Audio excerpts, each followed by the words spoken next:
stretched himself out next to her on his side. He didn't touch her, just looked at her face.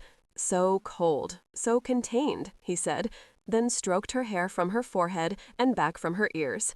It is what a man expects from a wife, who is also a lady, I suppose. It is considered well-bred to be cold and contained, having no ill-bred feelings to betray any bodily pleasures. But still, it is a disappointment. You have very nice ears, Duchess. He kissed her ear, his tongue tracing its outline. She sucked in her breath, but held herself perfectly still. Don't ever again wear a gown like the one you wore tonight, he said. It's beautiful and obviously expensive, but it's still a tart's gown. You mean it is a gown my mother would wear? He paused a moment. I didn't say that. You're afraid I will be a tart, that it's in my blood, that it's already beginning to come out, at least in my clothes? Perhaps, I don't know. Hold still now. He leaned over her, and her breasts were pressed against his chest. He closed his eyes a moment at the feel of her. His hand fell to her face, his fingers tracing over her cheekbones, her nose, smoothing her eyebrows, then moving to stroke her throat. You are so white, he said, leaned down and kissed the pulse in her neck. Then his mouth was on hers, hot and pressing, and she gave no more thought to Lisette, or to Celeste. She gave it no thought at all. She opened her mouth and gave him her own warmth and her excitement that was building deep inside her, pounding in her, wanting to be free, to shout, but she tried to hold it down, tried and tried. His hand was caressing her breast now, tugging gently, making that pounding go deeper and deeper until she didn't think she could bear it. She slid her arms around his back, fascinated by the warmth of his flesh. He was now hers, this man who was also her husband, and at least now, in these few moments, he held no contempt or anger for her, just wanting and need. And it was enough. It had to be enough. He raised his head and stared down at her. He saw the flush on her cheeks, saw the pulse pounding in her throat. Her arms were tied around his back, her hands stroking downward to his flanks. "Duchess," he said, and came over her. She moaned words that wouldn't speak themselves. She couldn't hold it in. At the feel of him against her, the heat of him, and she opened her legs for him. She heard him suck in his breath. She saw him rise over her, looking down at her body, his breathing harsh and raw now, and then he was touching her with his fingers. Suddenly he shook his head. He stared at her until she was trembling with the excitement of it. Then he lifted her hips, and then his mouth was touching her belly, his tongue harsh and wet on her flesh. And she didn't understand, but she didn't care, for the pounding was building and building, and there was no stopping it now. She knew if it did stop, she would shatter somehow. She cried out, her hands now on his shoulders, wildly kneading his flesh, then in his hair, tugging, and he went lower then and sealed his mouth against her. And she screamed with the shock of it, the immense power of it, screamed and moaned and lurched wildly, her head thrashing on the pillows. The feelings were beyond shattering. Never had she believed such a thing possible, but it was, and she was in the midst of it. And it went on, and she let those feelings fill her, knowing somehow they would overwhelm her, and she wanted that. She reveled in the nearly painful sensations that rocked her deep, enclosing all of her, not just her body, but her mind and her hearing and her smelling, and it was hard to breathe even. The wildness controlled all of her senses, and for those moments she was not but feeling, not but mad frenzy, willingly trapped in those wondrous sensations that shook her and made her cry out. His mouth burned into her flesh, so very hot, pulling on her, then soothing her, and slowly, very slowly, and gently, as the feelings retreated, softening now, but they were still there, deep, yet easing now, but somehow waiting still.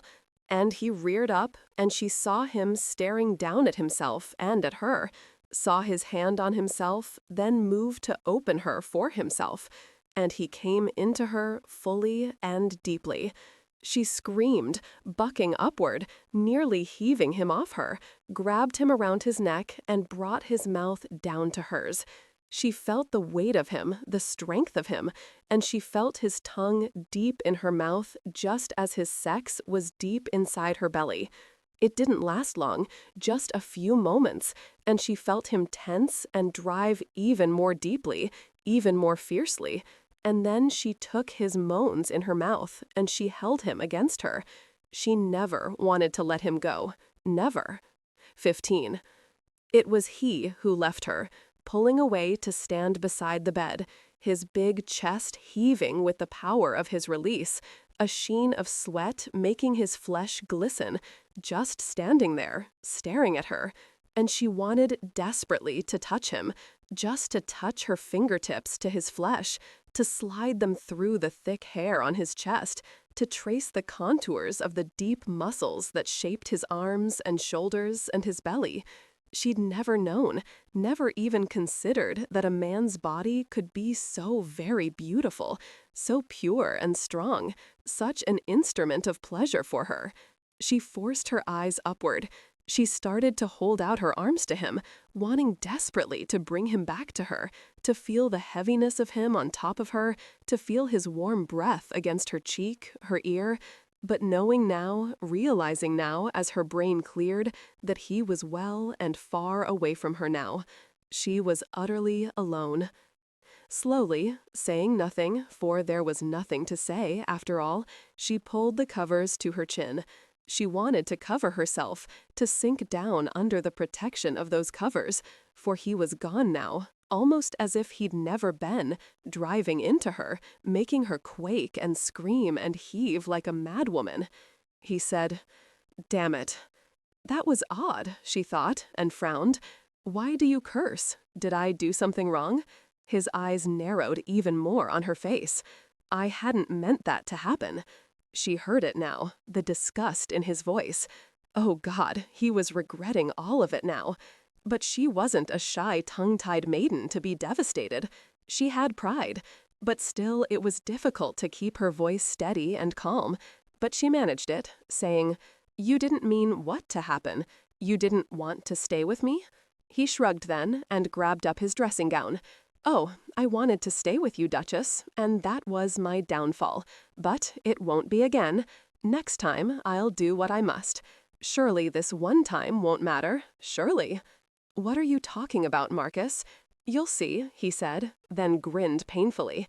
"Doubtless you'll see even before this bloody night is over." She didn't know what she'd expected.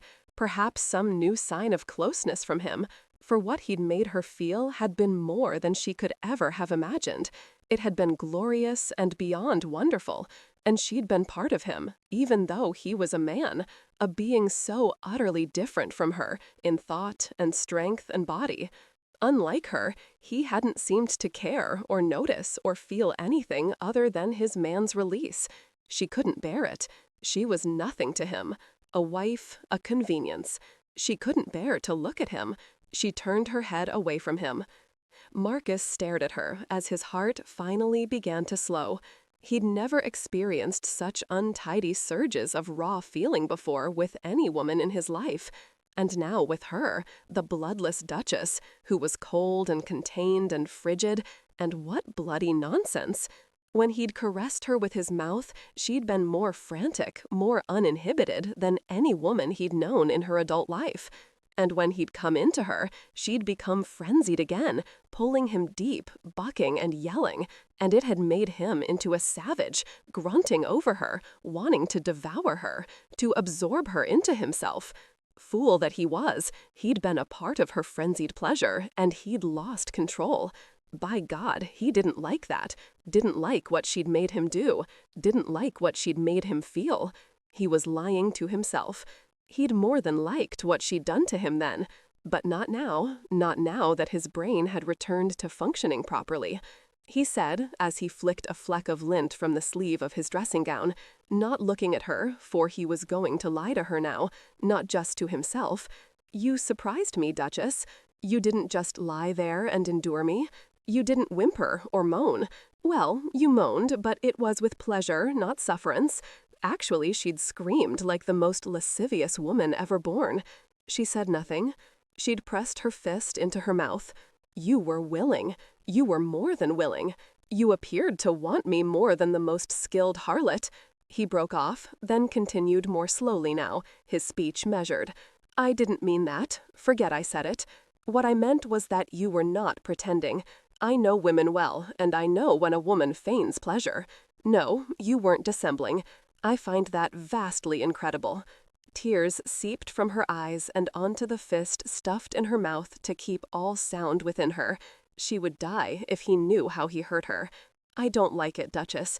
I don't like surprises, and I don't like losing control. Is that what you wanted me to do? Lose control so that you would breed a son for this cursed earldom, for your cursed father who gave you what you wanted? Well, it doesn't matter what your plots and plans may be. It won't happen again, not this way, in any case. I will see you later." As soon as the adjoining door closed with a sharp snap, she sat up and snuffed out the candles on the table beside the bed. There were more on the dresser, and she rose. There was his seat on her, and her steps faltered for a moment. She bathed herself, then snuffed out the other branch of candles. She was sore, but it was a wonderful sore, a drawing sort of feeling that made her feel again those hidden places that were deep within her. She pulled her nightgown over her head and got back into bed, burrowing beneath the covers. She lay awake for a very long time. He didn't come to her again that night. When she awoke, the sunlight was bright in her bedchamber. She blinked and yawned, her mind blurred, for she was feeling again the warmth deep inside her, remembering the softness, the frenzy, the utter losing of herself within her and within him. "Good morning." Slowly, she turned her head to face him. He was seated on the side of her bed, fully dressed in a riding habit and glossy black hessians. One leg was crossed over the other. The softness was gone, the deep warmth not but a senseless dream. She'd been a fool, not but a witless fool. "Did you sleep well?" She nodded. "Yes, very well." A man who knows what he's doing can bring a good night's sleep to a woman, and vice versa. He frowned. "Yes, that is also true. And yes, I slept very well. Of course, a man is much easier to please than a woman." His frown deepened. "I didn't wake up during the night. If I had, I would have come back to you." He fell silent now, obviously brooding, swinging a booted foot. "You surprised me." She waited. She wanted desperately for him to tell her that he was pleased, that he found he now wanted her, that he hadn't meant what he'd said last night. "Yes, you were a great surprise. So wild you became when I put my mouth on you. When I came inside you, I thought you'd throw me off you. You were so frenzied." Surely he shouldn't be speaking so baldly about it. Not now, not in the sunlight. But he was Marcus, and he was her husband. And so she said honestly, "I felt things I've never imagined could be. I couldn't help it. No, I dare say that if you could have stopped yourself from being so very frantic and savage, you would have." He paused then, and she wondered what he was thinking. Then she wanted to scream at the unfairness of it. He'd said it last night. In a thin voice barely above a whisper, she said, "You shouldn't have been so surprised, Marcus, that I acted like a harlot. After all, didn't you believe my gown last night was a tart's gown, like a gown my mother would have worn? Why shouldn't I react to a man like my mother undoubtedly did to my father? You called me savage and wild. Perhaps lewd and promiscuous would do as well, given the bastard I am, given my mother was a rich man's mistress, his bought whore. I do not find you amusing. What you are doing," he said coldly, "is giving over to melodrama. It doesn't suit you." She only shook her head. She'd said it, and he hadn't denied it, just steered clear of it. He rose and began to pace the bedchamber. She saw he was carrying a riding crop. He was slapping it against his right thigh as he paced. He turned then, saying, "That damned impertinent Spears was hovering over me this morning. Indeed, it was he who woke me, because in my dreams I could hear his breathing and see that vicar's disapproving face of his, and he was exhorting me not to be a sinner, and when I woke up, there he was." She said nothing. "Silent? Yes, of course. You're always silent. That way, you never put yourself on the line, do you? You never have to take a risk. Well, it doesn't matter. Spears knew I'd been in your bed, doubtless doing despicable things to your fair person. He was concerned. No doubt Badger was outside the door anxiously awaiting a full report. I told him to go bugger himself. He drew himself up proud as the Prince Regent, only without the huge belly, and said in that insubordinate bland voice of his that he would fetch his lordship's bath. Then, I dare say, he left to confer with Badger, the disloyal sod. He lightly slapped his riding crop against his open left hand. Should I have told him that you were more than willing for me to be with you? Should I have mentioned your screams, the way you lurched and trembled and quivered when I touched you? No, I suppose not. Leave him with his belief that you are the Madonna reincarnated. You're silent. No matter. Your red-haired maid is wrong. You're beyond passable. There's no need for any stretching at all. You're bloody beautiful, with that black hair of yours all tangled around your face, and your mouth looks red and swollen. Was I too rough with you? He leaned down and planted an arm on either side of her. His breath was sweet and warm on her cheek. Perhaps a bit swollen, but very soft, too. I have things to do, else I'd stay and kiss you, and if I did, then those covers would be around your dainty ankles, and I'd be freeing my sex and coming into you so fast, you would surely faint from the boorishness of it. No, if I did that, I doubt strongly that you'd behave as you did last night. Yes, you would swoon. She looked up into his blue eyes and said, "Perhaps not." He jerked, looked uncertainly at her mouth, then forced himself to straighten. "I will see you later." He was gone then, and she was left to wonder what was in his mind. She'd surprised him a bit. That was something, she supposed. Maggie came in then, doubtless sent by Marcus, and soon she was bathed and perfumed and powdered, and dressed in a becoming, quite modest morning dress of white cambric muslin with 2 deep flounces at the hem. The gown fell gracefully to her ankles, where the ribbons of her white slippers were tied in a small bow over her white stockings. The gown also looked exquisitely sweet with its small puffed sleeves. A well-bred, just out-of-the-schoolroom gown, fit for a shy debutante. Why had she ever considered the bloody thing? She knew the answer to that. She'd bought it when she didn't know a blessed thing about what went on between men and women. More to the point, what Marcus would do to her and make her feel. She sighed and pulled the bodice down as far as she could, but there was no cleavage in sight. There were 2 rows of lace that reached nearly to the pulse in her neck.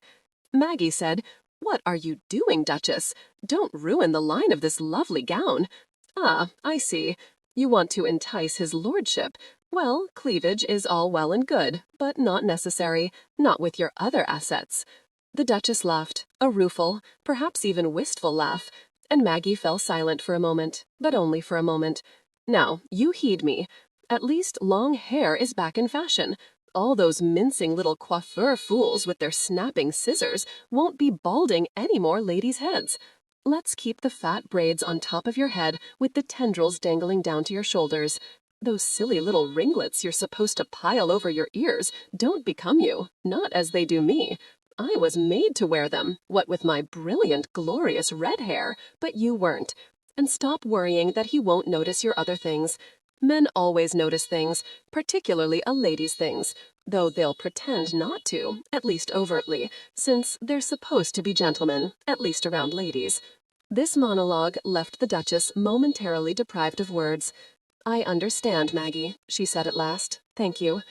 Maggie beamed at her and patted her own hair, all done up this morning in those impossible little ringlets on each side of her face that did indeed look quite alluring on her. "Now, you go downstairs and have breakfast." Badger was waiting for her in the breakfast room, a smallish, nearly circular room that was filled with bright sunlight pouring in through the big windows that faced toward the east of the house. The table wasn't large enough for all the relatives currently descended upon Chase Park, and she imagined they'd dined in the formal dining room.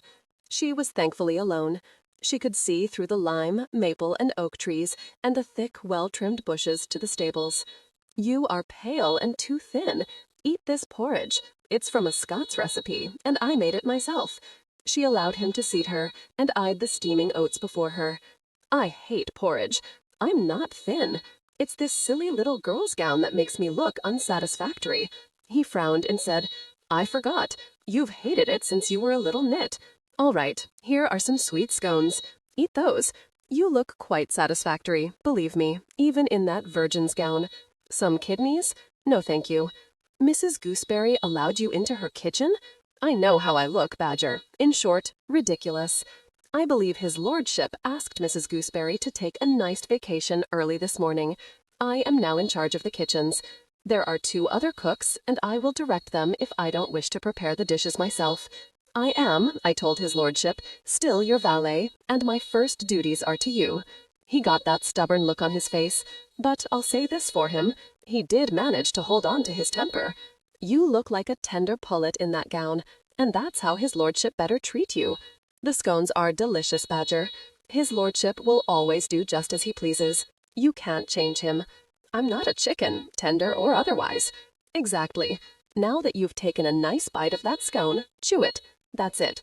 Mr. Spears and I will attempt to change him if it becomes necessary. Now, tell me what happened. Mr. Spears is most worried because his lordship was being snappish and rude to him. Yes, I know. The Marquis told Spears to go bugger himself. Badger looked shocked, his eyes nearly crossing. You can't know what that means? Well, no, but it can't be very nice, considering it's from Marcus, and he was quite put out. I won't tell you. Just never say it again, all right? Now, tell me what happened. She took another bite of scone and nearly choked on it. I can't, Badger. Really, it's very personal. He didn't hurt you again, did he? He never really hurt me before. He didn't hurt me, no. Quite the opposite, in fact. Ah, how very strange. Or is it? I must think about this. Good God, you're blushing. You, the Duchess, who can freeze the wart off a face with just a look. Badger, it's true, you're more my father than my real father ever was, but surely you must realize that such references embarrass me to my toes. And I'm not cold, please, I'm not, truly. Yes, I can see that I could possibly make you feel uncomfortable. I'll tell Mr. Spears not to worry. I'll also tell him that you won't say such things as bugger ever again. Duchess, you will tell me if his lordship does anything that is, well, beyond what a gentleman should do? I don't know, she said, looking suddenly quite interested. She was wondering what that beyond could possibly entail. She'd become something last night she didn't know was possible. Or perhaps, if one called a spade, she'd simply been loose as a tart. Maybe she was indeed a tart. How could she find out what she was? She looked at Badger, knowing she couldn't ask him. She'd die of embarrassment. Somehow she couldn't see asking Aunt Gwyneth either. She could just see herself saying, in a very calm voice, that she'd lost all control, all desire to control. She'd nearly burst with pleasure. What was this beyond business? What else could there be? He could stay with her, hold her close and kiss her and fall asleep with her, but she knew deep down it wasn't that. She wanted to know very much.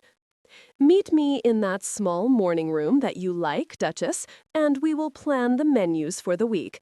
I've a fancy to try my hand at some of those frog dishes. Their filet de truite poché à la sauce au capre wasn't bad, was it? Ah, yes, the trout with capers. And I shan't forget the pommes noisettes. No, it would never do to forget the potato balls. He grinned at her. And perhaps some asperges tendre à la sauce béarnaise. Yes, that's it. 20 minutes? She nodded. He patted her shoulder and took himself back to the kitchen. You surely shouldn't allow a servant such liberties, Duchess. Not only did he actually touch you, he was overly familiar in his speech. And he spoke French. Did you hear all of it, or just the last little bit? Just enough, I dare say. It was Aunt Wilhelmina, and she looked primed for battle. The Duchess said, "It's a lovely day, don't you think?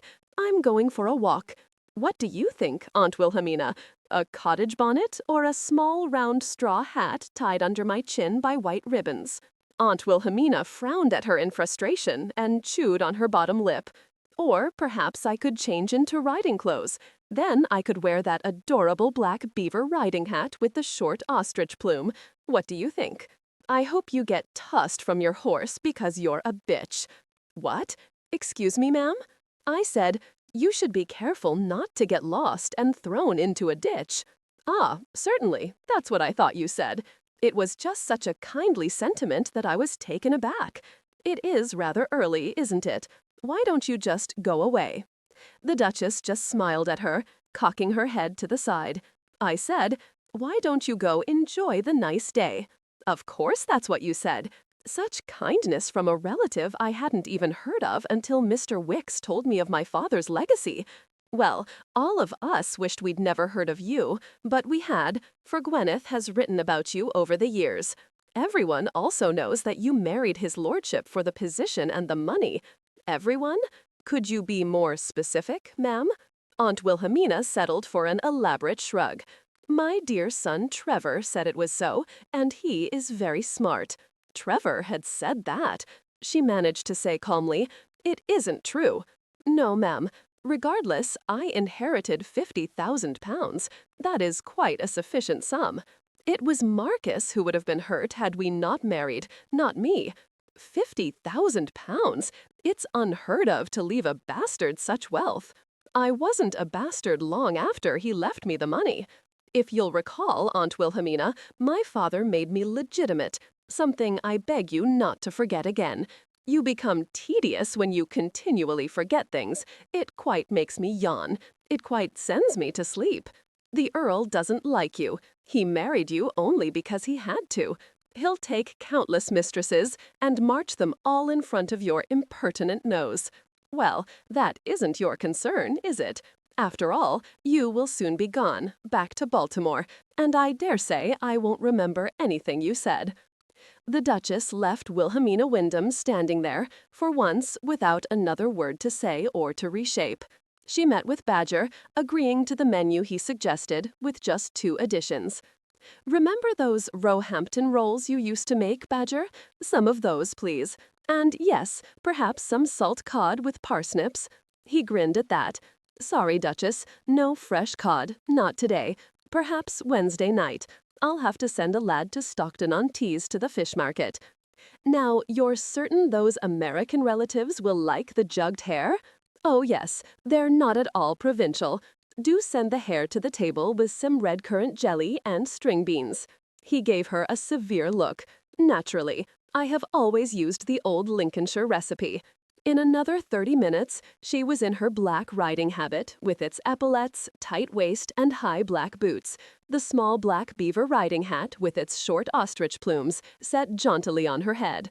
She went to the stable to ask for the sweet-mouthed bay mare, Bertie, she'd ridden at Lampkin's suggestion 2 days before. Trevor was just mounting Clancy, laughing at the stallion's efforts to remove him from his broad back, patting his glossy neck, enjoying himself and the horse's performance thoroughly. He saw her and called out, "Come with me, Duchess. I would like to ride to Reeth, an errand for my mother." "That is a 2-hour ride, Trevor." "Yes, I know. Samson gave me excellent directions. Come with me, Duchess. Just a moment, both of you." It was Marcus striding toward them, flicking the riding crop against his thigh. "I feel like riding, and Reeth is a fine place to ride to. You would doubtless get lost, Trevor, and God knows the Duchess couldn't find her way to the next dale without me to show her the path." Trevor arched his dark eyebrow a good half-inch. He said in such a pronounced drawl that she wondered how he could say everything he wanted to say before an hour passed. But he did. "Regardless of all the problems that would doubtless plague us, Marcus, we could have managed. However, it appears that you are set upon being the third in our party. Come along, my dear fellow, before Clancy here becomes enamored with the Duchess's mare and we find ourselves in the soup." The 3 of them rode out of the stable grounds, through the park, and down the long driveway lined with giant oak and lime trees. They turned their horses onto the small, winding country road that led southwest. There was a good deal of silence, black silence. She breathed in the clean summer air, not caring that Marcus was in a snit. She even grinned when Marcus managed to insert Stanley between Bertie and Clancy. He was acting jealous, that was it. She was astounded and absurdly heartened. She smiled between Bertie's twitching ears, wondering how long he could contain himself. It wasn't long. I don't like you going off with strange men, Duchess, without my permission. 16. She turned in her saddle. Strange? You believe Trevor is strange? Exotic? Peculiar?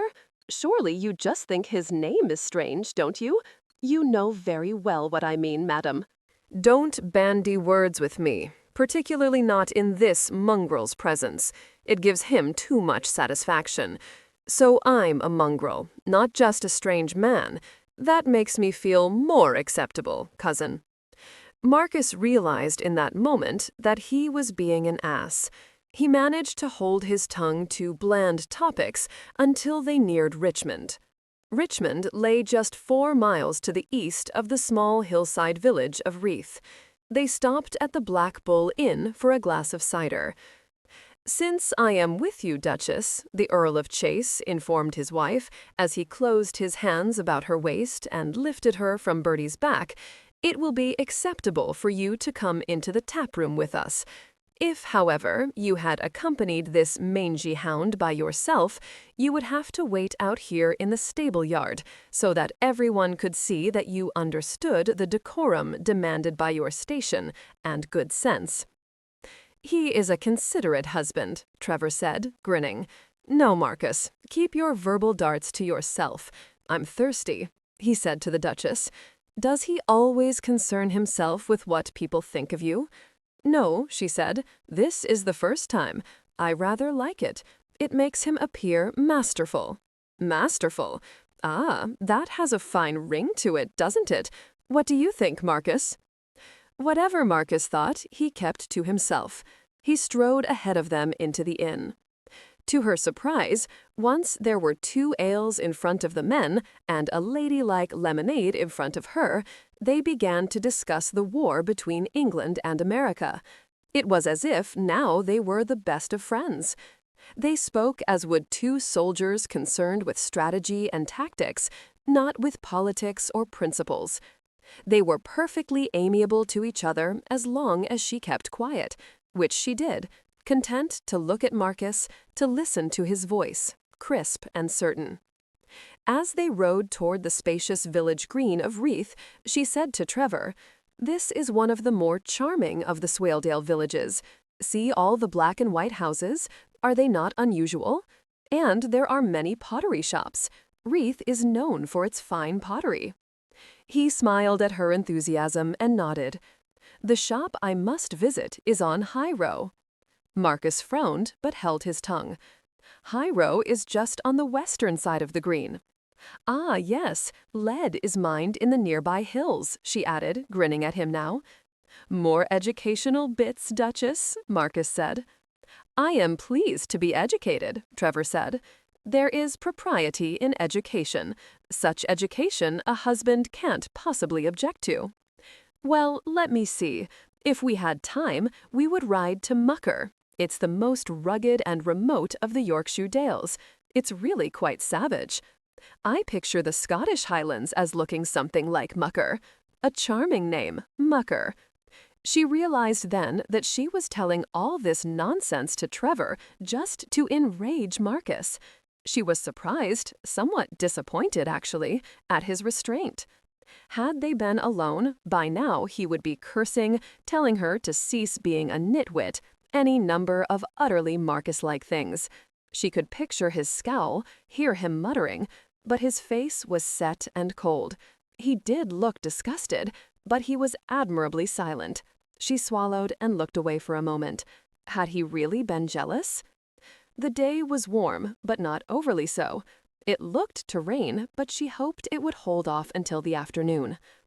"So," she said to Trevor after they'd left their 3 horses in the grubby hands of a boy who'd handily snaggled the single pence Trevor had tossed to him, "it appears that Marcus has decided you're all right, despite your name." Trevor laughed, tossing a smile toward Marcus. "Evidently, he so admires my ability to handle Clancy here that he is quite willing to overlook my regrettable name. Isn't that so, cousin?"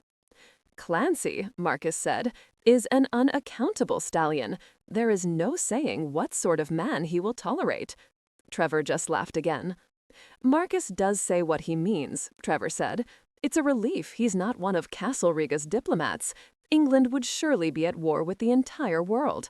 She laughed, a sweet sound that made Trevor Wyndham start. It made Marcus feel vicious. Trevor said to her, "Did he tell you about the Wyndham legacy?" "No. What is that, pray tell?" Marcus said, "There is no need to regale her with all that nonsense. The only reason you've said anything at all is because you believe it's just a story, a fantasy, not more than a silly legend. Very true, but it is interesting. Also, my mother believes it to be genuine. Listen now, Duchess, and learn about it." He told her about the treasure buried sometime during the 16th century, probably somewhere during the time of Henry VIII's marriage to Anne Boleyn, that unconscionable harlot, and how his father had told them story upon story about it, speculating what it actually was, but just knowing, that it was wealth beyond anything imaginable. This mysterious treasure that was here at Chase Park. It just had to be found. He told her that Aunt Gwyneth had corresponded with his father and with his mother after his father's death. I told Marcus that my father couldn't really place it, but he did tell more stories about the time of Henry VIII than of any other. That is why we're here in Reeth.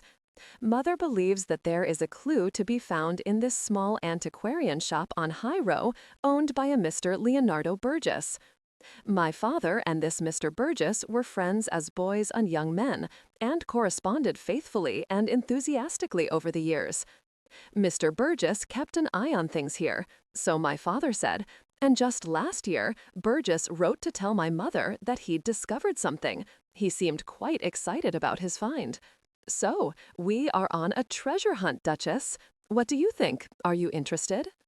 "I think it's wonderful," she said, and laughed aloud again. She thought she heard Marcus mutter under his breath, "The bloody fool, the damnable bloody fool." "Surely, though, Trevor, your mother can't want you telling all of us about the treasure."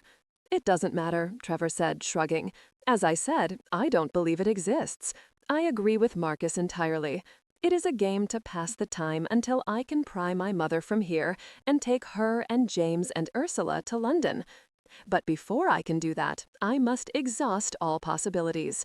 She must be convinced that there is no treasure and never was. I'm sure you've noticed that her mind is of a tenacious bent. But if there is such a thing, and if we find it, why then, it would belong to Marcus. Surely your mother realizes that. That is why she wants to box my ears for spilling the treasure story. If she thought I had the two of you with me today, off on this most sacred of quests, she'd doubtless want to stick a knife in my throat. I suppose she planned to dig up the treasure beneath a full moon at midnight, pile it into a coach, and escape without you, Marcus, being any the wiser. I'll tell her as soon as we return," Marcus said. "A knife in your throat isn't a bad thought." "Oh no, he won't, Trevor, don't worry. We'll stay mum. Your mother will never know that we've dipped our feet into her treasure hunt. And Ursula? What does she think about all this?" Trevor shot her an odd look. Ursula is a girl. This is incontestable. What does she think? I don't know. Girls do have brains, you know, Trevor, and imaginations. Perhaps they even have talents about which men have no idea. "Yes," he said, his voice suddenly clipped. "The Duchess is right. Girls have many things, talents included, that continually surprise men," Marcus said, his eyes suddenly caught by a quite lovely young girl who was openly eyeing both him and Trevor. "That little lass over there, why, she could be naught but a flirt, or she could willingly want to have a man pleasure her." The Duchess clamped her mouth shut. Trevor frowned at Marcus. They walked in silence to High Row. As it turned out, Mr. Leonardo Burgess was quite a surprise to all three of them. Once they'd identified themselves, Mr. Burgess ushered them quickly into the dusty shop, pulled the curtains over the windows, and drew them back into the deep shadows. "You'll not believe this," he said, shaking Trevor's hand with fervent enthusiasm. "Probably not," Trevor said, then smiled, robbing his words of offense.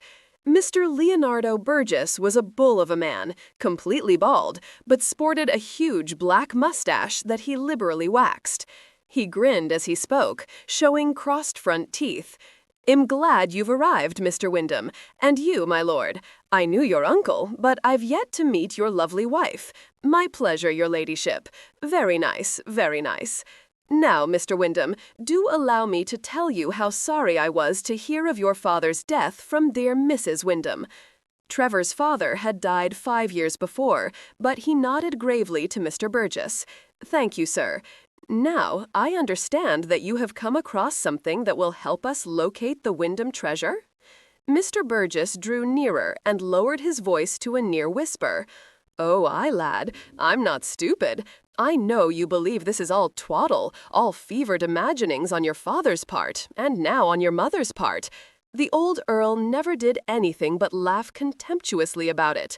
But do I look like a man who would suffer twaddle? There's still a cast of uncertainty in your eyes. You believe me a meandering old fool. Ah, no matter. Just wait until you see this." He turned on his heel and sped as fast as his impressive bulk would allow through a curtained-off entrance to a back room. He returned shortly, cradling in his arms a very large book that looked to be ancient. The cover was an illumination of a thick cross, with a beautiful rope of pearls looped around it. The cross was red, the pearls a deep gray. The red ink was faded and peeling, but still vibrant. It was old, so very old. Come here, away from the light. The pages are so fragile, I fear they'll split and crumble. Now, look here, all of you." Mr. Burgess gently laid the book on top of a counter. The Duchess breathed in the stale dust raised by the turning of each thick page. The pages of the huge tome were done in beautifully executed script, some in a deep black, others in royal blue, yet others in that same brilliant red as the red cross on the outside of the tome.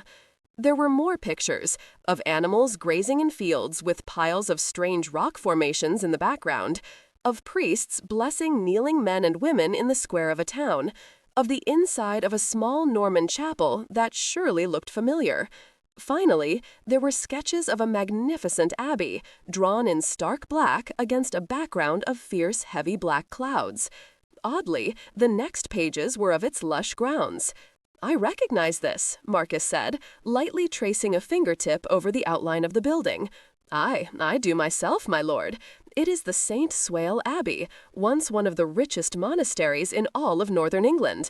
Its ruins lie very near Chase Park," Marcus added.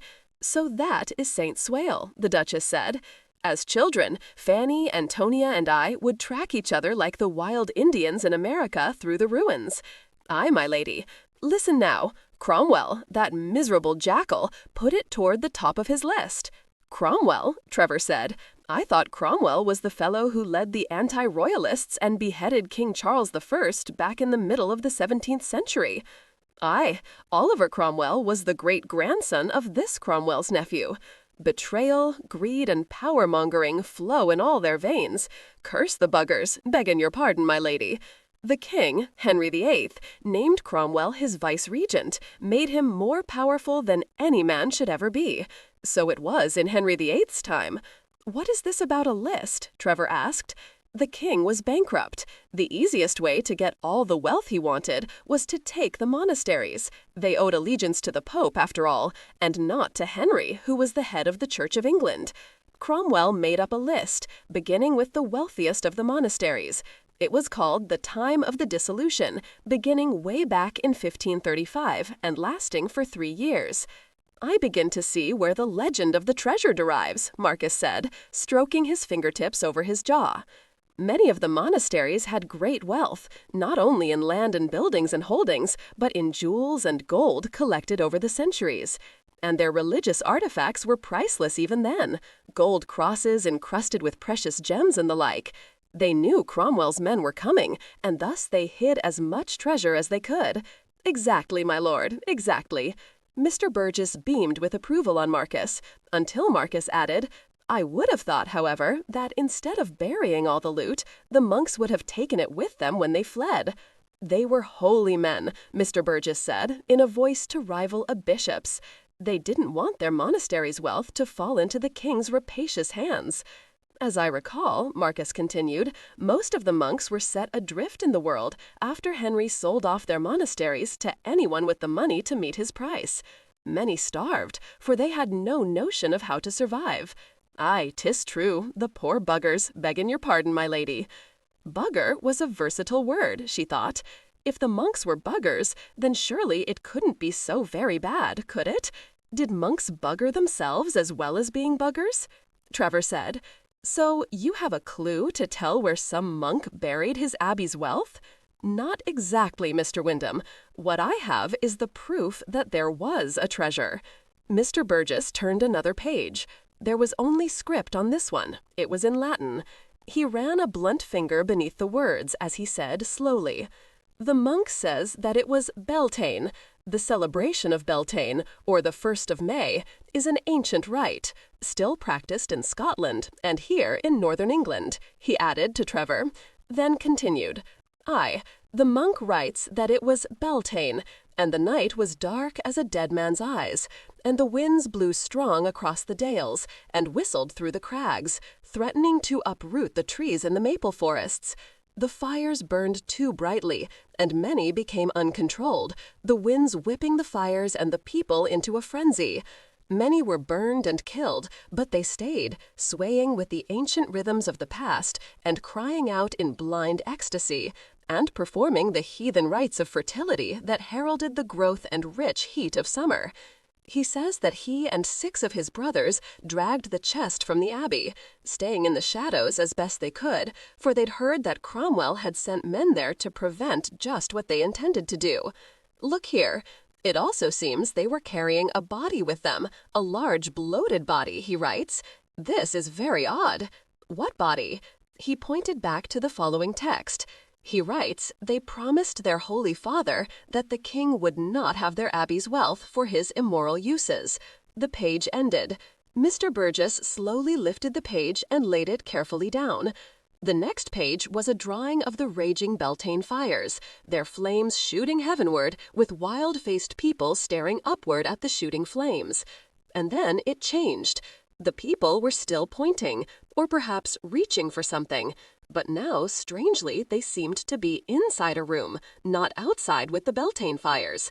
And they were looking upward. Mr. Burgess gently lifted and turned that page. There was nothing more, only the obvious proof that someone had torn out one or more of the precious pages. Gently, as if he were touching the most precious of gems, Leonardo Burgess lightly traced his blunt fingertips along the jagged rips. Someone tore out the next pages, all of them. I'll be damned, Marcus said. Indeed, Trevor agreed. But who? The Duchess asked. And when? A long time ago, Mr. Burgess said. There's yellowing at the edges. See? I do wonder, Trevor said. In any case, the thief didn't find the treasure, else it would have been the news of the decade. Marcus said suddenly, you, sir, look very familiar to me. It's the way you hold your head, the way, aye, my lord. I believe I would be your half-cousin, and yours as well, Mr. Wyndham. Goodness, he added, smiling at the Duchess, you're all my kin. My mother was born on the wrong side of the blanket, begging your pardon, my lady. Thus, she was a half-sister to your grandfather. Thus, it wasn't difficult for me and your father, Mr. Wyndham, to be friends as boys, and to keep that friendship once he'd left for the colonies. The Earl, naturally, didn't acknowledge me. Marcus shook his bastard half-cousin's hand before they left the shop, assuring him of acknowledgement. Good God, Marcus said, shaking his head as they walked back to where the young boy was patiently tending their horses. I believe that there is some sort of precedent here, he said to the Duchess. Do you think I am expected to continue in the tradition of producing offspring out of blessed wedlock? Will my ancestors' ghosts haunt me if I don't populate the area with my bastards? That is all well and good, Marcus, she said, frowning at him, but not to the point. What we learned makes me believe there is more to this treasure than fevered brains making up stories. I wrote it all down, Trevor said. And you, Marcus, added to her, sketched those drawings very nicely. I had no idea you had a lady's talents. You continued to surprise me. I don't like it. You have no idea of many things, Marcus, she said. Or perhaps you do. You just don't want to accept them. He saw the half-smile on her mouth and wished devoutly that Trevor was in Algiers. He wanted her. Quite simply, he wanted to jerk up that riding skirt of hers, brace her against a tree, and bury himself inside her. He trembled. Damn Trevor. She turned then to look up at him. The half-smile froze on her face, but she didn't look away. She simply stared at him, unconsciously taking a step toward him. Marcus cursed. Trevor, eyeing the two of them, quickly mounted Clancy and dug his heels in the stallion's sides. He called out over his shoulder, "Take care not to fall off a cliff." Marcus cursed again and helped her to mount Bertie. "Just wait," he said. "Just wait," she said slowly, not looking away from his blue eyes that were glittering brighter than the summer sky overhead. "I've a mind to find that treasure, Marcus." "Which treasure?" he said, his eyes on her breasts. 17. Marcus said absolutely nothing throughout the 2-hour ride back to Chase Park, staring straight ahead between Stanley's ears. She didn't look at him either, but her thoughts were of him, all of him, and what he was thinking, what he wanted, what he would do to her. She spurred Bertie to a faster pace. When they reached the Chase stables, he nearly jerked her off Bertie's back, grabbed her hand, and said low, "Come on, now." He grabbed her hand and nearly ran to the stables, kicked open the door to one of the tack rooms, then slammed it shut again with the heel of his boot. There was a key in the door, and he turned it, still not releasing her right hand. She had never imagined that a man could be so very urgent in the middle of the day. And here they were, not 5 minutes from his bedchamber and his bed. He'd waited 2 hours, but no longer. It was fascinating. Maybe this had something to do with that beyond business. She devoutly hoped so. Suddenly, she was doing more than hoping. Now, he said, turning to face her, he pulled on her hand, bringing her against him. His cheeks were flushed, his eyes narrowed, focused entirely on her. "Hurry, Duchess." She was pressed to his chest, feeling the deep pounding of his heart. She closed her eyes, those 2 simple words of his roiling through her. "What do you want me to do?" she was whispering, feeling suddenly so urgent she could barely talk. She flattened her hands against his chest, felt the pounding of his heart beneath her palm, and rose on her tiptoes. "Marcus, tell me what you want me to do." He stared down at her, his look intent. "Just be you. I want to see if you will moan for me again, if you will scream and nearly buck me off you. I want to see if you will become frantic for me again." She felt his large hands pulling open her riding jacket. He was holding his breath, she realized, when suddenly his hands cupped her breasts through the thin white lawn of her blouse. He closed his eyes, throwing his head back as he kneaded her through the soft material. "Marcus," she said again. He hugged her to him. He pulled off her jaunty riding hat, then tugged the pins from her hair. "Ah," he said, and kissed her ear, blowing tendrils of hair from his mouth, his breath warm against her flesh, his fingers tangling in her hair. "Do you want me, Duchess?" She pulled him more tightly against her. She let her hands go down his back to his flanks. "I think that's quite the stupidest thing you've ever said." He had to grin at that, but it was difficult. He had her undressed and flat on her back in a matter of moments. He stood over her, pulling off his boots and his buckskin trousers, looking at her face all the while he jerked off his clothes, and she lay there on her back, her riding clothes spread out beneath her, watching him, excitement rippling through her as he removed each piece of clothing. When he tossed his trousers aside and stood over her, his legs slightly spread, his sacks free of his clothes, full and heavy, she said, "Please hurry, Marcus." She stretched out her arms to him, her eyes darkening. "Oh, goodness, you're more beautiful than your stallion." He cocked an eyebrow at that and came down on his knees beside her. "Stanley would hurt a mare when he took her. I would never hurt you. And I won't hurry, Duchess. At least, I'll try my damnedest not to." He leaned down as he spoke, and his last words were a whisper against her breast. She cried out, arching up against his mouth. "Easy," he said, pushing her back, his hand flat on her belly. "Easy. It will be all right. Just be open for me, Duchess. Just open." He wanted her mouth immediately, and she gave him her warmth as she parted her lips and he touched her tongue. She arched again, and she felt him trembling against her, his hand now moving from her breasts to her belly, kneading her, spanning her with splayed fingers, gently caressing her pelvic bones, then going lower, circling her, lightly touching the warm flesh of her thighs, then finally cupping her, his fingers caressing and so very gentle until he found her and began to move in a rhythm that made her forget everything but him and those fingers of his and his mouth on hers and the heat of him as he moved over her. This time, though, his mouth never left hers, and it was his fingers that brought her to a tension that threatened to shatter her, so intense it was. And just at that instant, when she knew, just knew there could be no more for her, he came into her, hard and deep, and her body exploded into blazing light, sparking a pleasure so strong, so urgent, she screamed, her hands clutching at his arms, at his back. It was too much. He was driving into her, drawing her upward to meet him again, when she managed to look up into his face, harsh in the dim light of the tack room, his eyes glazed.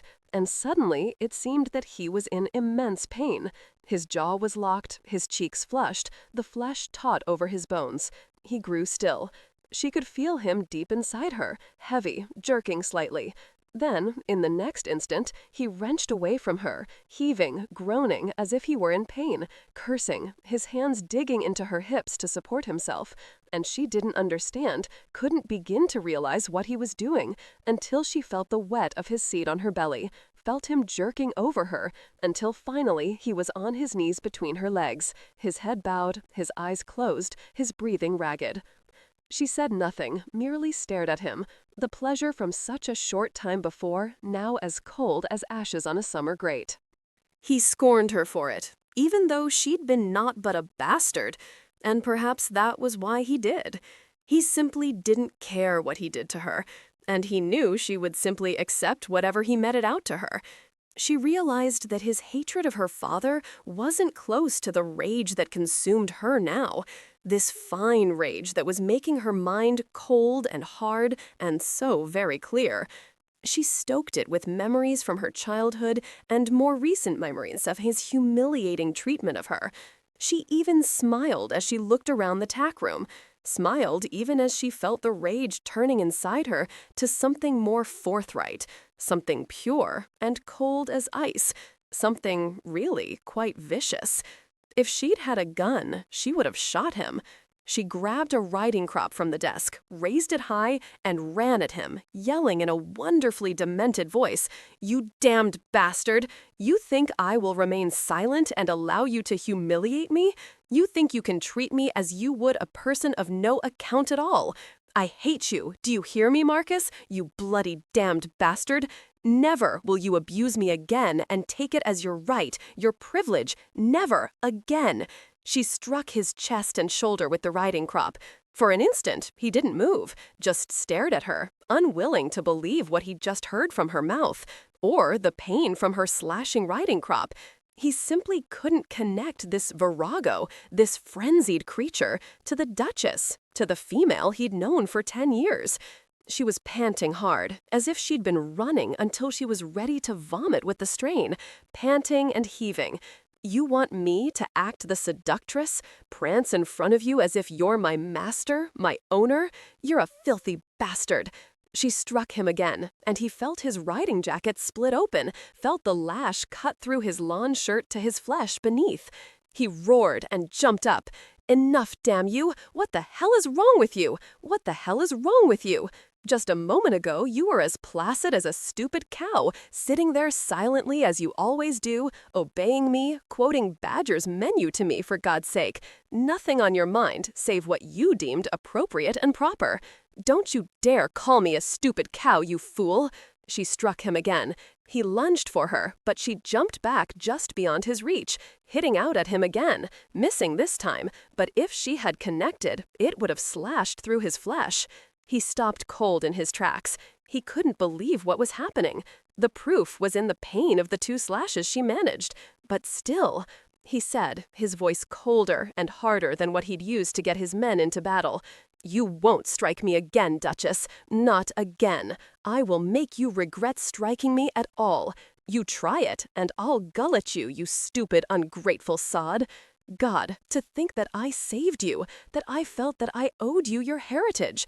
You don't deserve anything, Marcus, save a beating that will bring you to your knees. Humiliation. In short, God, that's what you deserve. That's what you need.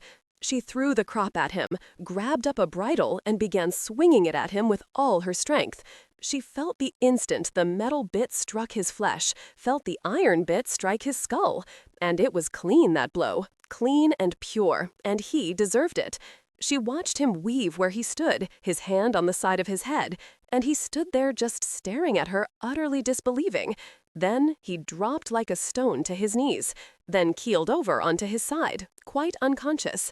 She was panting hard, feeling stronger than the mightiest Amazon of legend. She gently laid down the bridle, went down on her knees, and felt his heart.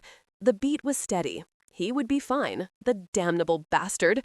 God, she hoped he would have a headache to rival the worst bellyache she'd ever suffered.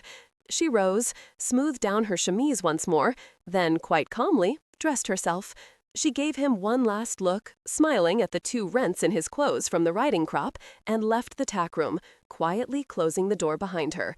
It was raining, the afternoon prematurely dark, the wind blowing hard, the branches of the maple and lime trees tearing at themselves. "It is like Beltane night, the monk wrote about," she said aloud, then laughed, throwing her head back and letting the rain wash over her face and hair. She felt wonderful, she felt strong, she felt whole. 18. The Green Cube. Room was cozy with its fire blazing and the heavy draperies drawn across the windows. It was late afternoon, and she was alone. This time, it felt quite good to be alone. She spared only a passing thought for Marcus. If he was conscious, then what was he doing? What was he thinking? Perhaps he was staggering back to the house even now. Perhaps she should go and meet him. No, if she did, she'd laugh in his face. Instead, she smiled into the flames, feeling herself grow as warm on the inside as on the outside. "Hello, Duchess. You're alone. May I speak to you?" She turned slowly and looked at Trevor. How very handsome he was, she thought, and not at all a fool or an idiot like her husband. "Do come in," she said. He stopped beside her chair, then moved to stand beside the fireplace, leaning his shoulder against the mantel. "You know, Duchess, you can speak to me. I also know that I'm more a stranger to you than not, but then again, strangers aren't bad sorts sometimes. They can be trusted, they can be discreet. Something bothers you." "There is nothing wrong with me," she said. "At least, not any more there isn't. Why would you possibly think that?" "Your stillness," he said slowly. "When you become silent as a stone and as unmoving as that beautiful painting over the mantel, I know that you are distressed." To his surprise, she laughed. "Actually, you're very observant, Trevor. But my stillness now, well, it's not the kind of stillness it was yesterday, or even this morning, or even 2 hours ago. Now it is just simple stillness because, frankly, I'm tired. So believe me, sir, there is nothing at all wrong with me now. Nothing at all." "You're right," he said slowly. "Something has changed. You're different somehow. I was thinking, when I saw you sitting there, so still, so quiet, that Marcus has known you since you were a child, yet he never realized your quiet pose was just that, a pose, a shield you'd fashioned over the years to protect yourself from hurt. He sees it as arrogance, as your way of playing the queen and keeping the peasants at their distance. It enrages him, you know. You are more than observant. You're frightening. As you said, something has happened, and that girl you just described has thankfully fallen behind the wainscoting. She no longer exists. If I am silent now, or overly quiet, it is because it is what I feel like being. God, life can be quite satisfying, can it not? I will see you at dinner, Trevor." The Duchess rose from her winged chair and walked from the room, whistling one of the military ditties she'd heard Spears singing. He could but stare. What had happened? He wondered where the hell Marcus was. "What were you speaking to that little trollop about, Trevor?" He raised his eyes to his mother's face as she walked briskly into the room.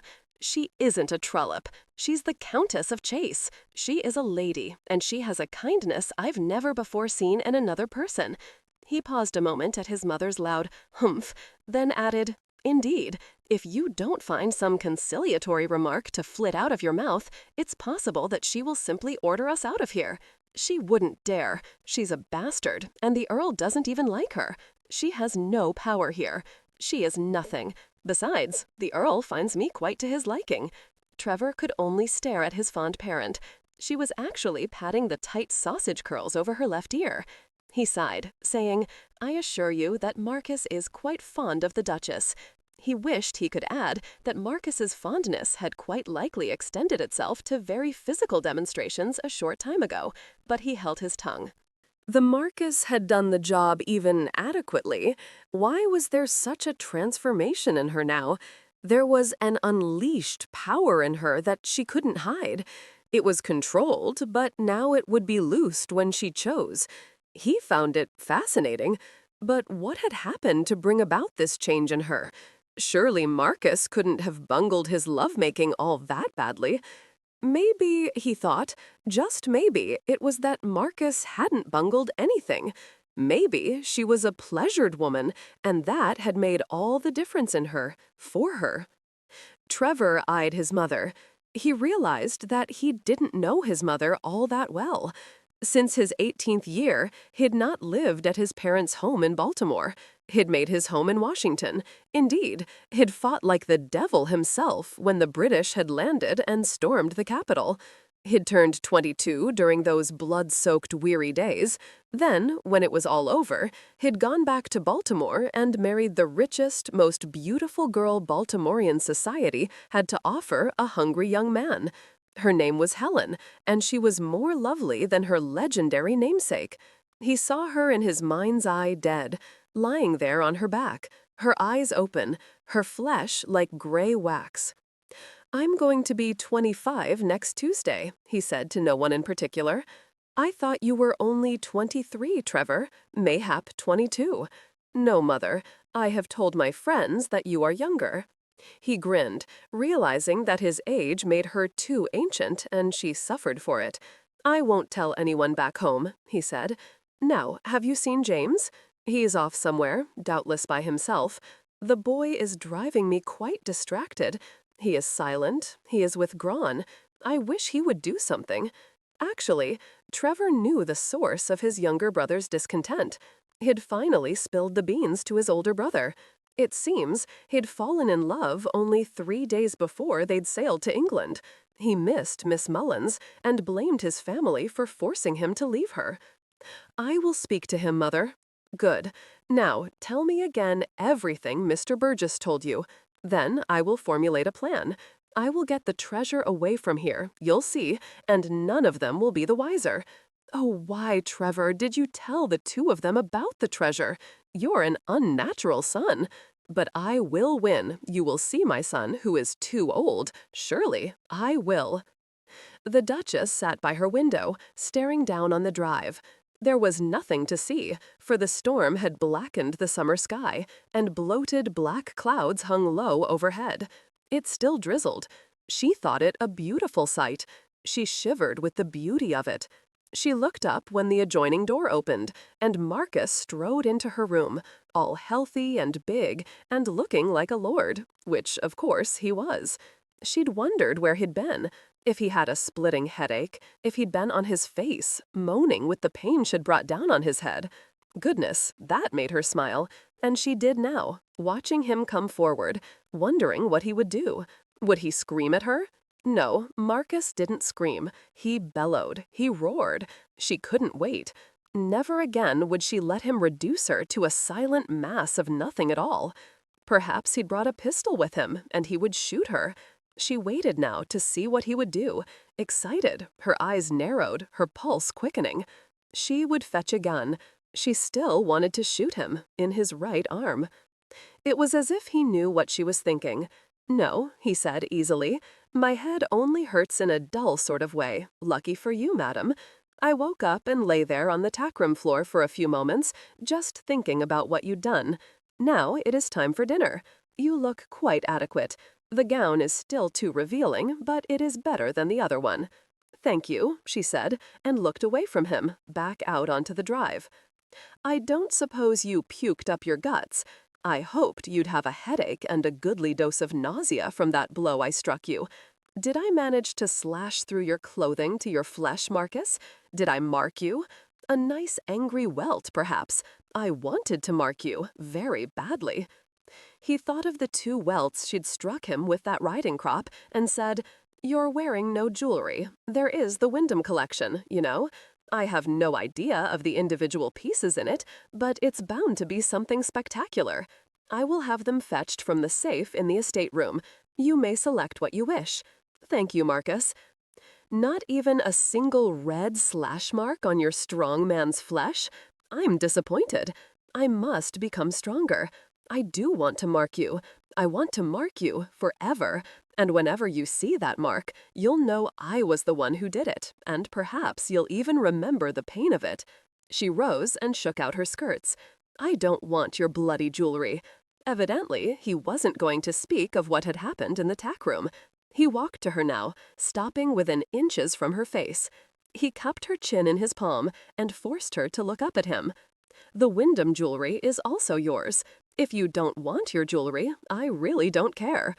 He looked down at her silently now, brooding, then said, I will never think of the tack room in quite the same way again. I will picture you lying on your back, your hands caressing me, drawing me closer, your legs parted for me. I will see your head thrown back, arched up, moaning and crying out. She merely smiled, cocking her head to one side, a coquettish cocking, she hoped as she said, It is probably in my blood, my harlot's blood. Perhaps it would be the same with any man. Perhaps I did you a great disservice by forcing you to marry me. Who knows?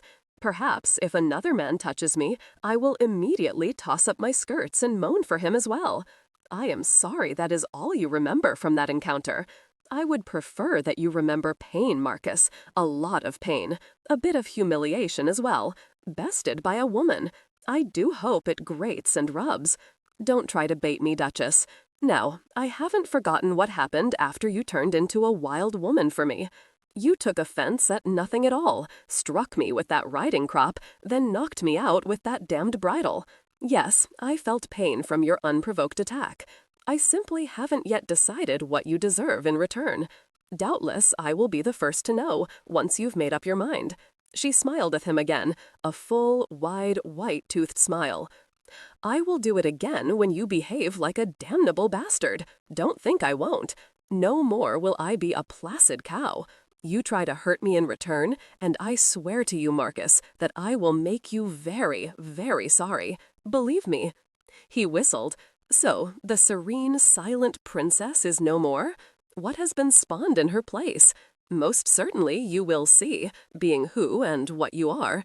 He stared at her, and she would have sworn that there was a flame of interest. No, more than interest. It was puzzlement, and it was fascination.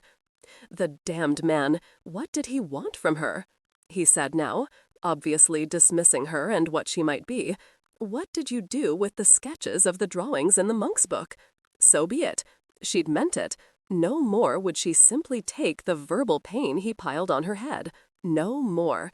She actually felt quite good at this moment. She fetched them from the marquetry table drawer and gave them to him, smiling all the while. He smoothed them out and stared silently down at them. This scene in the village square, if I'm not mistaken, it's Kirby Mallam.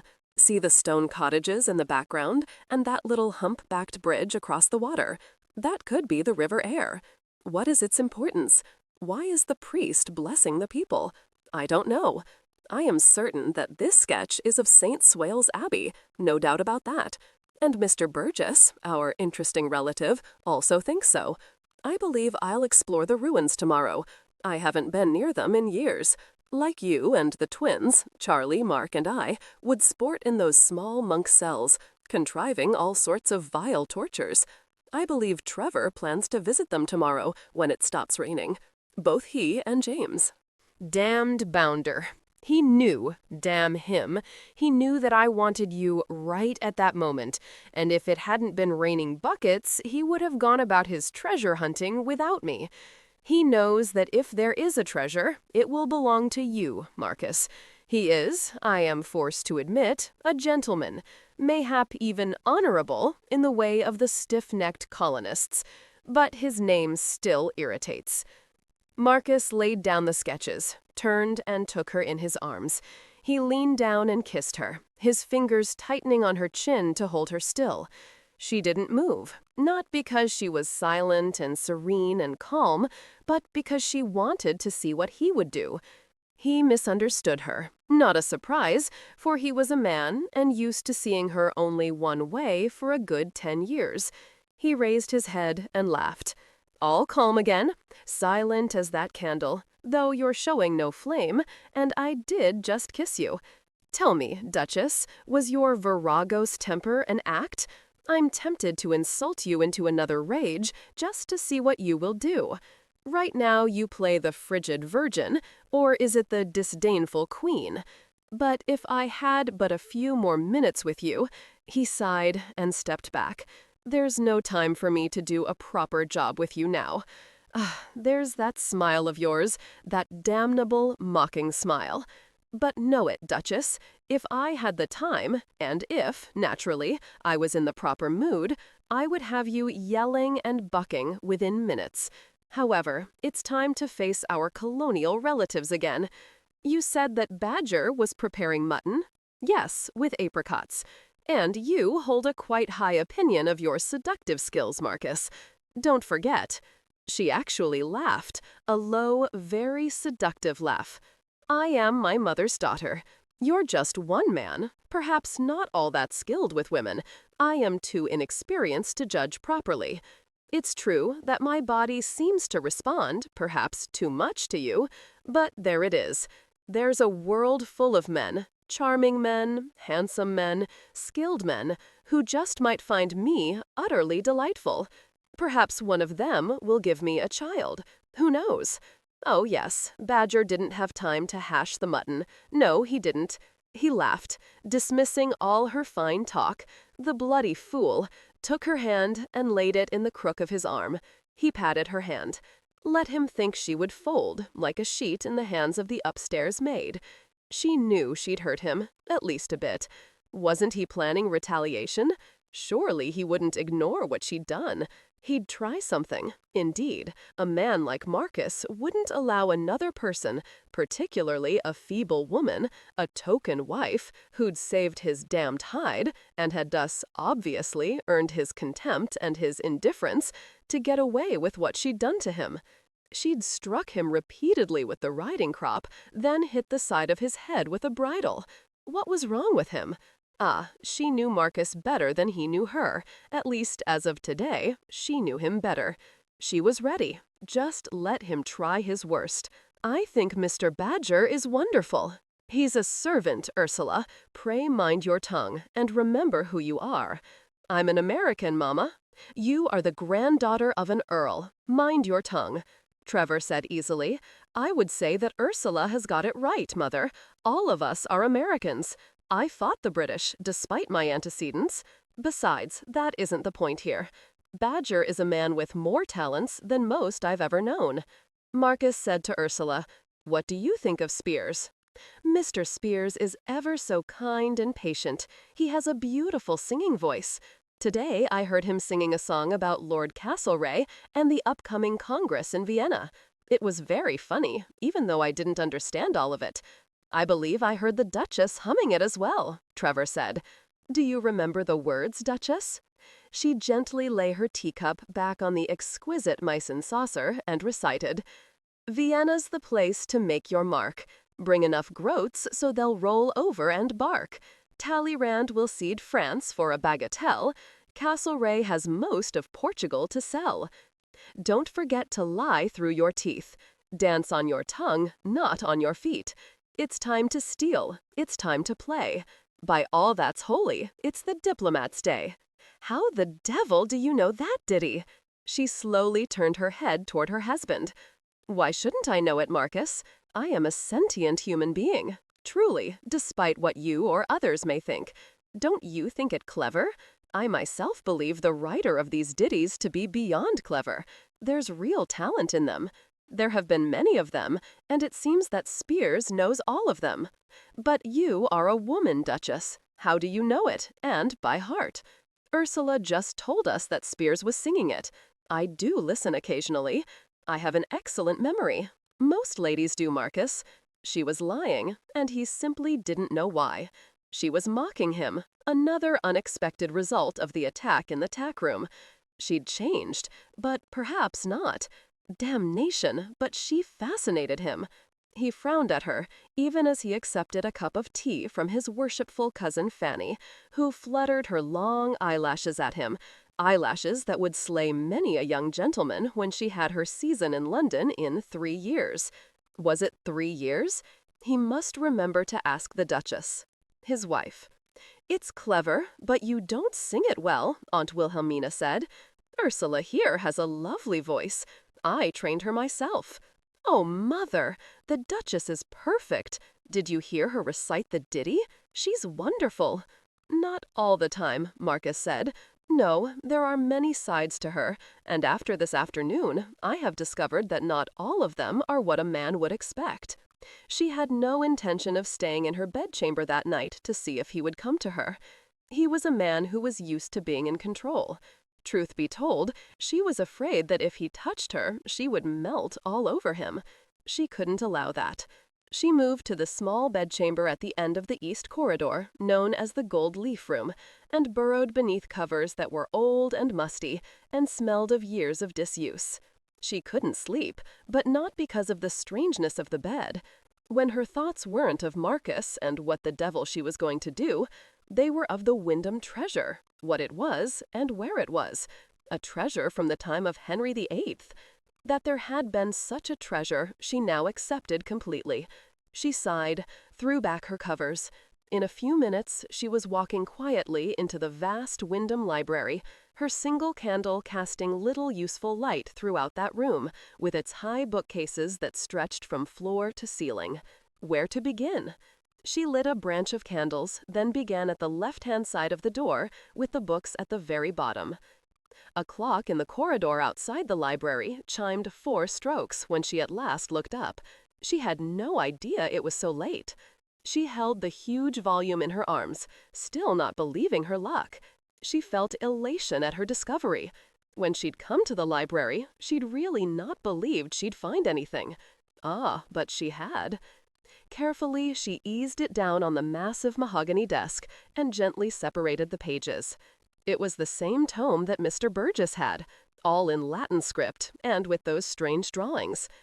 She'd found it quite by accident, just moments before, when she dropped an incredibly old book whose pages weren't cut, but had still been dusted once a month by the industrious house staff, but never read. And behind that old book had been this tome, layers of dust on it, obviously not seen or read for as many years as it was old. Who had hidden the book, and why? She felt her heart begin to pound as she turned those final pages. The drawings were just a bit different, but to be expected, since each tome had been done one at a time. St. Swales Abbey still appeared unutterably depressing, drawn in such stark black, and the scene in that village square was as strange as the other. Slowly, she turned the page. There were final pages here, not ripped out as they'd been in Mr. Burgess's copy. It was in Latin, naturally, and there were 2 more pages. She leaned down, bringing the branch of candles close to study the words. She could make out some of them. There was the name Cromwell. Ah, yes, the vice-regent for Henry VIII, and something about men he'd sent, arrogant young men who owed their souls to their master, Cromwell. She skimmed her finger down the page, stopping when she recognized the word for tree and cistern. Defeated with the remaining text, she turned the final page, and to her surprise, there was one more drawing. It showed an incredibly old oak tree, gnarled and bent, towering over an ancient stone well. There was an old leather-bound bucket attached to a chain from the crossbar above. There were piles of rocks in the background, not set at random, but rather planned. But what did they represent? The oak tree dominated, and it was on a small rise. The sky was blackly ominous, seeming to bear down on the scene. the stroke of the quill strong, the stark black lines still as black as sin. Then, quite suddenly, she heard something, not but a small sound, perhaps just the wind whispering, but not here, not in this immense closed library. But there it was again, that small sound, as if someone were breathing softly, but it was still in the back of her mind, not alerting her really until it was too late. She was turning when she glimpsed a shadow and felt a rush of panic just at the moment the pain against her temple sent her into blackness. 19. She opened her eyes to see Marcus's face very close to hers. He looked worried, definitely worried. About her? No, Marcus didn't care enough about her to worry. She blinked, and yet again she saw the lines of his face deepened. His blue eyes darkened even more. Why would Marcus be upset? It made no sense. Besides, he was blurry, so she had to be wrong. Without warning, a shaft of pain nearly sent her back into the darkness. She moaned with the shock of it. "Marcus," she said. She raised her hand, but felt him gently draw it back down. "Shush," he said. "Just hold still. I know it hurts. You've a huge lump behind your left ear. Hold still, all right?" She wanted to speak, but knew if she did, the pain would redouble in its force. She nodded and closed her eyes against it. She felt his fingers on her face, gently pushing the hair from her forehead, smoothing it behind her ears. Then she felt a cool, wet cloth cover her forehead.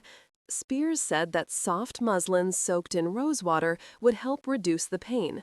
Badger says that you can't have laudanum yet, not until we're certain you didn't scramble your brains with that blow you took. He cupped her cheek in his palm then, and without thought, she turned her face ever so slightly to press against his warm flesh. "That's right. Try to relax. When you're better, you can tell us what happened. James found you unconscious on the library floor, the candles guttering on the desk above you. It was the candlelight that brought him into the library.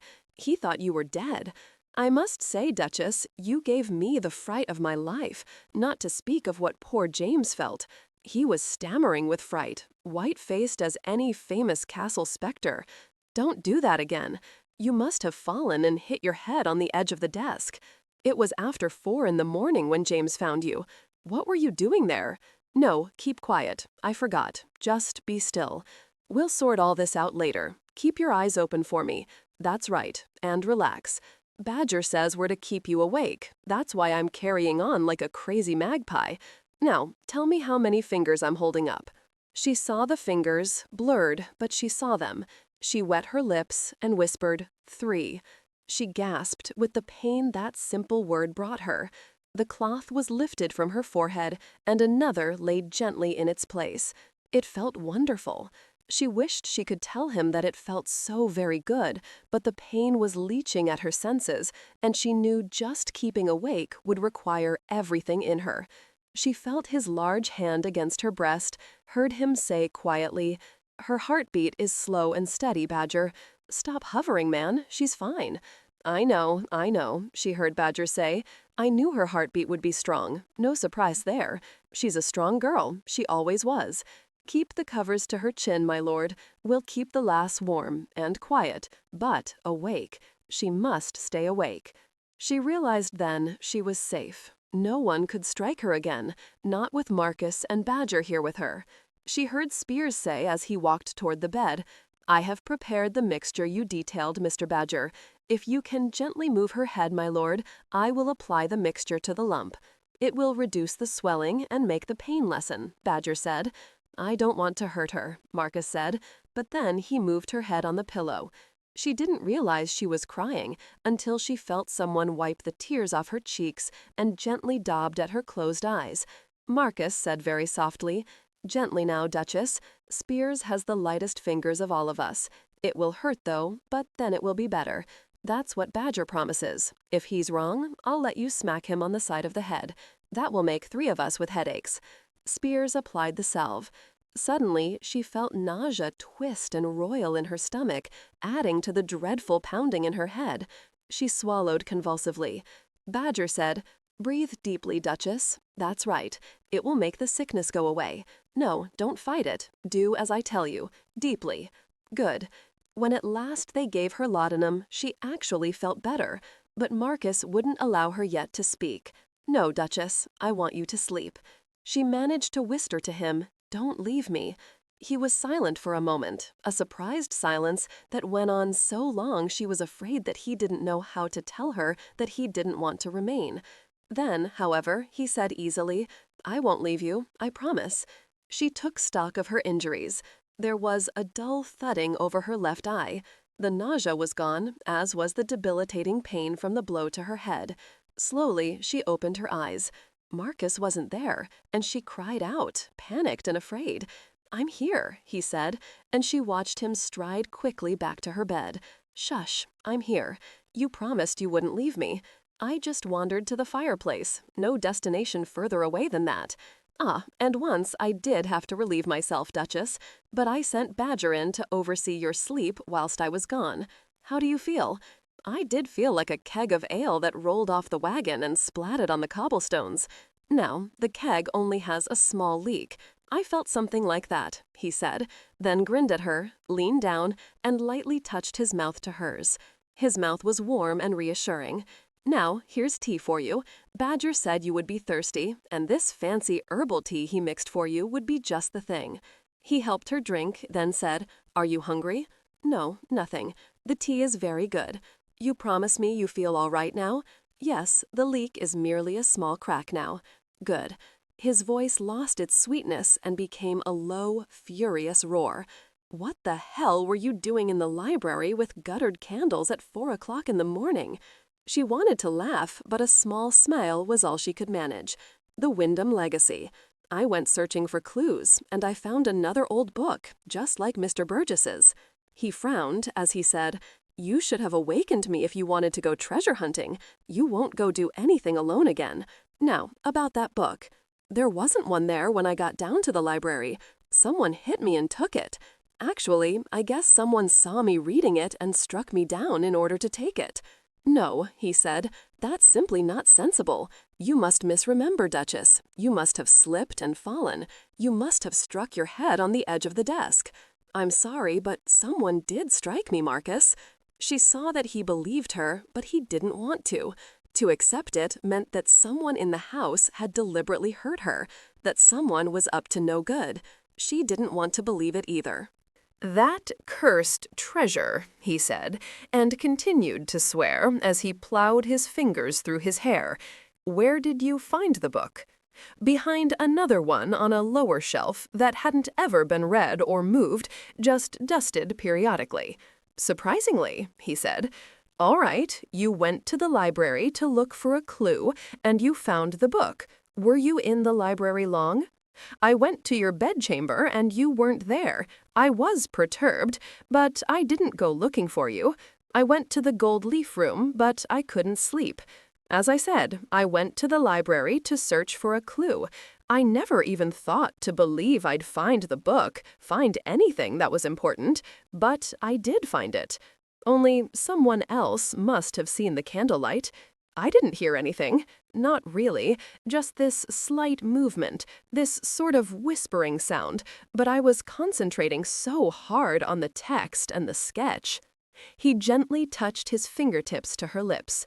"Don't get upset. You'll just make yourself sick. Close your eyes a moment and breathe deeply. That's right. Just relax, Duchess." He studied her face as she stilled. She was very pale, terrifyingly so, but Badger had sworn to him that she would be fine. Just a bit more time, he'd said. Her breathing evened into sleep. Slowly, he rose from the bed and stretched. He wanted a bath and clothes. He rang for Maggie, and she came, her glorious hair becomingly tousled, for it was still early, barely 8 o'clock in the morning. At least she was dressed now. Before, she dashed in wearing a peignoir that a London mistress would be proud to own, a feathered silk affair of pale peach. Just who, he wondered, had bought that for her? Her taste was flamboyant, but really quite good. The peignoir was something a man would buy, expensive, but gaudy and screaming sex. He sent her to search out Badger, who just happened to be with Spears in his own bedchamber, just beyond the adjoining door. Damned meddlers, he thought. She was sitting up in bed, still weak, but now she felt in control again. She hated being sniveling and helpless. "You still look pale as death," Maggie said, as she gently braided her hair. "But since you looked like death itself just this morning, what you look like now is an improvement. Thank you, Maggie. You must eat some more of the barley soup Mr. Badger made for you. It should taste quite delicious to someone who nearly stuck her spoon in the wall, but didn't, and thus should be grateful to be able to eat anything at all. I took a sip, but it didn't suit me. I'm well, you see, not sickly like you, Duchess. I don't feel like I'm going to puke up my innards, not like you do. I don't think I'll be sick now, Maggie. The nausea is gone. Well, that's a blessing. I don't fancy cleaning up that kind of sickness, mind you." Marcus overheard the last of this and was hard-pressed not to smile. He lost the desire when he saw her face. She looked utterly defenseless. The aloof reserve was gone, and in its place was a damned vulnerable look that made him flinch. He'd never seen her this way before, and he realized that it scared him witless. He realized with a start that he would prefer her yelling at him, calling him a bastard and a sod, even sticking that chin of hers in the air again, anything but staring silently at him, as if he weren't worth the words to say to curse him with, as if, somehow, she were afraid of him. No, she couldn't be afraid of him. Soon she'd be as she had been, and he knew it would take some getting used to, that passion of hers, that very loud, violent anger of hers. But he wanted to see it again. He wanted to see her face turn red, watch her change from the aloof, bloodless creature into a woman as passionate out of bed as in it. She'd gotten in a quite good blow with that damned bridle, and someone had struck her down, someone in this household. And that someone had to be one of the damned colonists. Aunt Wilhelmina was his prime candidate, the miserable old besom. "Hello," he said, walking to her bed. He leaned down and kissed her cheek. He searched her eyes, saw that they were clear, and that pleased him. You will appreciate that Badger and Spears together took Mr. Tivett beneath his arms and bodily assisted him from this room. I vaguely remember a fat little man with a red face and a loud voice. His black coat was dirty, wasn't it? Yes, filthy. I'm glad you didn't see his hands. That's Mr. Tivett, and he's the local doctor, and a miserable one at that. Anyway, when he pulled out his bleeding instruments and brought over a basin to the bed, Badger told him to take his torture devices out of here and never show his face again. He appealed to me, and I told him you are so weak now that if he took any blood from you, you would turn into a beautiful leaf and float away. He huffed, lamenting his wounded dignity all the way to the stables. He lifted her hand, enclosing it in his large one. He felt warm, solid. He is an old fool. I wouldn't have let him near you, but Trevor sent for him, not realizing that he was an ancient relic, and even as a young man, he was a half-wit. Has anyone said anything about what happened? Do you mean, has Aunt Wilhelmina broken into tears and confessed all? I'm sorry, Duchess, no such luck. It turns out that James was downstairs, on his way out the door to the stables. He had it in his mind that he would visit the ruins just at dawn and search for the treasure. A romantic notion, but one that would have probably just given him an inflammation of the lungs, given our damp mornings. Perhaps James struck you down and took the book, and then raised the alarm. Perhaps he was afraid he'd killed you, or that you would die without help. I don't know, Duchess. He paused a moment, then looked directly into her eyes. Why did you leave your bedchamber? I didn't want to stay. I was afraid you would come. I see, he said, his hackles rising, but he managed to keep both his voice and his expression calm. He'd been stupid to ask her that question, given her current condition. No, he would ask it again when she was once more fit, and he could yell at her and then toss up her skirts and drive her wild with pleasure. just maybe should yell back at him. And why are you smiling, Marcus? Huh? Oh, I was just thinking about the obnoxious barley concoction Badger is right now mixing up for you. Esme, my cat, even removed herself at the smell. That, or it was Badger's singing whilst he stirred the mess that made her run yowling from the kitchen. He was lying, but he was good at it.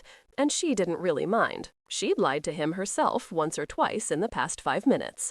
Now, tell me about the book and those final pages. She did, describing in detail that gnarl's ancient oak tree and those stones that were piled up, not just in piles, but constructed with a purpose in mind, and the well, with that leather-bound old wooden bucket. Surely it was very, very old. And there were men and women there, and they looked medieval, if she remembered correctly. He looked abstracted. He rose. Where are you going? He grinned down at her. So, my company is preferable to no one else's, eh? No, don't worry, Duchess. Aunt Gwyneth will be here shortly. She's very worried about you. She'll not leave you until I return. Not 5 minutes after Aunt Gwyneth arrived, all gentle worry and soothing fingers to smooth away her headache, Aunt Wilhelmina came into the bedchamber, swathed in dark purple, her impressive bosom well in the foreground, like the figurehead on a ship. "Oh dear," Gwyneth said, "I don't believe dear Marcus wants more than just one visitor at a time, Willie. The Duchess is still quite weak." The Duchess opened her eyes and stared into a face that had once been quite pretty, but was now filled with discontent, and bright, dark eyes that were filled with a savage sort of delight at seeing her lying here on her back. Willie? Surely that wasn't quite the right name for her aunt. Surely a Willie was warm and giggly and kindness itself. It was just as odd a name on her as Trevor was on her eldest son. So, someone struck you down. What a pity. Yes, as you see. To get the book, the same book that Mr. Burgess has. You're lying. No one would strike you to get to that silly book.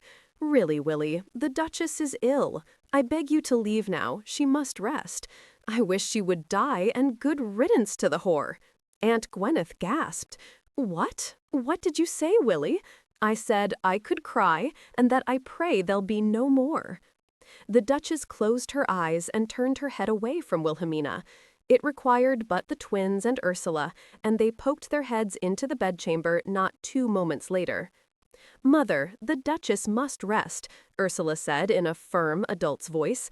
"Come along now. Fanny and Antonia want you to see the new bird feeder we've made. Mr. Oslo, the estate carpenter, helped us, but we did most of the work, and we even painted it. It has the look of our house in Baltimore. Oh, very well. Do rest, Duchess. Maybe forever." "Willie! What is wrong with you, Gwyneth?" "I just told her to rest and get better." "Mama, please, come along now." When they were alone again, Aunt Gwyneth said softly, "Do forgive her, Duchess. She isn't always a diplomatic woman, and her life hasn't been all that easy." "You mean she was starving in a gutter drinking Blue Ruin when your brother married her? Or perhaps she was an orphan in a workhouse. I know, it was smallpox, wasn't it? Or do you mean that your brother, my uncle, beat her? Well, no, not exactly. However, you've covered just about every possibility." Gwyneth paused a moment, a brow raised thoughtfully. "That was well put, very well put indeed. You seem a bit different, Duchess." It's just that, well, Wilhelmina isn't a very happy person." "She's a vicious harpy," the Duchess said, then sighed deeply. "I want to rest now, Aunt Gwyneth, that's certain, but not forever. No, dear, certainly not.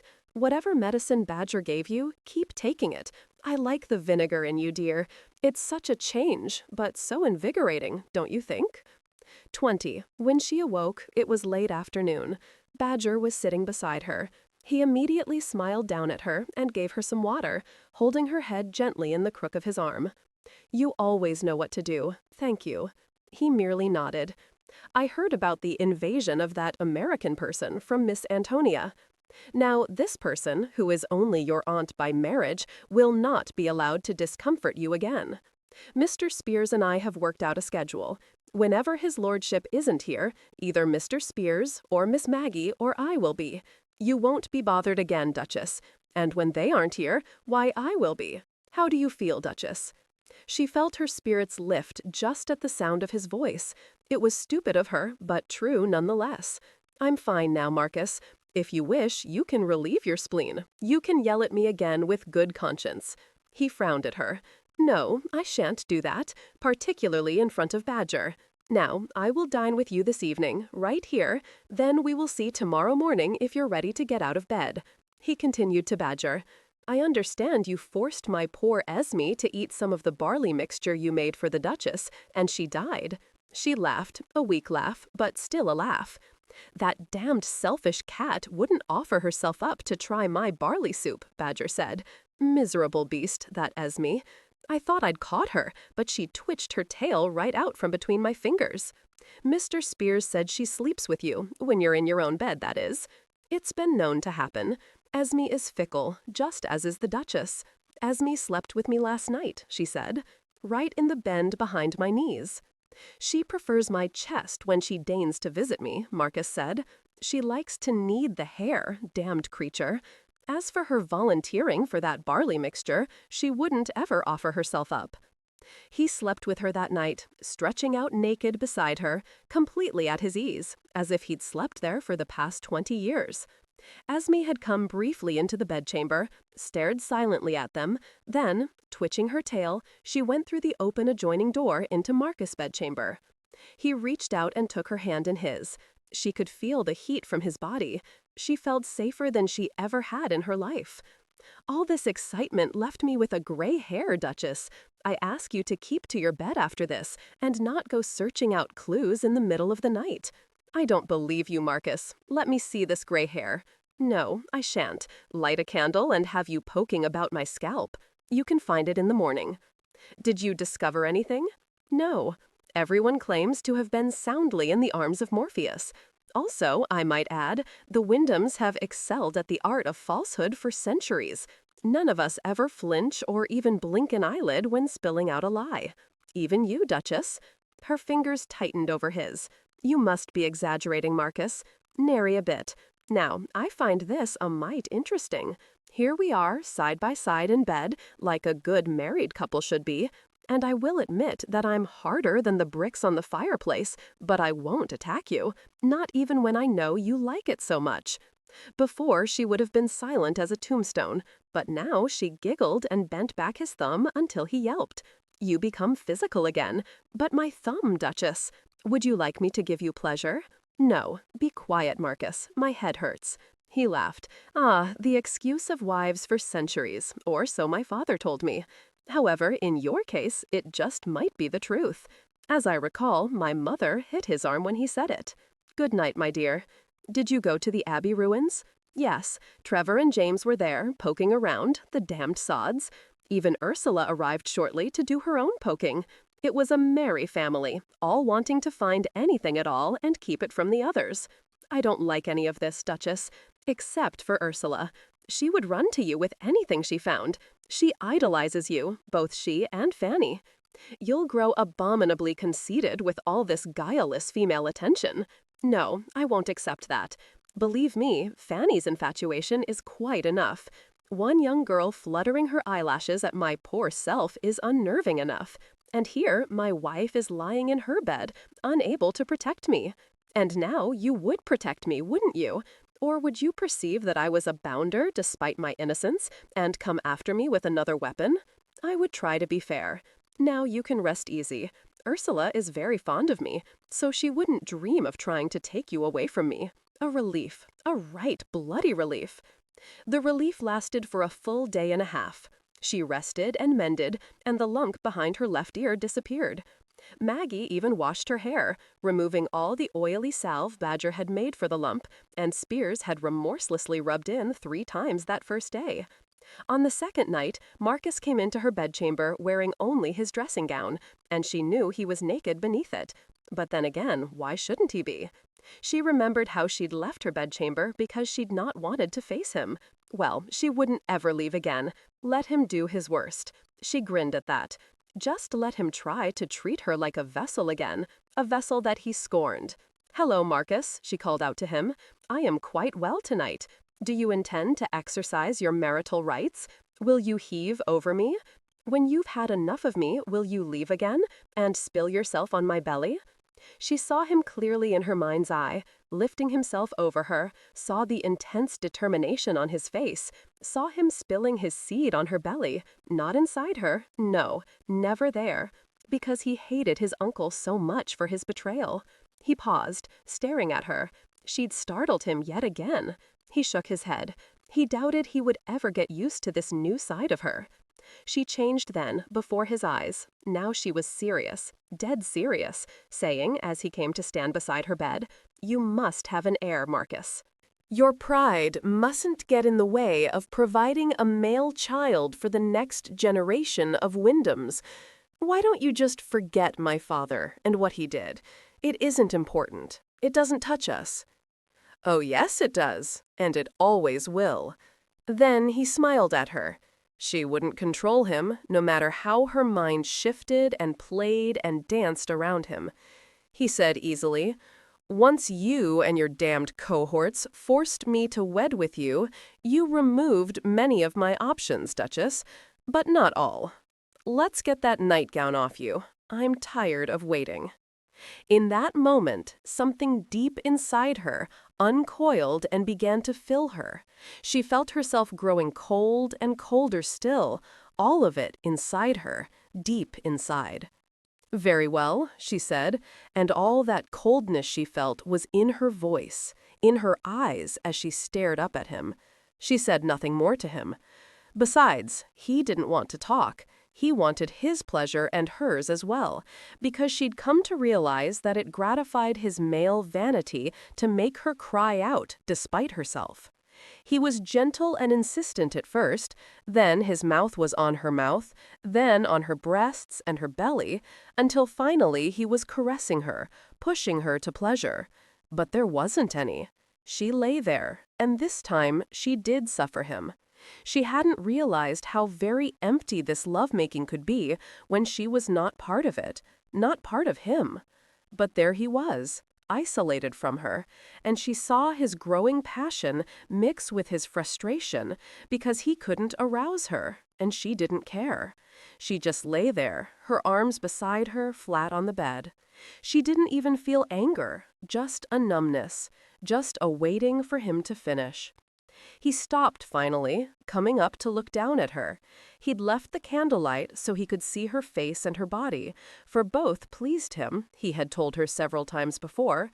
Then he would speak softly to her, going into vast detail and laughing softly when she would flush at the shocking words surely too intimate. And then he would carry his words into action. This time he said nothing. And now he was looking down at her, studying her face, looking at her breasts and her belly. His face was flushed, his breath coming deep and heavy. He was swelled and ready for her. He started to speak, then shook his head at himself. Suddenly, he pulled her open to him and, lifting her in his big hands, went into her deep and hard. She gasped at the feel of him, but he didn't hurt her, for he'd softened her, she couldn't deny that. But still she felt him deep inside her, with none of the pleasure, just his differenceness of him, the hardness of him, and his heaving over her. And she hated it, this separateness from him. She simply waited, not moving. Then, just as suddenly as the first time, he pulled out of her and pressed himself against her belly. And when he was done, he went back onto his heels between her legs. She said, cold as the North Sea during winter solstice, "Are you now through with me?" Certainly you are. May I have a handkerchief, Marcus? I dislike your seeds sprayed on me." "No, don't worry. There are no weapons for me about to take to you, though you deserve to be beaten quite thoroughly. No, just give me a handkerchief and take yourself off." She'd begun sounding as unemotional as a stick, and he wanted to yell at her. But now she was mocking him, laughing at him, and he didn't know what he wanted to do. She'd been utterly still beneath him. He'd wanted desperately to bring her to him, but she hadn't responded. He hated it. He looked down at his seed on her. So she hated his seed on her, did she? He looked to her face. She looked utterly composed. No, more than that. She looked bloody amused now. But it was cold, that amusement of hers.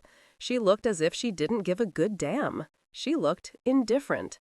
She could castrate him with her indifference. He hated her at that moment, hated her for being as passionate as she was before, hated her for making him as wild as a young boy, all the while lying there thinking about nothing in particular, perhaps even wondering about characters in the novels she'd been reading that afternoon, or perhaps about Esme, but not thinking of him, just lying there, enduring him, waiting for him to finish with her. He rocked back on his heels with rage, striking his fist on his thigh. "I don't believe this. I'd rather have you shrieking at me like you did in the tack room. You lost complete control. You've good strong lungs. The good Lord knows I never wanted you for a wife, and believe me, Duchess, I will use you only until I return to London. Then you won't have to suffer me further." He was off her bed in moments, jerked up his dressing gown, and was gone from her room, slamming the adjoining door behind him. She rose and washed him off herself. She slowly pulled her nightgown over her head and smoothed it down. She tied the ribbons at her shoulders. When she was back in her bed, she moved to the far edge, for she fancied she could still feel the heat of him. And she was cold, for the deep rage was banked. Perhaps she should fetch one of her father's dueling pistols from the estate room. Perhaps she should simply be prepared. She could never outguess Marcus. Yes, she would be wise to be prepared. The Duchess climbed over the low fence, careful not to rip her riding skirt. She looked about her, studying the details of the landscape. The Fenlow Moor was off to the west, rugged and barren even in the lush warmth of summer.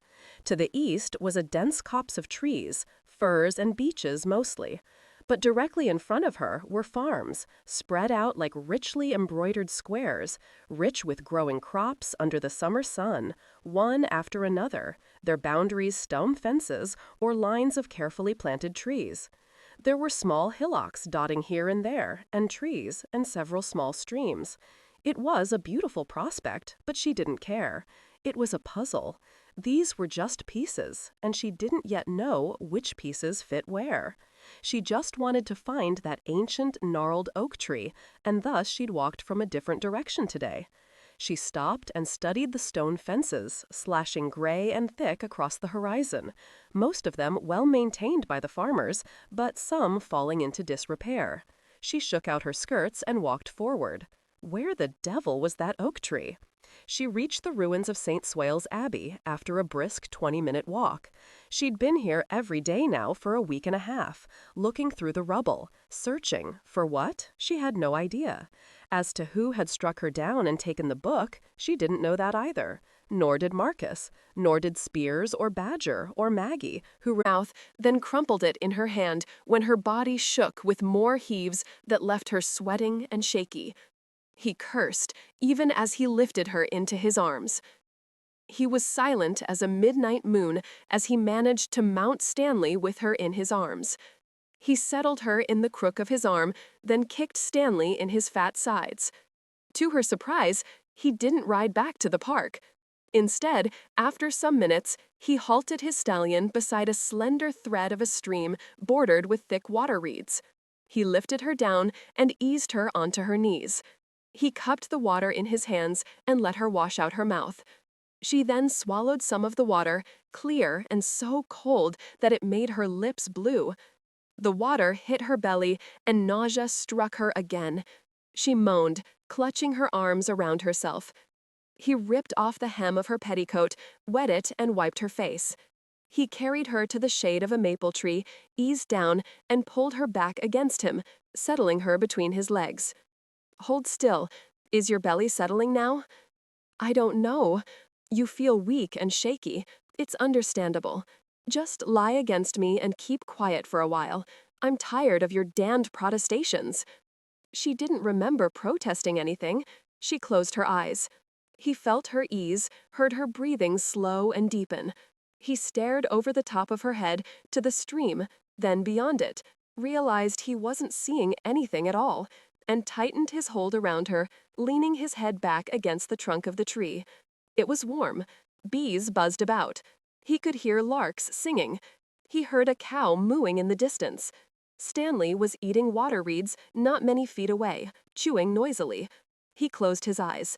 When he awoke, the sun had moved a goodly distance toward the west. He must have twitched upon awakening, for she was now awake too. Don't move. First, tell me how you feel. I'm fine now, truly. Thank you for helping me, Marcus.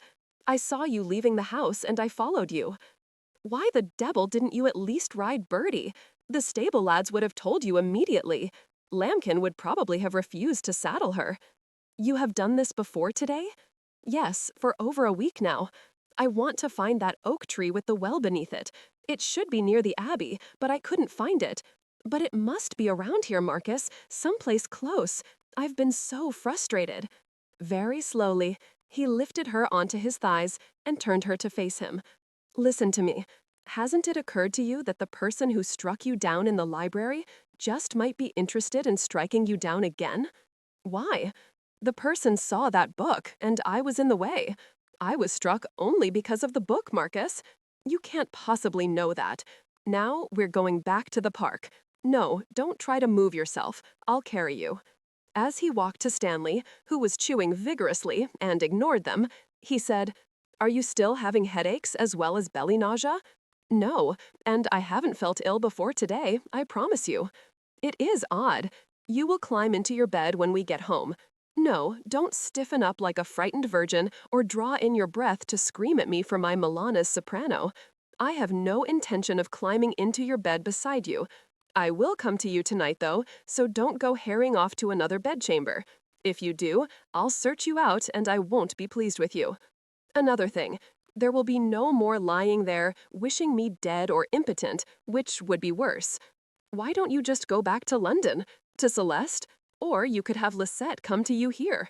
Yes, I could, couldn't I? You could try it, she said, chin up, eyes lighting for battle, for the nausea was gone now, thank God. I wonder if you would be so stupid. His eyes glinted, and he was slavering to goad her but good, saying in a drawl that could match Trevor's, it was so slow and taunting in its slowness, Do I take it that you are threatening me, woman? Are you saying that you would gullet me if I touch another woman? Right now, I am saying that you would be very sorry if you brought one of your women here. If you touched another woman, I will think about that and let you know. I believe a man should understand his options. She said not another word, but she was smiling. Curse those mysterious eyes of hers. He insisted on carrying her through the entrance hall for all to see, then upstairs to her bedchamber, where he made a grand production of seeing to her care. 21. I wish you would lose all your hair. Huh? What did you say? His hold around her tightened. I said, the Duchess said sweetly, smiling at him, that I wished you would call for a chair. Surely you're uncomfortable just standing there like that. He grinned down at her. That wasn't bad, but you're no competition for Aunt Wilhelmina. Perhaps you simply haven't any talent for well-turned rhymes. Enough talent so I didn't starve. She stared at him, clamping her hand over her mouth. She was a fool. It was the first time in her life he'd goaded her into unwise speech. In the past 2 weeks, he'd not goaded her in anything. She'd said just what she'd wanted, but now she wanted to bite her tongue off. But he didn't understand. At least he didn't realize what she'd just let slip. So, we're back to the mythical man who supported you at Pipwell Cottage again. No, we're not. But just perhaps I was lying, as all Wyndhams lie, so you've told me. So perhaps there was a man. What do you think, Marcus? If he'd bet a dog, he would have growled, but he got a hold on himself immediately, saying, in that easy way of his that made her want to strike him and kiss him at the same time, Well, I know he wasn't your protector. If you convince some fool to give you money with no return with your favors, who am I to cavil? No, come on now, Duchess, I wasn't really serious. He gave her an unrepentant grin. Shall I undress you? Where are your nightgowns? I'll see to her, my lord, Maggie said, coming into the room like a queen ready to fire off her troops. You just leave the Duchess be. Look how flushed she is. You've been scolding her, haven't you, or teasing her? That can't be good for her, though I, like everyone else, saw you bringing her in. We all believed you to be resting, Duchess. It wasn't well done of you to go off by yourself. That monster who struck you down just might have done it again. From the mouths of maids, Marcus murmured. The Duchess closed her eyes. She wondered if she should tell Maggie that she was flushed with utter delightful anger, but she didn't. To her surprise, she felt fatigue wash over her. She was asleep within moments. Marcus was true to his word. That evening, after solicitously seeing her to her bedchamber and handing her over to Maggie, he took himself to his own bedchamber. He opened the adjoining door a half an hour later. She was sitting in an overly plump chair in front of the small fireplace, staring into the sluggishly burning flames. "Hello," he said. "Here I am, just as I promised." She spared him a glance. "Go away, Marcus." "Oh, no, I only just wrote to Celeste this afternoon. She won't be arriving for another 4 days. I will have to make do with you until then." "You've been warned," she said. "Nothing more, just that." Then she folded her hands in her lap and ignored him, an enraging, indifferent, aloof act that the old Duchess would have performed. He gave a martyr's sigh, leaned down, and scooped her up in his arms. He kissed her as she turned her head and touched her neck. "You smell wonderful, but then you always do." "Thank you. Go away, Marcus. I will not be your vessel of the moment. I won't suffer the boredom of you in my bed. Go dream of Celeste." "A vessel of the moment? That sounds mighty odd, Duchess." He set her on her feet beside her bed, then, without fuss or more words, stripped off her dressing gown and nightgown. He set her away from him. "The good Lord constructed you quite nicely," he said, stroking his fingertips over his chin as he looked her up and down. "He had me in mind, obviously, for the size of you and the shape of you is just to my liking." She looked indifferent, merely standing there, looking away from him, not moving. She sucked in her breath when he reached out his hand and lightly caressed her left breast. "Yes, you're made of beautiful shapes. This is very intriguing, Duchess. You are silent as the Duchess of yore, then you're not. I never know what to expect from you now." "You never will, Marcus, you damned sod." He laughed, even as his hand stroked over her ribs and her belly. She took a step back, then gave a sharp cry. She looked at him, her eyes wide and bewildered. Then she turned and ran from him. "Duchess!" He took a step after her, then frowned himself in consternation when she dropped to her knees and retched into the chamber pot. He went down on his knees beside her, holding her steady. "This is familiar," he said, pulling her hair back from her face. "I don't like it. You were ill this afternoon, and now you're ill again. There is a physician in Darlington who has a fine reputation. I believe I will have him come here to the park now, tonight, in fact." She was shuddering, huddling in on herself. He rose and fetched her dressing gown, wrapping it around her. He put her in bed, then said, "You lie still. I mean it, Duchess. Just lie still until I return." He did return, and in only 5 minutes. With him were Spears, Badger, and Maggie, wearing a gown of teal blue satin with a décolletage that would send a vicar into shock. Marcus was saying as he entered the bedchamber, "She vomited this afternoon and again now. I know of this physician in Darlington. I want you, Badger, to go fetch him." Badger cleared his throat and stared at his pale, huddled mistress in the large bed. Spears closely studied the small clusters of grapes carved into the edges of the mantel. Maggie smoothed the luscious teal blue satin over her hips. Marcus frowned.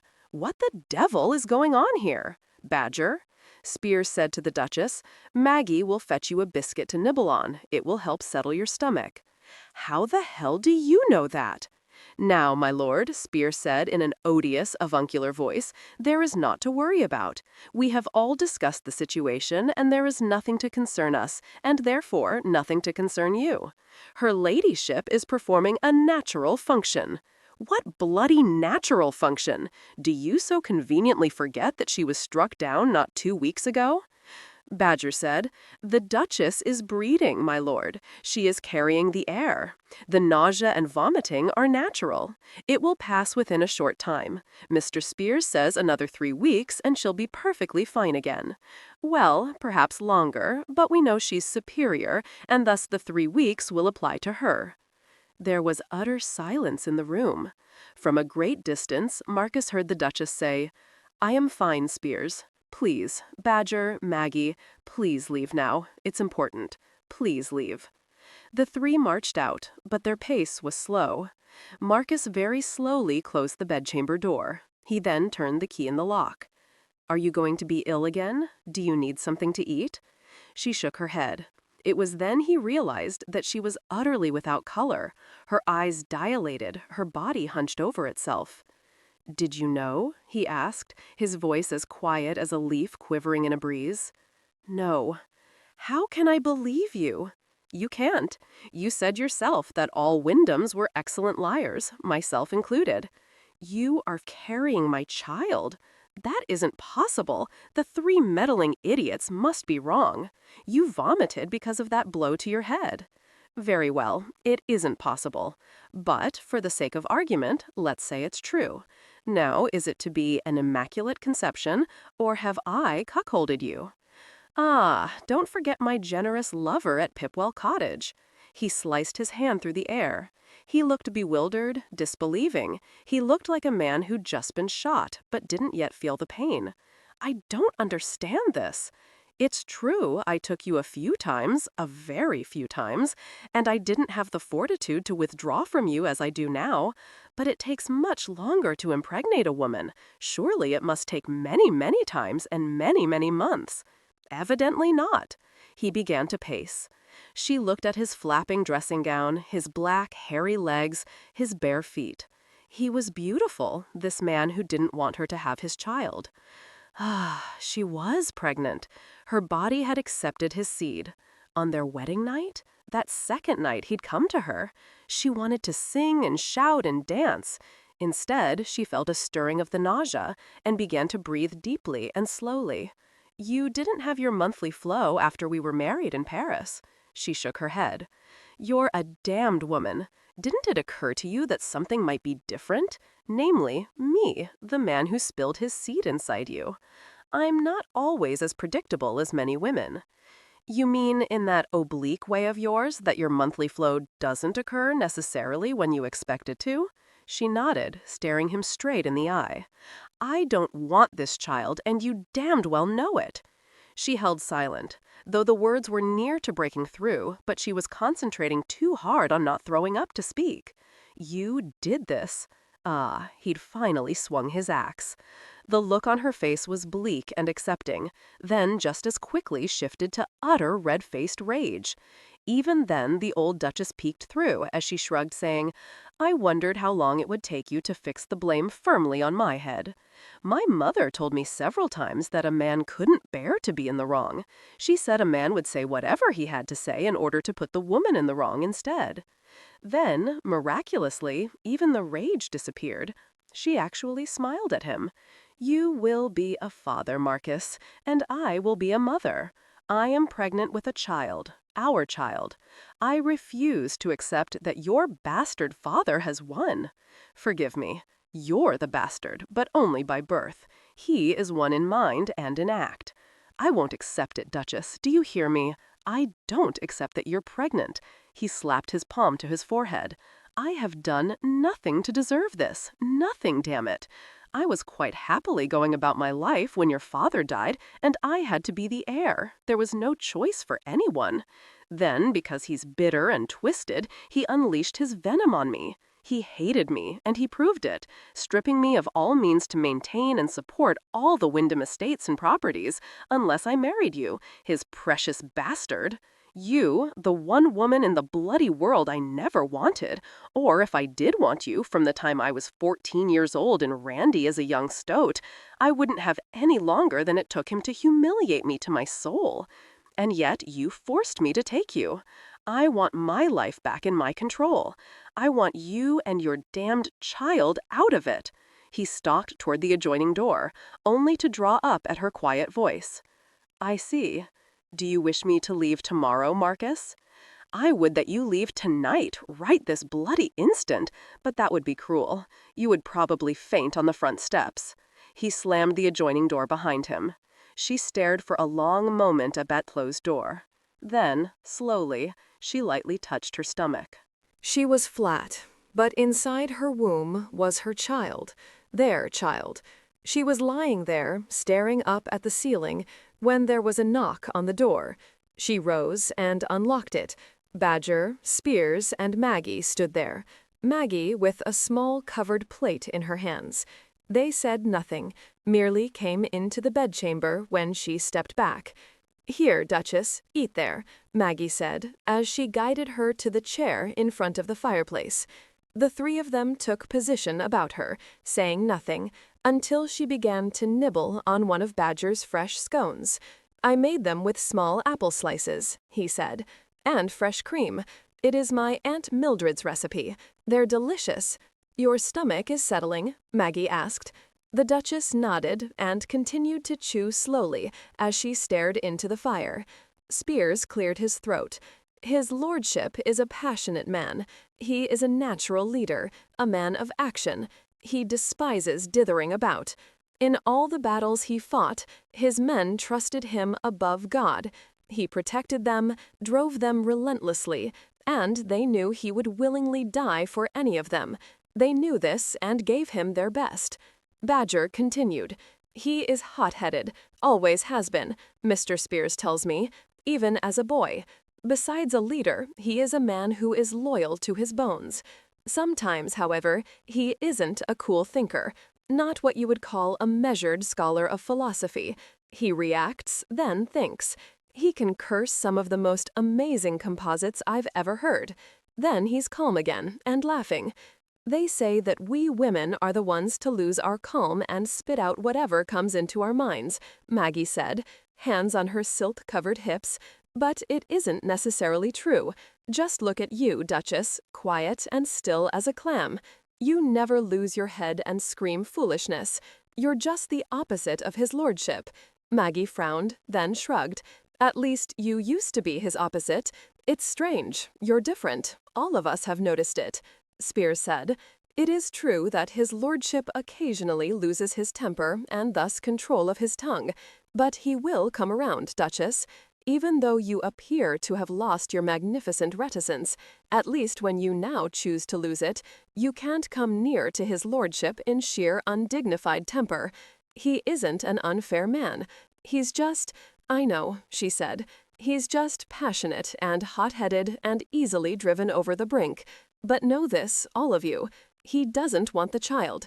He's said that often enough. It isn't just something he decided tonight. He is a man. However, he isn't stupid," Maggie said, frowning. "Well, yes, he is, for he is a man, after all. And all men must—well, that's not important here and now, is it? Now, his lordship must realize that babes follow lovemaking. Even as he cursed and ranted, he knew it would be natural for you to become pregnant, for his lordship is a lusty man." "Exactly," Badger said. "His temper, his insistence that he doesn't want an heir, doesn't make sense. As Maggie said, he isn't stupid." The Duchess became utterly white and still. "You don't understand." The three of them looked baffled. "You don't understand," she said again, slowly, then clamped her mouth shut. "Well, regardless," Maggie said, "I know men, Duchess, and his lordship may be proud to the point of you wanting to strangle him, but he will come around. He will come to understand what is right. He will moderate his stand," Badger said. "He will moderate his stand, or we will have to take action," Spears said, and Badger and Maggie nodded. She looked at each of them, in turn. Finally, she said, "Yes, perhaps we will have to take action. You won't run away, will you?" Badger said. She looked at him thoughtfully. 22. Marcus came to an abrupt halt at the bottom of the huge staircase that spilled onto the grand entrance hall of Chase Park. There, in front of the front double doors, were 3 valises, and beside them stood Maggie, all trimmed out in a flaming red bonnet with a curling ostrich feather curving around to her chin and wearing a dark blue cloak. She was tapping an elegantly shod foot. Tap, tap, tap. She was obviously waiting. She was waiting for the Duchess. He bellowed, "Where the hell is she, Maggie?" Maggie turned very slowly and gave the Earl a deep curtsy. "My lord, who the hell is she? Don't you twit my nose, girl, or I'll— That is quite enough, Marcus. Actually, I am here, but for just the next moment. Then Maggie and I are away from Chase Park. You aren't going anywhere, damn you. But you were quite clear in your wishes. You wanted me gone immediately, but were afraid your consequence would suffer if it became known that you kicked out your pregnant wife in the middle of the night. It wasn't the bloody middle of the night. No. Thus, in the spirit of bonhomie, I waited until this morning. Goodbye, Marcus." She turned on her heel, her chin in the air, as regal as the damned Duchess he'd named her so long ago. Then she tripped on one of the valises and went crashing down on her side. He reached her in an instant, hauling her into his arms. "Are you all right? Say something, you damned scourge." "I'm all right." How very embarrassing to be felled in the midst of such an excellent exit. Yes, that's what happens when your chin is in the air. However, I won't laugh, at least not just yet. Now, heed me, Duchess. You aren't going anywhere. This is your home, and here you'll stay. He shook her. "Do you understand me?" "I'm not certain, Marcus. Perhaps you'd best shake me again. It makes me think more clearly." He hauled her to her feet and stared down at her, his look as black and brooding as one of the quixotic Lord Byron's heroes. "Why is Chase Park now my home? Why are you singing a different tune this morning? Truly, I don't understand you, my lord. It is your home until I tell you it is not. And even then, perhaps it will still be your home, as arguments follow from the night unto the morning, and things change in the hours in between. Do you now understand? I will never understand you. I am a man. Men are not easily fathomed. Our feelings aren't sitting in the middle of a plate for all to comment upon and taste, not like you bloody women." Maggie snorted behind him.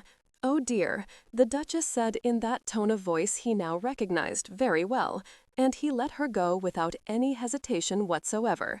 She ran out the door, down the deep, wide marble steps, past a startled gardener who dropped his spade, fell to her knees, and vomited in the rose bushes. Maggie looked him up and down. "You shook her on purpose to make her sick.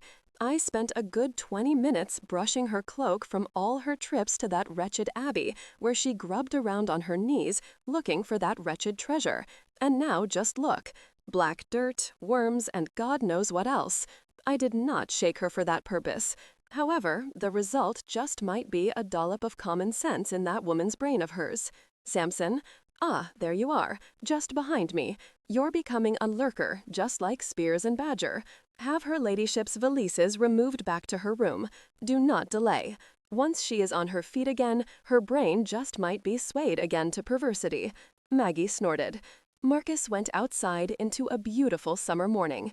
The sky was a light blue with white clouds dotted here and there, and his wife was retching on her knees in the rose bushes. He waited until she was done, then picked her up in his arms and carried her back upstairs, not pausing to say anything at all to any of her cohorts. He passed Aunt Wilhelmina, who raised a brow and said, "Perhaps she has finally cocked it." "No, she hasn't. Good day to you too, Aunt Wilhelmina." "Mamma," he heard Ursula say, "really, you shouldn't say such awful things. She's the Duchess and she's the mistress here." I said nothing at all untoward. I merely wondered if she had merely knocked herself up with all her activity. "I could do better than that," Marcus said under his breath. She wanted to smile at that, but she felt too wretched. "I don't like this, Marcus. No, I shouldn't like it either." Now you know that you must be calm and placid as a cow, and do exactly what I tell you to do. He reached her bedchamber, frowned a maid out of the room in a near-dead run, and laid her on her bed. She took sips of the water he handed her. She groaned, grabbing her stomach. He left the room, and she heard him shout, Maggie, get her some biscuits. Doubtless you packed dozens. Go, quickly. Not 3 minutes later, she was chewing slowly on a biscuit flavored with cinnamon. She sighed, finally relaxing. You don't want me here. Why are you being perverse? Is the vicar due to call on you? Do you fear he will see your wife leaving you? He was silent. He turned away from her and began his familiar pacing, back and forth at an angle between the bed and the winged chair, long strides in his black boots. He was such a splendid-looking creature. She liked him in those tight buckskin breeches. She remembered how he'd looked in his uniform and sighed again. I'm willing to leave, Marcus. As you know, I'm very rich. And you also know, even without the money my father left me, I can still manage. I obviously didn't get pregnant on purpose. That, I suppose, is impossible. But I am with child, and there's nothing I can do about it. Suddenly, she sucked in her breath and whispered, No, surely not. You don't want me to do that. Surely not. What? What don't I want you to do? I have heard of women who try to rid themselves of their babies, and many succeed. They stick things inside themselves. Sometimes they die, too. Oh, for God's sake, Duchess, just shut up. Yes, I can certainly see you tripping into some back alley in York, asking for an old besom to rid you of the child. Or, better yet, why don't I drag you by your hair into a back alley? Just cease your asinine talk. You may be quiet, or you may turn red raging at me. Just don't be a fool. He began pacing again, more quickly now, his steps longer, his heels clicking on the wooden floor. He was indeed very nice to look at, the sod. What do you want me to do, Marcus? Then he turned and he was smiling. It seems that now I won't have to withdraw from you. The damage is done, so to speak. She could only stare at him. You said Celeste would be here in 4 days. I could have lied. I'm a Wyndham, and it is a possibility that I didn't write to her instructing her to come. You possibly know I was perhaps lying. Don't pretend otherwise. Since your bouts of illness come and go with neither rhyme nor reason, then I'd best enjoy you when a propitious moment is offered, like now. She didn't move for the longest time, nor did she speak. Then, very slowly, she rose from the bed, walked to the chamber pot, and retched. Well, hell, he said, kicked over a stool, and went to hold his wife until she sagged back against him. You know, he said, drawling out his words as he lightly stroked her hair from her face, I just might have Celeste come after all. You are in no shape to offer me much of anything, fight or passion. What do you think, Duchess? You just try it, she said. He stared at her a long moment. She could see him thinking, sorting through ideas. Then he said, I think I'm beginning to see things more clearly. I don't think you had any intention of leaving Chase Park or me, did you? Did you not see the valises? Wasn't Maggie all decked as fine as a ninepence? Was the carriage not there waiting? Did you? Actually, he was perfectly right. She was only pretending to leave. The valises had been empty, and Maggie, bless her actress's heart, had doubtless enjoyed herself immensely. She'd prayed he would come to grips with the existence of the child, prayed that if he thought she was leaving him, he would realize he wanted her, that he wanted both her and their child. Now she had no idea at all if she'd gotten what she'd prayed for. She remained silent. She wouldn't give him that kind of ammunition. Her chin went into the air. You now offer me another challenge, he said, and his blue eyes glittered. You like games, madam. Now that I know what you're about, you'll soon realize you haven't got a chance. You will be humiliated. You're a mere babe at this. You have no clue of proper strategy, no instinct for just what to do at any exact moment. Yes, a challenge from you, when you're not puking on the rose bushes, just might please me. I just might leave you tonight at 8 o'clock. He laughed. I don't like it, Marcus said to Badger and Spears. She's ill all the time. She's pale and she's thin as a damned stick. She's too exhausted to even get angry, and the good Lord knows I bait her enough when she appears well, goad her, until if I were her, I'd shoot me or stab me with a dinner knife, but she doesn't even take a nibble. That is worrisome indeed. For you are renowned for your bait, my lord, Spears said. I don't like it either, Badger said. You are also renowned for your goads. Another 2 weeks, Spears said. I understand your concern, my lord, but I have studied this thoroughly, my lord. Surely just another 2 weeks and she'll be much improved. Mr. Badger is preparing excellent dishes for her to eat, and what she is managing to keep in her belly is very healthful for her and the babe. Marcus flinched whenever anyone mentioned the child. He still had no idea what he was going to do. Send her away when she was well again? To Pipwell Cottage? He cursed, which made both Badger and Spears regard him with some surprise. I had thought, my lord, Spears said, that this was a meeting with a purpose, namely to relieve your mind of your wife's continued illness. You sound as austere as my mother, Spears. Incidentally, when is my fond parent to arrive? Mr. Sampson said she would be coming the 3rd week of July. Oh, God, can you just see my mother with Aunt Wilhelmina? She and that harpy from Baltimore will have a fine old time. Poor Aunt Gwyneth, she'll be buried along with the rest of us beneath the sweet poisoned darts those two will be flinging about. Your mother isn't at all difficult, Spears said. She is amusing. She doesn't suffer fools. Thus I wager that the harpy from Baltimore will quickly find herself at point nonplus. I told Mr. Badger that she was fanciful, with her adoration of medieval legend and lore. Quite harmless, I would say, my lord, and charming.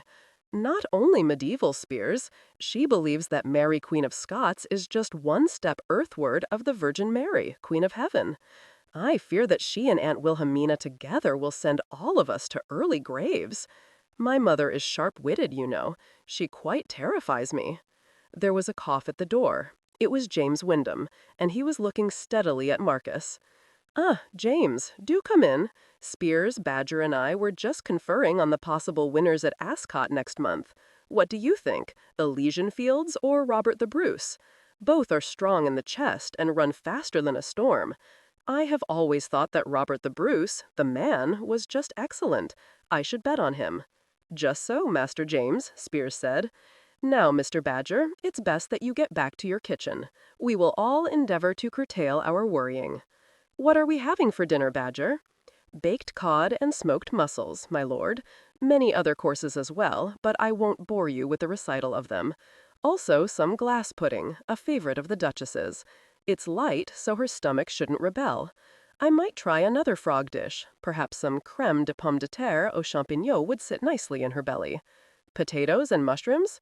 Yes, give it a try, Marcus said, half his attention on James Wyndham, who was regarding Spears and Badger as if he'd suddenly stepped into a Drury Lane play and didn't know his lines.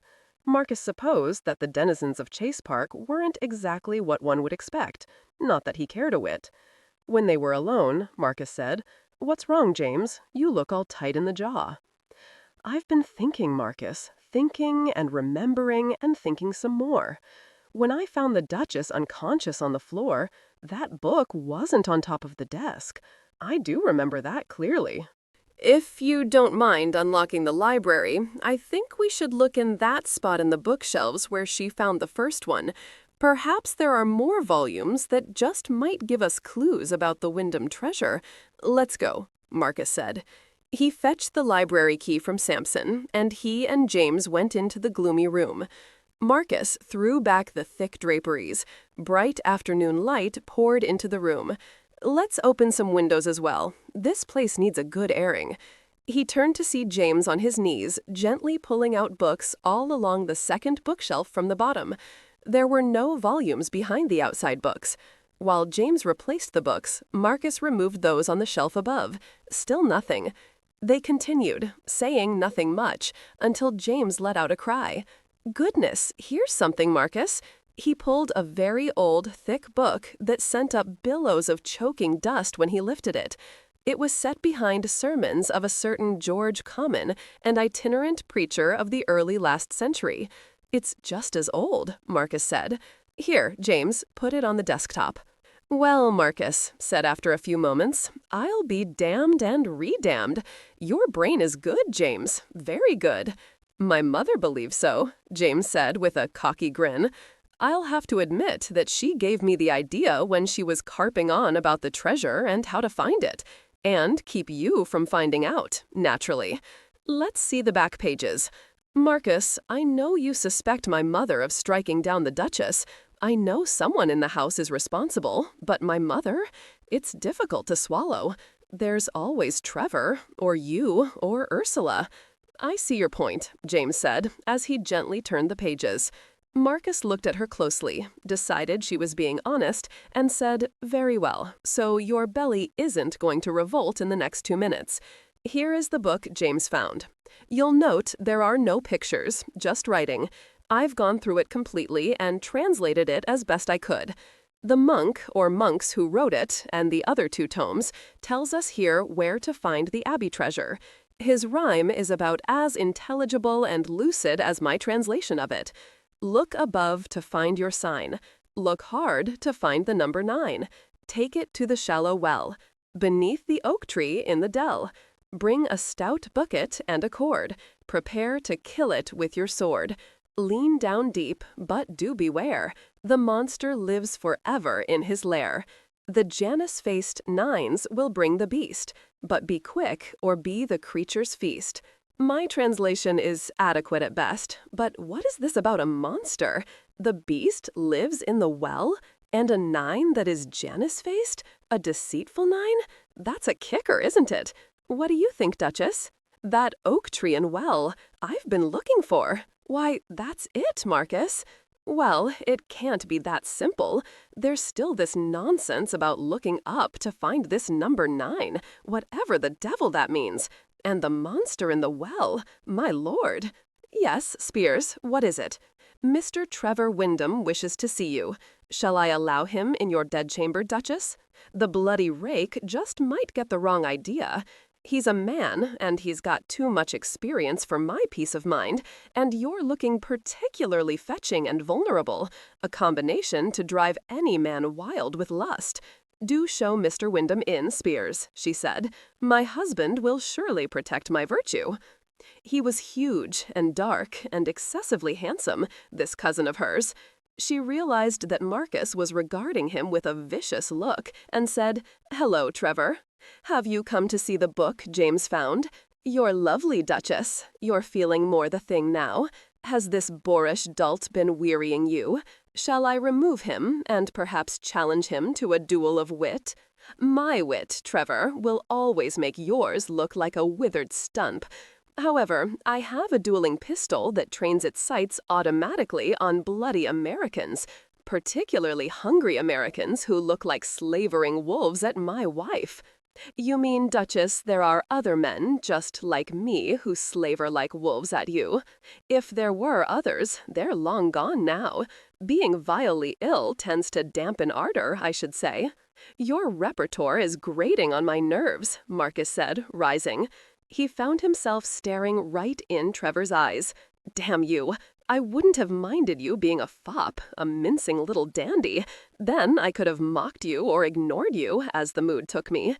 Trevor grinned his white-toothed grin, saying, "Sorry, Marcus, but the last time I was little, I was 5 years old. Now, you two." James showed me the rhyme. Nothing else but that? An entire volume filled with nonsense about the Abbey's woes with signing the Act of Supremacy, their worries but King Henry would accuse them of owing their allegiance to the Pope and not to him, which was naturally quite true. Then, at the end, just that fool poem about the treasure? That's about it, Marcus said. I can't imagine that you'd have any ideas. You don't, do you? Let me see the book, and I'll tell you. After 10 minutes, Marcus said sharply, take the bloody thing and give it to your mother. We've got the poem that is surely an aberration of our mad monk's mind. There's nothing else that James or I could see helpful. A monster in a well? A 9 that is Janus-faced? 2 9s together yet facing apart? It seems like a mess of nonsense. It does, but I'll give it to my mother. She's nearly bursting her seams with curiosity, and fury at James, of course, for drawing you into it, Marcus. The poem will keep her occupied, at least for a short time. Trevor, the Duchess said after he'd left her bedchamber, isn't remotely a fop. No, he's more the beast in the well, the bloody scavenger. 23. The Duchess slapped her riding crop against her boot. She felt wonderful. Her belly was happy with Badger's scones and honey, and she'd ridden Bertie without incident, all around the St. Swell's Abbey, to the north this time. She just hadn't found anything. No oak tree, no dell, no bucket, no well, nothing. Not even a monster of any repute. Not even a 9 that was just a simple 9, much less a 9 that was front-faced and one that was backward. But she wasn't cast down, oh no. She couldn't wait to see Marcus. The past 3 days he'd not come to her bed, but he hadn't avoided her. He'd been as assiduous in his attentions to her as a mother superior to the Virgin Mary herself. She wanted to pound him into the ground for not acting remotely like he should act, like he'd always acted since she'd met him when she was 9 years old, irritating her until she was raging at him, mocking her, making her want to kill him and kiss him and tease him. No, he was acting like a reasonable man, a man who was calm and deliberate, a passionless man she disliked immensely. She began to whistle a tune that had popped into her mind, and still hadn't words yet to go with it. She had the idea, though. It made her grin just to think of the Congress of Vienna and how Caroline Lamb and Lord Byron should attend.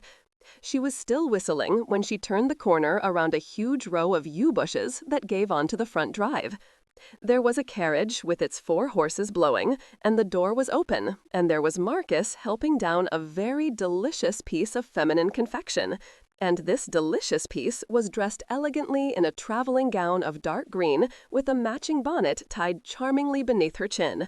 One dainty foot was showing in a soft kid traveling boot of matching dark green. She watched Marcus raise her gloved hand to his mouth, his eyes never leaving the woman's face. She heard a clear, sweet laugh. She saw the woman lightly stroke her gloved fingers over his cheek. She saw her go up on her tiptoes and kiss him right on his mouth. She saw red. "How dare you? Get your hands off my husband! Marcus, get your mouth off hers, you rotten sod!" She skittered to a halt when the lovely creature turned to look at her. Clear gray eyes with what? Puzzlement? Amusement? She didn't know.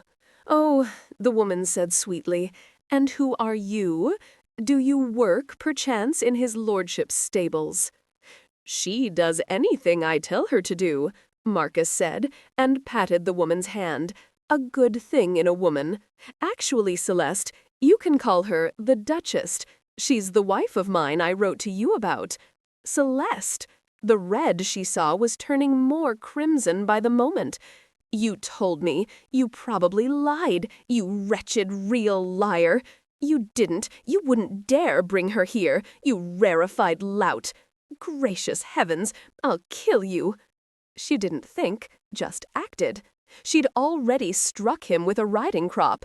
She needed something else. There wasn't anything else, unless she could rip a branch from that thyme tree, and that damned branch was too high for her to reach.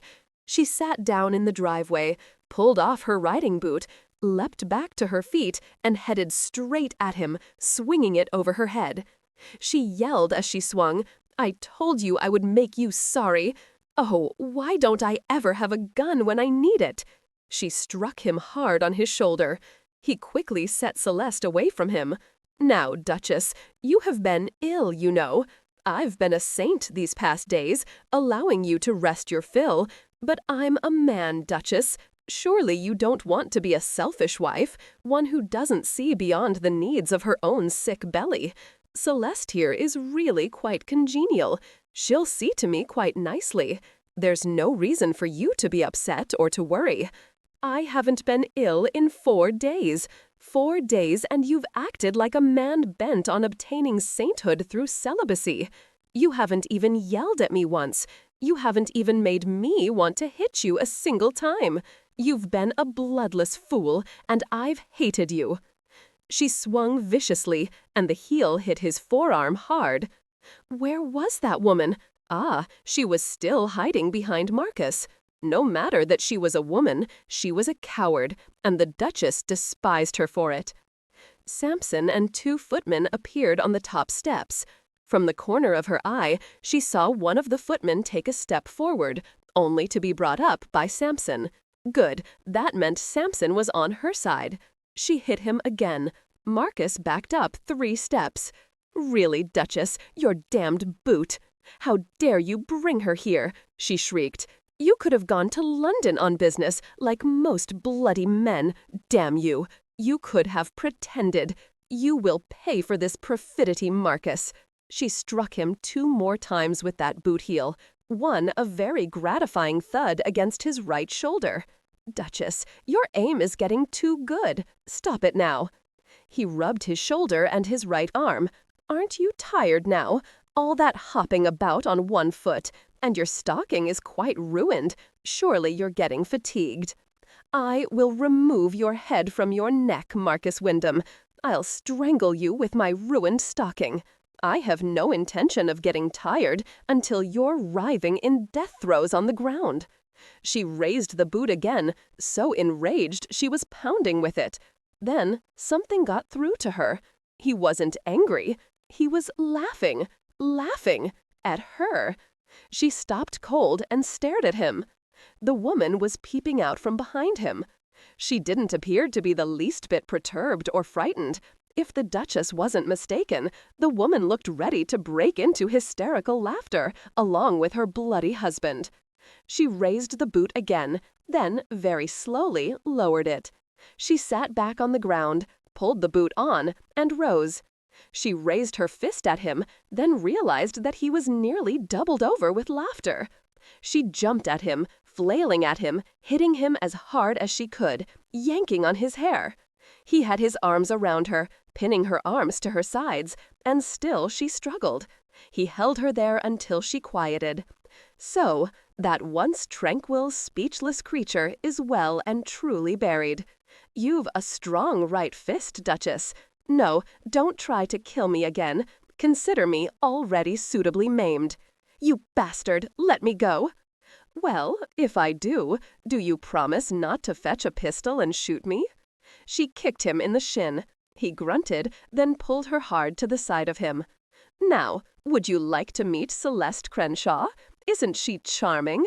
She adores me, was perfectly willing to come all the way north so I wouldn't be deprived. She was making a great fool of herself. He'd done this on purpose. He'd quite made her lose her good sense. Quite simply, he'd done her in. She tried to take a deep, calming breath. It was very difficult. She still tried, saying finally, knowing she didn't have but a few moments to salvage her pride and the situation, "Hello, Celeste," in surely a voice that was too shrill and too loud. "So you are here to take this lout out of my bed? I'm delighted, truly. I was angry at him for quite something else. Please understand, I'm ecstatic you're here.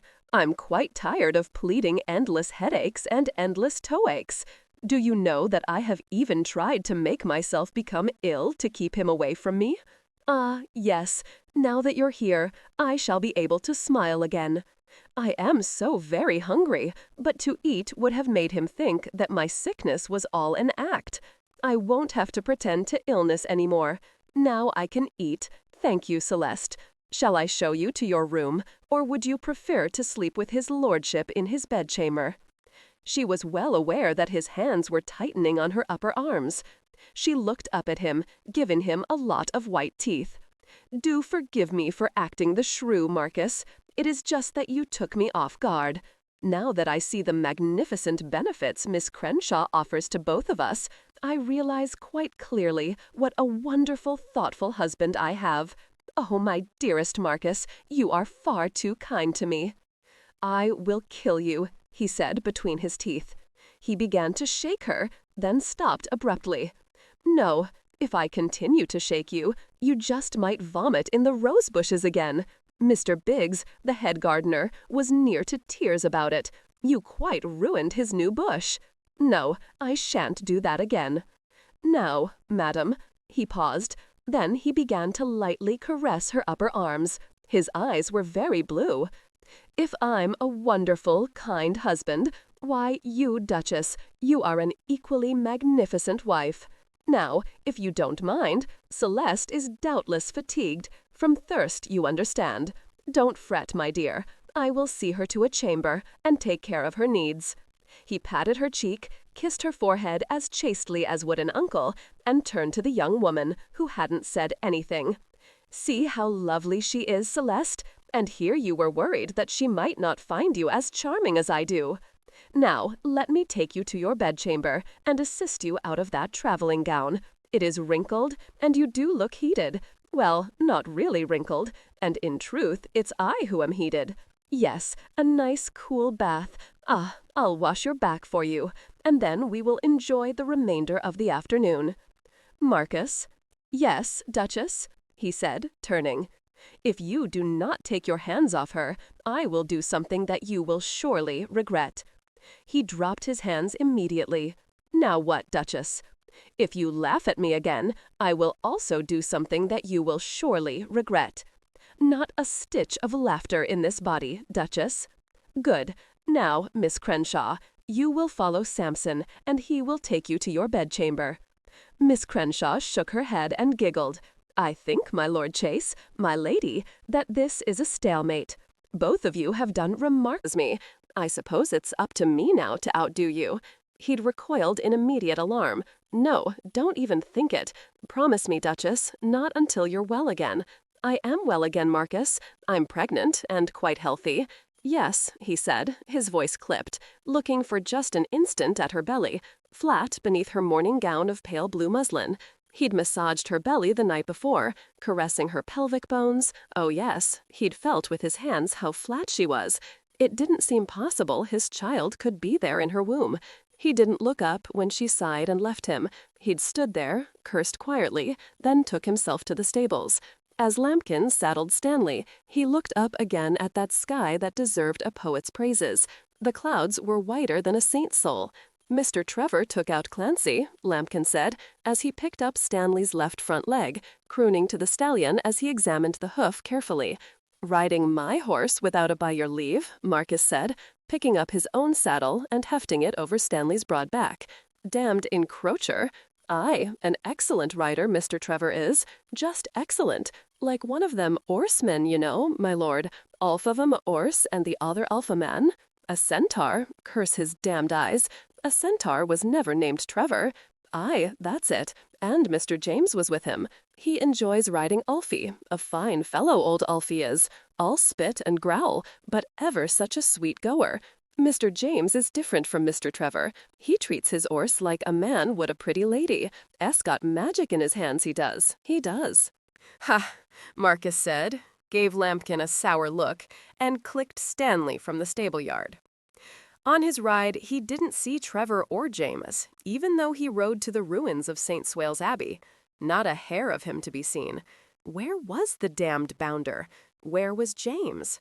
He found that he began searching for the dell and the oak tree and a well, and something that could resemble a 9. A bloody 9. A Janus-faced 9. What the devil was that? 2 9s back to back? Why did folk insist on leaving clues that were so obfuscated that even a brainy fellow like himself didn't stand a chance of figuring them out? He saw a lone female on the narrow country road close to the drive leading into the park, saw that it was Ursula, and pulled up Stanley beside her. "Good morning, cousin. Why aren't you riding? The day is too magnificent. When I ride, I'm too afraid I'll fall off, and I wanted to see everything today. Even the leaves on the trees look greener today, don't you think? This is a day to treasure. It rains a lot here, my lord, a lot more than back home, although Baltimore is nature's blight. That's what my papa used to say." He grinned at that. "You miss your home, Ursula?" "Yes, but England is also my home, since my papa was born here. Chase Park is the most incredible place. There are no houses like it in America. Oh, there are mansions, but they're new and shiny, not centuries old with hidden passages and hidey holes and clues for the Wyndham legacy, if we could just find them." He dismounted, looped Stanley's reins over his hand, and walked beside his cousin. "Legacy? Why do you call it that?" "Mother says it isn't just a treasure, but rather a legacy meant for the younger son, since the elder son becomes the Earl and gets the park, the properties, and all the money. Thus, it's a legacy for her husband, and since Papa died, it's now hers." "I see," he said, wanting to applaud Aunt Wilhelmina's circuitous logic. Well, I fear that if there is a treasure or a legacy, it must belong to me, the Earl. Sorry, my dear, but I shan't hand it over to your mama. Now, James and Trevor are out somewhere, but I haven't seen either of them. No, nor have I. Trevor is getting impatient to leave. He keeps giving Mother harassed looks. As for James, he wants to find our legacy, but I don't think he wants to steal it from you, not like my mother does, if it truly is stealing, and as of yet, I'm not certain who it should belong to. I think I should like to have it, though. Your mother, he said, carefully, is a very unusual person. Has she always been so very unusual? Ursula cocked her head to one side. I think she has, but she's become more unusual as I've gotten older, or as she's gotten older. It's difficult to know when one is young. Do you think the Duchess is upset at what she says? She doesn't seem to be, though perhaps she should be, for Mother is many times quite unaccountable. She does odd things, then forgets them. Or perhaps she doesn't forget, just pretends to. The Duchess is far too intelligent to be cast down by insults, no matter how smoothly couched. As for your mother forgetting things, that's interesting. It wasn't until she mistakenly served some spoiled food to a neighbor, and he nearly died. Did she, dislike this neighbor? However did you know that? Wild guess. Look over at that oak tree. By heaven, it's older than you are, surely. Older than me, Marcus?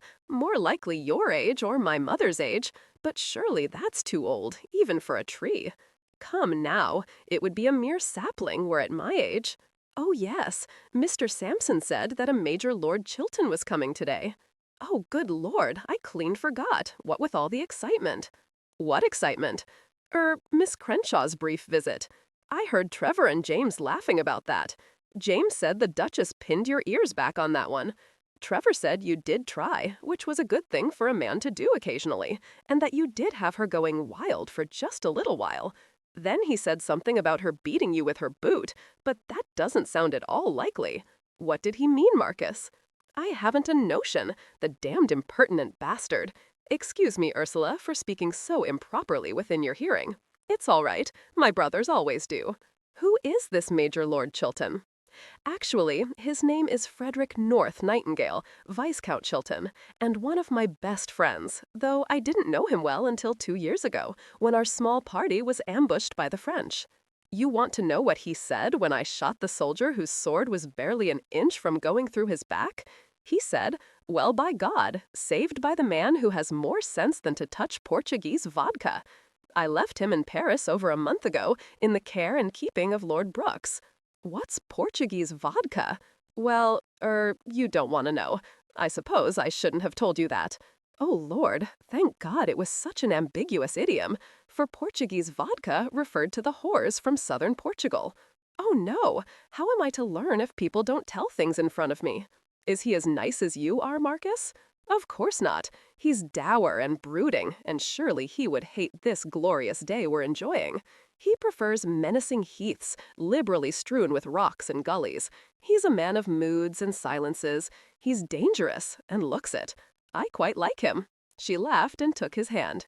He said easily, "Just don't let the Duchess see you holding my hand. She's very possessive, you know. Quite jealous, really. I would expect her to slit my throat if she saw this. I'm by far too young to croak it yet, don't you think? Oh, you're dreadful, Marcus. The Duchess is more a lady than the Queen. Given that our dear Queen is the farthest thing from a lady I've ever seen, I'll give you that one. About the Duchess, Ursula, she's already tried to do me in with a bridle, a riding crop, and her left boot. Yes, that sod brother of yours was right. She did get in several good wallops with her riding boot. She sat down on the drive, pulled off her boot, and ran at me like a banshee. I think a pistol is next on her list of weapons. Thank God she never carries one with her, else I might be underground with a tombstone over my head. She laughed and laughed, then skipped away, calling over her shoulder, "You probably deserved all of it. I'm going to the small brook just yon. Please don't tell my mother you've seen me." Had he ever been so young? Laughter bubbling out freely, without restraint. Yes, he had. But then Mark and Charlie had drowned that summer, and he'd lost his youth. He remounted Stanley and rode back to the stables. He was met in the entrance hall with pandemonium. His friend, North Nightingale, stood on the bottom of the wide staircase inside the house. In his arms, he held the Duchess. She was unconscious or dead. Marcus yelled like a wild man. Marcus, frantic with worry, knew she was in pain, knew she was weak and afraid, and thus said in a voice as soft as a lone raindrop pattering against a window, "Tell me all you can remember, Duchess. Try to remember what you were doing before you reached the stairs." "I was going to have breakfast. Nothing more, Marcus. I was at the top of the stairs. I remember thinking I saw something from the corner of my eye, and that's all I remember. When I woke up, this strange man was holding me, and his face was whiter than the paint on the wall. That white-faced gentleman was Lord Chilton. I forgot to tell you he just might pay me a visit. You didn't meet him in Paris, but he was there. I will tell him you described him as strange. It serves him right." That should elicit at least a noncommittal grunt from him. He'd spoken lightly, but inside, his belly was cramping with the fear he'd felt when he saw her. He remembered yelling, beyond himself in those few moments before he knew that she wasn't dead. He didn't realize he was squeezing her hand so very hard until she groaned. "Damnation," he said, and began to massage her fingers. "I've had Trevor fetch the physician from Darlington." This one isn't a butcher like that wretched Tivit. Young, and he knows all the newest things. He frowned. Perhaps he's too young. I don't want a young man looking at you or touching you. He might simply pretend to be objective, but I can't imagine such a thing, not with a young man and you being so damned beautiful and vulnerable. What a bloody coil, and it's all your fault. I don't want to worry about you either. I have it. I'll simply stay and watch every move he makes. If he succumbs to you, I'll thump him into the floor. Thank you, Marcus, for wanting to protect me from a young man's possible lustful advances, but I'm all right, truly. I wish you hadn't sent for him. Now he'll poke and prod about and make me drink vile potions. It's only my head that aches so abominably. You fell down the stairs. You hit other parts of yourself than just your head, which is so hard, I really don't have too much worry about that. Do you forget you're pregnant? You could have harmed yourself. You could have done some sort of damage to yourself. You will obey me in this. Why would you care? You ask me a question like that again, and I'll strangle you. I'll take my own riding boot to you. I don't want you hurt. Is that so difficult for you to comprehend? She sighed and closed her eyes. "Yes, it is," she said, then turned her face away. He wanted to blister her ears, but held himself silent. He wanted to see what the physician, the young, quite good physician, had to say before he said anything more on the subject. He began to gently rub her temples the way Badger had shown him a while before. She concentrated on ignoring the searing pain in her head. She concentrated on Marcus's fingers, gentle and strong, easing the pain more each moment. She remembered Lord Chilton's name from their days in Paris. He was a man both Badger and Spears very much wanted to avoid during all their machinations. He was, they said, very much Marcus's friend since they'd heard that Marcus had saved his life, and he wouldn't take kindly to anyone coercing Marcus into doing anything. He was also dangerous, they'd said, and silent and very threatening. She'd certainly given him a diverting welcome. 25. Dr. Raven, surely an overly romantic name for a man who was short as the Duchess had been at 12, was thin as one of the stair railings, and had the most beautiful head of blonde hair. He didn't appear to be unduly influenced by the Duchess's overwhelming beauty. His voice was soft, his manner matter-of-fact. He even gave Maggie only a cursory look upon entering the Duchess's bedchamber, and that brought a grunt of surprise from her and a rude gesture. Marcus dismissed her, then immediately closed the door after her. Marcus watched Dr. Raven closely, ready to smash him into rubble if he offended. Dr. Raven said calmly, as he lightly touched his fingertips to her head, "Your husband tells me that you struck your head before, my lady. Yes, I can still feel a slight rising there, just behind your ear. There is no swelling from this fall. I think you will have headaches for perhaps several more days, but nothing more. You will take some laudanum. It will help. She's pregnant, Marcus said. She fell down the stairs, and she's pregnant. There's more here than just her head. Dr. Raven merely nodded and smiled easily at her. Just lie still then, and let me feel your belly. Marcus moved closer to the bed.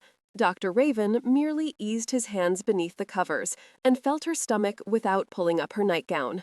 Do you have any pain or cramping? No, nothing. Any bleeding? No. That's good. His hands were light as the petals of a rose, yet she felt his knowledge in the way he touched her. She looked at him to see that his eyes were closed. She was, she supposed, a collection of familiar landmarks to him, and he was checking for something unfamiliar. Have you been ill, my lady? She's been very ill, vomiting up her breakfast, her lunch, her dinner, and everything in between. She's skinny as a stick, but now she's felt well for at least a week and a half. She grinned at her husband, who was hovering like a preacher over his collection plate in a room full of thieves. I do feel quite all right now, Dr. Raven. I tire more easily than I used to, but Badger assures me that's normal. Badger? He's our chef, and my valet. Interesting, Dr. Raven said. He didn't say anything more, merely continued pressing here and there, his eyes still closed. Then he pulled his hands away and straightened, bumping into Marcus. Well, she appears to be fine, my lord. However, I would like her to remain in bed for 2 more days.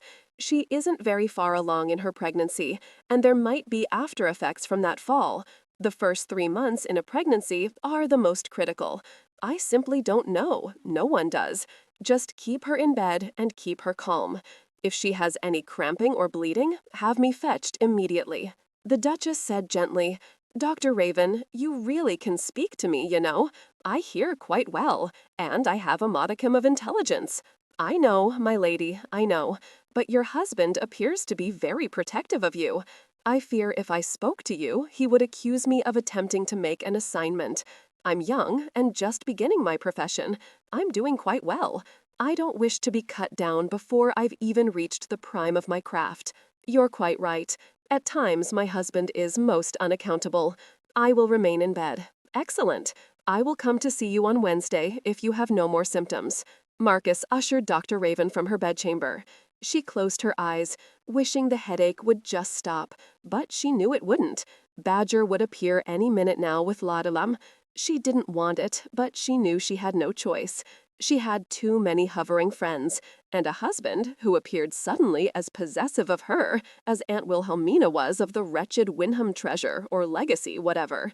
She dutifully drank down the lemonade Badger silently handed her, knowing it was laced liberally with laudanum. As she fell into a deep sleep, she remembered again seeing that shadow, that slight movement before she tripped and fell down the stairs. And she knew in that final instant before sleep claimed her that she hadn't tripped, that a hand had struck her hard between her shoulder blades, shoving her forward, and then she'd tripped. She heard again her own scream of terror, felt the blinding helplessness as she rolled and tumbled, trying desperately to grasp the railing to stop her fall, but she couldn't. And then suddenly there were hands to stop her, hands drawing her up, and she fell into welcome blackness. I don't like it, any of it. Nor do I. Neither do I. I've never been so scared in my life, Marcus. I was standing there in the entrance hall, being intimidated by all those ancestors of yours glaring down on me, when I heard this horrible scream and looked up to see your wife tumbling down the stairs. I got to her as quickly as I could. If you hadn't moved so quickly, she would have hit the bottom of the stairs and been thrown hard onto the marble, and probably been killed. God, it curdles my blood to think about it. Thank you, North. Now we're even. No more looking over my shoulder to see you behind me, with you, in turn, looking over your shoulder for ruffians out to snatch my purse. Oh no, not yet, Marcus. Marcus just shook his head. He'd never met a more stubborn, more loyal friend. Have it your way, but I'm now in your debt, at least in my poor view. Like I said, when I came through that front door and saw you holding her and she was all limp, Jesus, I don't want to be that afraid again in my life. No, I don't like it, not a bit. Would you care to be more specific, Marcus? Marcus told him about the Wyndham treasure or legacy, told him of the Duchess finding the old book in the library and being struck down, told him about the American relatives, Aunt Wilhelmina in particular, who was eccentric in the extreme, and who had probably poisoned a neighbor. When James Wyndham found her unconscious on the floor before dawn in the library, I wanted to believe that she was struck down because of that damned book, but now I don't believe it for an instant. Someone pushed her down those stairs, just as someone struck her down in the library and left her for dead. Good God, man. You become an earl, you get stripped of your wealth, you get yourself married, regain your wealth, and now someone is trying to murder your wife? That's about the size of it. You want a brandy, North? My bastard uncle, God rot his soul, the former Earl, has only the best French brandy. As he poured North Nightingale a snifter of his uncle's prized, smuggled French brandy, he heard him say, "A gentleman, your butler, I believe, was wringing his hands, nearly in tears, saying something about the Duchess being pregnant. Is she, Marcus? Yes. Well, is the babe all right? I assume so. The doctor examined her. She's just to stay in bed for 2 days. Congratulations on your marriage and on the coming birth of your son or daughter." Marcus grunted. North raised an eyebrow. "There's more here than just someone trying to murder your wife, find a buried treasure, and steal it from you, I gather. Damnation, it's none of your bloody business, North. Fine. I believe I'll go wash up before luncheon. I'm tired. My blood's thinned out from being scared out of my skin, and I want to recover my strength to meet this Aunt Wilhelmina of yours. Do you think she'll poison my soup because I saved the Duchess?" Marcus laughed. "One never knows with Aunt Wilhelmina. It's true she has not a whit of liking for my wife." "Your pregnant wife." "Damn you, North, go away." North just grinned, then looked thoughtful as he tossed the empty snifter to Marcus and strode from the room. "Marcus said you were silent and brooding and ever so mysterious. He said you were dangerous." "I did not, Ursula, at least not mysterious. He's about as mysterious as a toad on a lily pad." "Well, you said other things very romantic like that." "Are you, my lord?" "Yes, I am. A melancholy fellow with little wit, a gloomy sense of humor, and a shadow on my soul." Aunt Wilhelmina announced to the table at large, "Gentlemen, particularly noblemen, Ursula can be as surly as it pleases them to be. They believe it becomes them. The ruder they are, the more romantic to ladies they think it makes them." "Oh, no, surely not, Mamma. Surely rude and surly aren't at all like silent and dangerous and brooding. It's boring behavior, quite uncomfortable for those having to suffer it, and thus it is even more than surly. It is petulance, and it is choleric. It is, as I remarked, a very manly thing to be."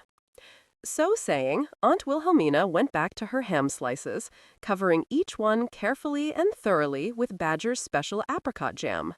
Trevor was laughing. "Taken down by a lady from the colonies, my lord. Do call me North. If I allow Marcus to be so familiar, I might as well allow the same courtesy to his cousin." Trevor nodded and raised his glass of wine.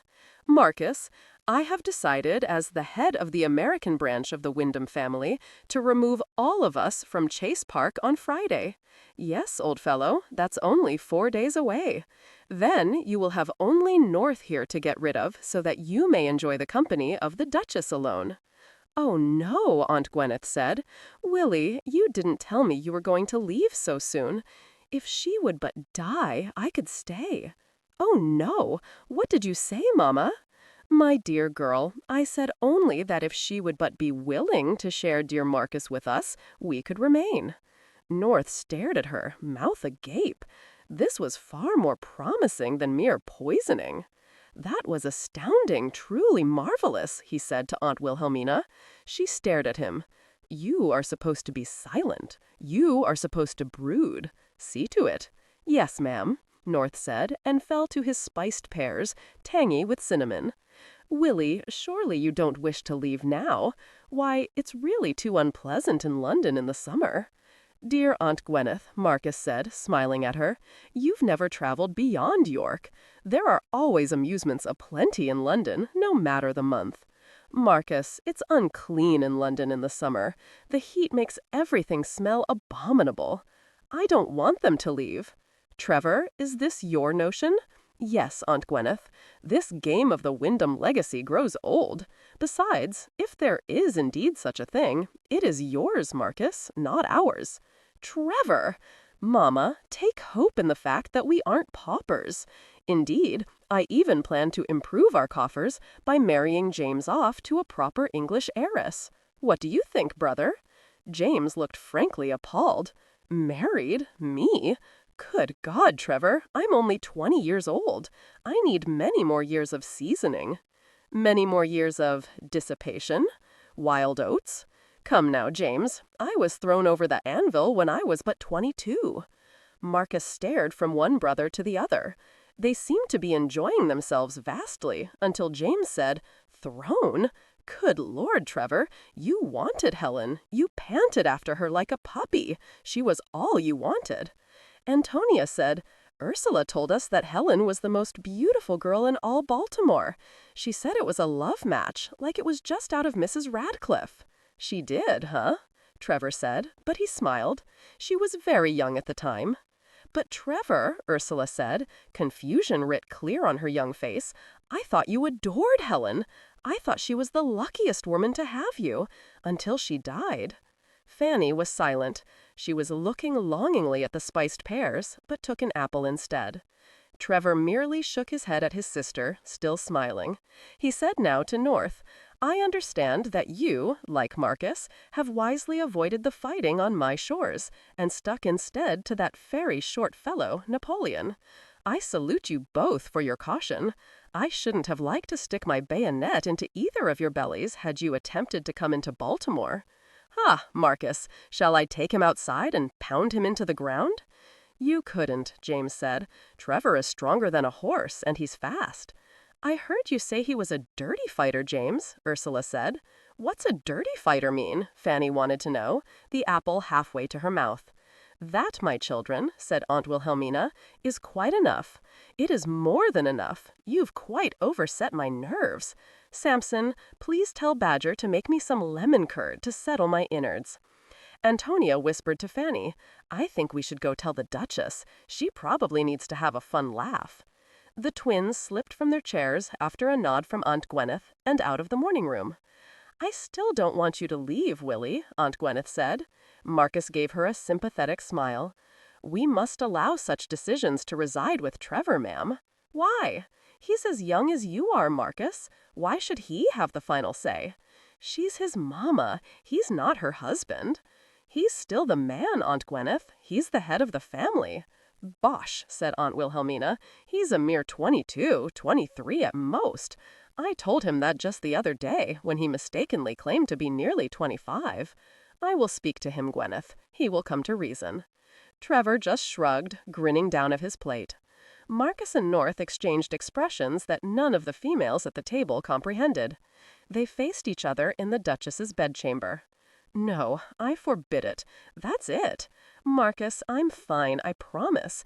I'll go quite mad if I stay in this bedchamber for another instant. Please, I want to go riding. I'll be most careful." He had his steward, Mr. Franks, to suffer for a good 2 hours. Critiker was hanging about, with a hopeful expression, with fistfuls of accounts to review and a score of letters to answer. 2 of his tenants wanted to see him. He said, "I'll ride with you. You can't go alone." She threw her arms around him. "Oh, thank you." He eased his own arms around her back and gently hugged her to him. "You're so skinny, Duchess." "I won't be for much longer. By fall, I'll be as round as the pumpkins over in Mr. Popplewell's farm." He said nothing. His arms loosened around her. Marcus shed, raised her face, and he looked at her a moment, into those deep blue eyes of hers, so very deep, her eyes, filled with uncertainty, too much uncertainty, and oddly enough, caring. Caring for him? He supposed so. Otherwise, why should she have gone through with the marriage? A man's honor would carry him so far, but surely there were limits. A woman's honor? He didn't know, but he did know her. Her honor went deep. He kissed her then, his tongue lightly stroking her lower lip. She came up on her tiptoes, fitting herself to him more tightly. I can't make love with you yet, else that damned too young Dr. Raven would have apoplexy. No, Duchess, no. Ah, you taste marvelous, you know that. And you're so bloody soft and giving. You enjoy me, don't you? There can't be another man like you in the world, Marcus. Even that poacher Trevor, or the silent and brooding Lord Chilton, can't come close to you. He grinned, even as he continued kissing her, nipping lightly at her lower lip, slipping his tongue into her mouth, his breath warm. Is that a compliment or a condemnation? You want me, Marcus. I can feel you. If you couldn't feel me then, I should go slit my wrists. I want you every time I even think about you. Any time I smell that perfume of yours, whenever I hear your skirts swishing. But he didn't want the child she carried because he hated her father so very much. She wondered in that moment if he'd wanted her to miscarry the child. No, he wouldn't ever have wished for it consciously, not Marcus. She shook her head, even as she moaned into his mouth. Even as she accepted that child, or no child, it was Marcus who was at the center of her life, at the center of her heart. By all that's holy, I want you. His hands swept down her back, cupping her hips and pulling her hard against him. Yes, she said against his mouth, I'm perfectly fine. In the next moment, he pressed her against the wall, lifting her. Put your legs around my waist. She did, not understanding, but that confusion lasted just a moment, just until he'd freed himself from his trousers, pulled up her gown, and widened her for himself. He came up high into her, and she was ready for him, warm and soft, so very eager, and she moaned even as he filled her, even as his fingers stroked her flesh, and his tongue was deep in her mouth. He climaxed, his big body shaking, clenching, as his muscles released and tightened, pushing for he knew she hadn't yet reached her release. And she knew, even as she grew closer and closer, that he wouldn't ever stop until she'd gained such pleasure she'd yell with it. She gasped when the urgent feelings began to roil through her, tensing her legs, making her want to scream, but she didn't because she was gasping into his mouth. And he took her cries when they built and kissed her, pushing her and pushing her more until she was limp and exhausted against him. Slowly, her legs slid off his flanks. He held her close, still kissing her, stroking her, and he said, I missed kissing your beautiful breasts. And I missed kissing your belly, Marcus, though I've yet to do it. You always distract me. Perhaps I could kiss you even lower, do you think? He groaned at that, lightly slapped her buttocks, then caressed them. Bathe yourself, sweetheart, and then, if you've still the energy for it, I'll take you riding. He paused a moment in the adjoining doorway. If you'd like to try that, I shouldn't say nay. She gave him a very inquisitive, very absorbed look that made his belly clench in lust. Perhaps, just perhaps, this was the beyond Badger had spoken about. She couldn't wait. 26. The colonial Wyndhams took their leave on Friday morning. Mountains of luggage piled high atop the traveling chaise Trevor had procured for his family. Aunt Wilhelmina said to the Duchess, You look quite well again. More's the pity. What did you say, Mamma? My dear James, I only told the Duchess that she looked well, and surely she could join us in the city. Just so, ma'am, the Duchess said. Just so, and I hope that you may fall ill of a vile verbal plague. And what did you say, Duchess? James asked, grinning behind a gloved hand at her. Ah, I merely hoped your mother would call upon us again some day. Aunt Wilhelmina stared hard at her. It's remarkable how you are able to repair yourself time after time. Surely some day there will be an end to it. Doubtless, you're right, ma'am. However, in the natural order of things, since you're many years my senior, you will quite probably reach your end before I do. One can only hope, Marcus said, under his breath, but still within hearing of his American aunt. You deserve to die too. Her insults you approve? Good heavens, Mamma! What did you say? Nothing at all, Ursula, merely that Marcus deserves a shy wife, one who doesn't insult her relatives, which is what the Duchess does, doubtless out of ignorance brought on by her lack of breeding. The Duchess laughed. You are such a crone, ma'am. I hope you get clipped by a carriage wheel. Marcus! Aunt Gwyneth nearly shrieked. What did you say? I just told Aunt Wilhelmina that she deserves a throne for her kindness, and a new carriage. You have your nerve, young man. Yes, I finally appear to, don't I? He gave her a slight bow, then turned away to Trevor. Trevor, you mincing, dandified sod, doubtless the Duchess and I will see you in London. How long do you intend to remain in England? James wants to visit all the flesh pots, every gambling hall, every den of iniquity. Our capital is rich in sin, North said. Thus it should take you a good 10 years then.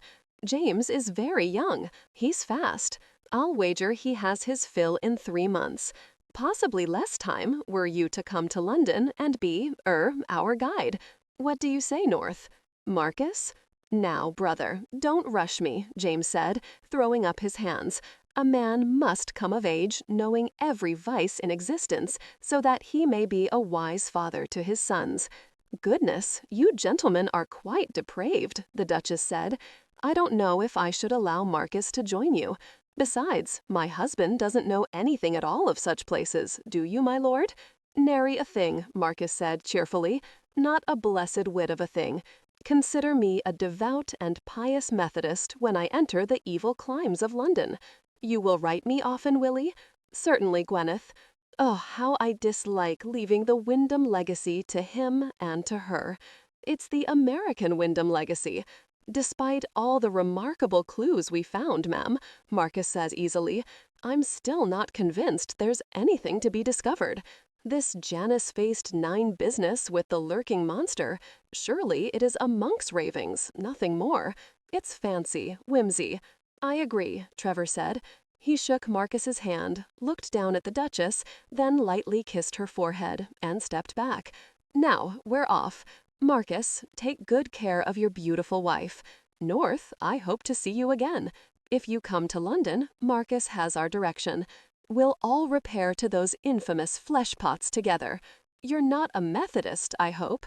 He kissed each of the twins and Aunt Gwyneth, then turned to wave goodbye to Sampson, Badger, Spears, and Maggie. You've got quite a collection of interesting specimens here at Chase Park, James said, waving now himself. Maggie is quite the most unusual lady's maid I've ever encountered. She actually patted my rear end, Marcus. I trust you gave as good as you got, Marcus said, and assisted Aunt Wilhelmina into the carriage. I tried, James said, but she just smiled at me and told me to come see her again when I'd ripened. They watched the carriage roll down the long, wide drive of Chase Park. They waved when Ursula stuck her head out the window and shouted another goodbye. How dispiriting it is when such loving guests take their leave, Aunt Gwyneth said. Well, we'll be quite low now. It was Trevor's decision, Marcus said. I swear, Aunt Gwyneth, I didn't order dear Wilhelmina to leave, despite her strange proclivities and her quite malicious tongue. Still, Aunt Gwyneth said, sighed, and walked with her shoulders drooped back into the house. Maggie sniffed loudly when she was close enough for the Duchess to hear her. That old besom is a horror. I don't trust her an inch, Duchess. I'm certain she was the one who pushed you down the stairs and struck your poor head in the library. How did you know about the stairs, Maggie? Why, Mr. Sampson told me, and Mr. Badger, and Mr. Spears. We discussed it, naturally. That's why you were never alone until that old crone finally took her leave. My pity flies toward all the innocent folk in London. It does rather boggle the imagination, the Duchess said. Amen, Duchess, Badger said at her elbow. Now, you're looking just a bit pale. Come into the green cube room, and I'll bring you some nice tea. The peace lasted until the afternoon. At 1 o'clock, just when they were all settled down for luncheon, Samson appeared in the morning room and said in a voice of a king bestowing a prize to his champion, "Your mother has arrived, my lord." "Good God," Marcus said, dropped the fork that held a bite of rare roast beef, or, as Badger called it, roast beef anglais à la sauce des fines herbes, and rose. "She's early, but why am I surprised? She was early in labor with me, and has never let me forget about the hideous pain I forced upon her. I keep telling her that I have no recollection of it, nor do I believe I plan to torture her. Also, since I arrived early, did I not save her some pain?" The Duchess rose to stand beside him. He took her hand. "Everyone continue eating. The Duchess and I will sacrifice ourselves on the hearth of filial duty." The Earl's mother, Patricia Elliott Wyndham, a lady of 50 summers, with only about 40 of them apparent on her face, was very elegant, small, with a lovely head of thick black hair, not a strand of gray in the entire lot, and eyes as blue as her son's.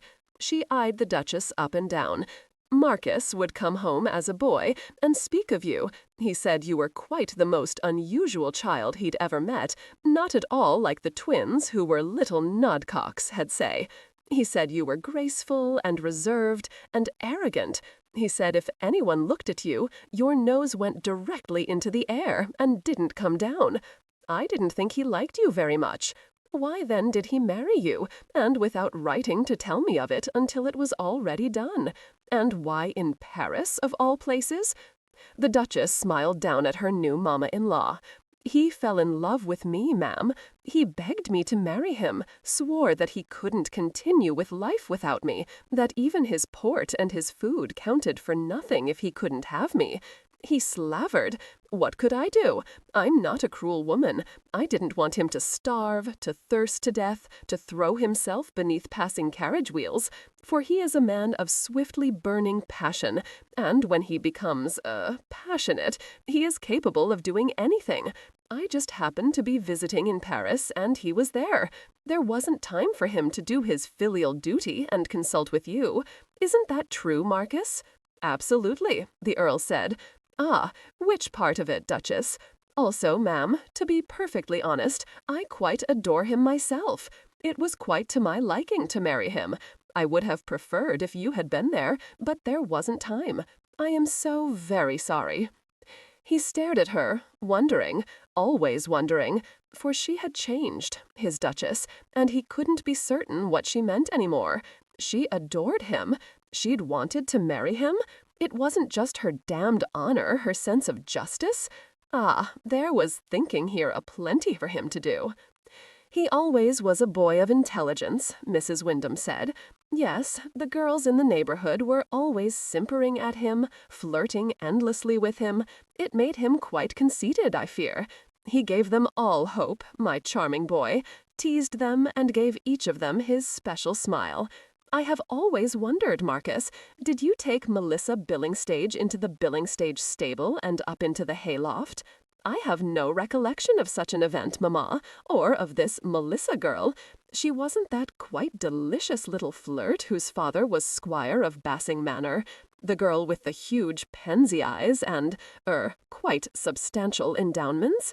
You know very well. Ah, there, Duchess, he's done it again, trapped me into my own accusations as quickly as a heron can snag pilchards from the sea. He is quite adept, isn't he, ma'am? And he's still quite conceited, but I must confess that it is part of his charm, and thus part of him. His smile is probably the most special I've ever seen. It's to his credit that he practiced it to perfection when he was a boy, since it gives me remarkable pleasure. She's just the girl I would have chosen for you, Marcus, his fond parent announced, taking the Duchess's hand. I see you're wearing a strange wedding band. You must have mine, for it has been in the Wyndham family for at least 3 generations. I will have it sent to you. Thank you, ma'am. Do you agree, Marcus? Certainly. I forgot about it. She's your wife, Marcus. It must be on her finger. Just so, Mamma. Welcome to Chase Park. How long do you intend to stay? Long or short? His mother gave him a frown, that if had had the Duchess's objective eye, he would have known he wore the same expression when he frowned. Sampson said that the colonials just left. Of course, I knew of it already. Dear Mrs. Emery, my very good friend, wrote me when Mr. Trevor Wyndham said they would be leaving today. But I didn't trust that woman's tactics. I've stayed in Darlington for the past 2 days and stationed a man here to tell me when their carriage finally rolled out of the drive and took a left turn. I always detested that Wilhelmina woman, but you've never met her, Mamma. It doesn't matter. A mother knows everything. Isn't she a rude, utterly obnoxious old crone? Yes, the Duchess said. As a matter of fact, she is. One never knows what will pop out of her mouth, and whatever does pop out, it's invariably an insult. I knew it. Well, my darlings, now I'm here, and everything will be so much brighter and happier. Where is Gwyneth? Where are the twins? What is this about the Wyndham legacy? And you, Josephina, you've been nearly murdered twice, according to Mrs. Emery. Do tell me all about it, my dear. I do so adore mysteries. Her name is Duchess, Mamma. Josephina is the name of a goat or a mallard. Very well. I've no intention of abusing my daughter-in-law before she deserves it. The morning was beautiful, the sky a radiant blue. It had stopped raining during the night, and the air was fresher and warmer than her husband's mouth when he'd kissed her with alarming thoroughness at the breakfast table before anyone else had arrived. She looked over at him, riding easily on Stanley, looking into the distance, and she knew he was looking for that oak tree perhaps, or the dell with the Janus-face 9s, the well, and the lurking monster. Come to think of it, it all did sound like complete and utter nonsense. They hadn't spoken of the Wyndham legacy for a full 3 days now. It was a relief. She grinned suddenly, remembering the look on her mother-in-law's face when she'd walked into the morning room while Marcus was kissing her, his hand cupping her breast. "Are there kippers this morning, my dear son?" Marcus' mouth had gone utterly still on hers. His hand slithered away from her breast. "I don't know," he said, very slowly rising from where he'd had her pinned against her chair. "I didn't think you liked kippers, Mamma. I thought you detested kippers." "I do, my dear. I just thought it a good way to gain your attention without surprising you. Good morning, my dear daughter. I see my son is providing you an example of his passion." "Yes, ma'am." "How odd that it would take such a carnal form. I believed you meant that he was passionate about causes, politics, world matters, that sort of thing." Marcus snorted.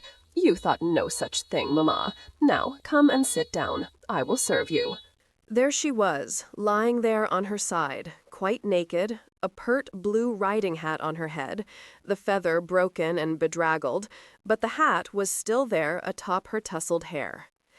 He watched Maggie smooth out her hair. He pressed down harder against the wound where the bullet had exited. "Now, my lord," Spears said, in the firmest voice Marcus had ever heard, "it's time for you to get out of your wet clothing and let me bandage your head and hand. No, my lord, Mr. Badger will continue the pressure on the wound. Come along now. That's right." It seemed a day, but indeed it was only 2 hours before North returned with Dr. Raven. Dr. Raven said even before he reached the bed, "Has she regained consciousness yet?" "Yes, but not really," Marcus said. "She's drifted in and out. I don't think she's been conscious enough yet to feel the pain." "Good," Dr. Raven said, rolled up his sleeves, and gently shoved Marcus out of the way. "Excellent, my lord," he said after he'd lifted the pad and examined the wound. "The bullet went through her, thank God. You got the bleeding stopped." "Yes, quite good. Now, while she's unconscious, let's clean this exit wound with brandy, and then I've got to stitch her up." "Will it leave an ugly scar?" Maggie said.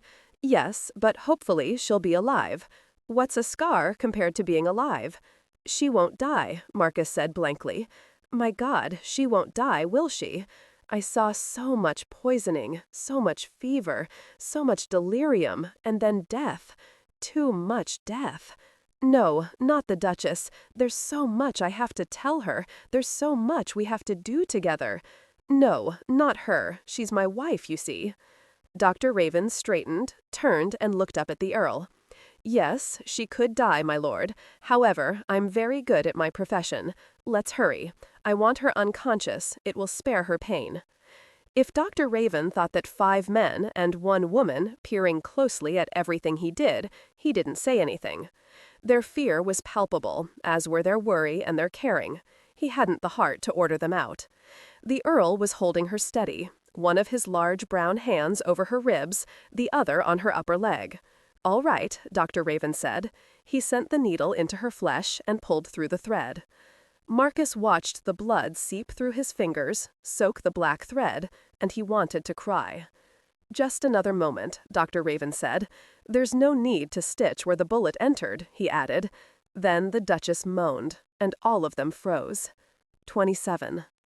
"Oh, no," Marcus said. "No, please, no. Hold her, my lord." Marcus rose then, to give himself more leverage. She was conscious enough to feel the awful pain of the needle as it went through her ripped flesh, and she was gasping with it, heaving with it, trying to escape it, trying to jerk away from him, soft cries erupting from her throat, then cries, tears running down her face. Badger tried to get brandy and laudanum down her throat, but it was difficult. By the time it took effect, Dr. Raven would be through. "Steady, Duchess. I know it hurts. Dear God, I know. Hold steady, love, just a moment longer." He kept talking. He had no idea if anything he said reached her, but it didn't matter. It was as much for him as for her. It seemed an eternity, but then Dr. Raven softly, "There, that's the last stitch. Now let me knot it off. All done now, my lord." Dr. Raven looked up. "Mr. Badger, I'm going to turn her head just a bit. Give her some more brandy laced with laudanum. Quickly now. Mr. Spears, the basilicum powder, please. Miss Maggie, dampen that white cotton cloth and have it ready.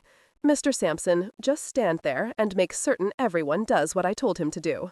Not many more minutes passed before her head fell back to the pillow.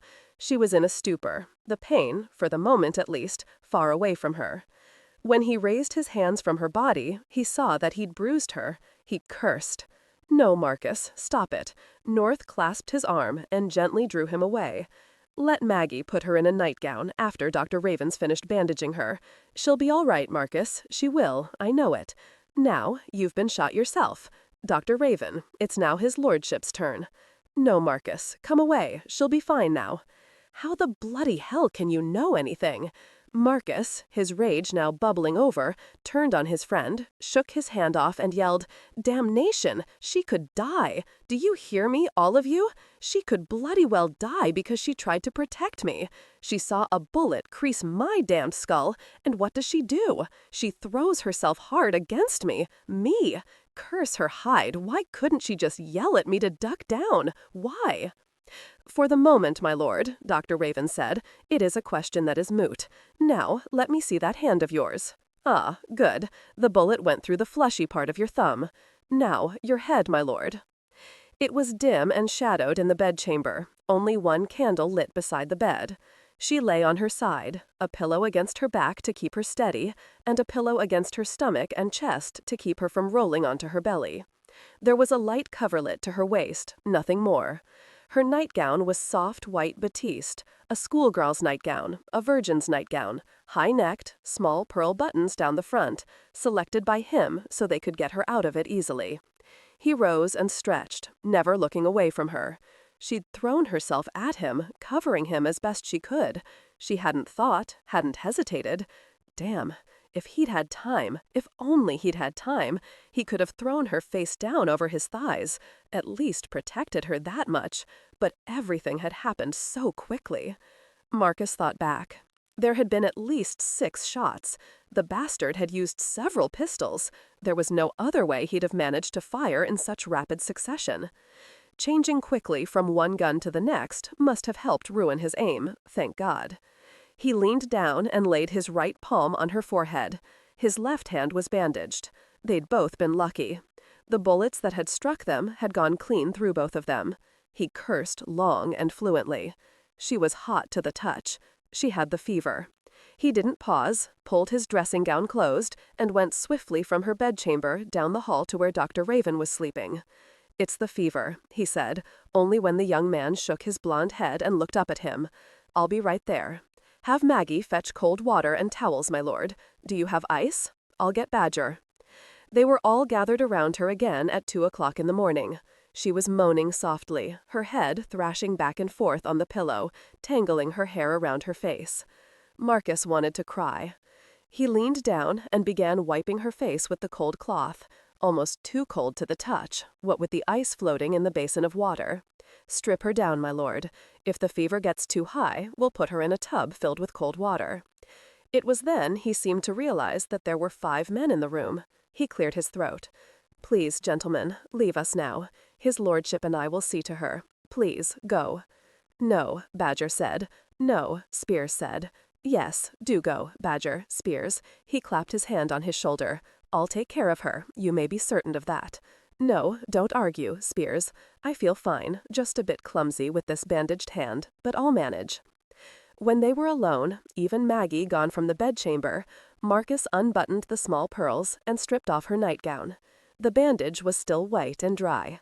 "Good, the bleeding hasn't started again," said Dr. Raven. "What's your first name?" "George." "All right, George, show me what to do." They wiped her down for more than an hour, taking turns until just after 3 o'clock in the morning. George felt her forehead, her chest, and her hip near the bandage. "It's down. Let's pray it stays down." "She's so weak," Marcus said as he fetched a clean nightgown and put her in it. "She's here, my lord, and here she'll stay. We'll see to it." "She won't die, I swear it. I expected the fever. Now, you get some rest, and I will stay with her and call you in the morning. The last thing I want to have to do is rub you down with ice water. You're too big." She was dreaming. A lovely dream, really, filled with flowers, all sorts of flowers, brilliant in both scent and color. She was sitting there in the midst of all the flowers, singing one of the ditties she'd written, the one about the sailors, which was a bit more than racy, actually, but it had sold the best of the lot so far. Mr. Dardalin at Hookham's had told her that it was so popular amongst the naval men he didn't think it would ever be forgotten. She thought of being immortal through a song, and it made her smile. Then she was back firmly in the meadow, amid all the daisies and the lilies. She turned to stroke her fingers over a velvet red rose petal, when suddenly, from behind the rosebush, came a strange creature that looked for all the world like a tonsured-robed monk. But he was shriveled and shrunken, and he looked older than the barrowed hills behind him. And he said to her, "I was near the well, keeping a close watch, but you never found me. I waited, and I waited. For hundreds of years I've waited, but you never came. You're stupid, no imagination, not like me or my brothers when we decided what we'd do." He was Baron Dandridge then, just a simple baron was Lockridge Wyndham, but he helped us, tried to save us, but he couldn't, no one could. And we decided then that we would take care of him as best we could in case he lost everything. Aye, and that miserable king did strip us and our abbey to the bones.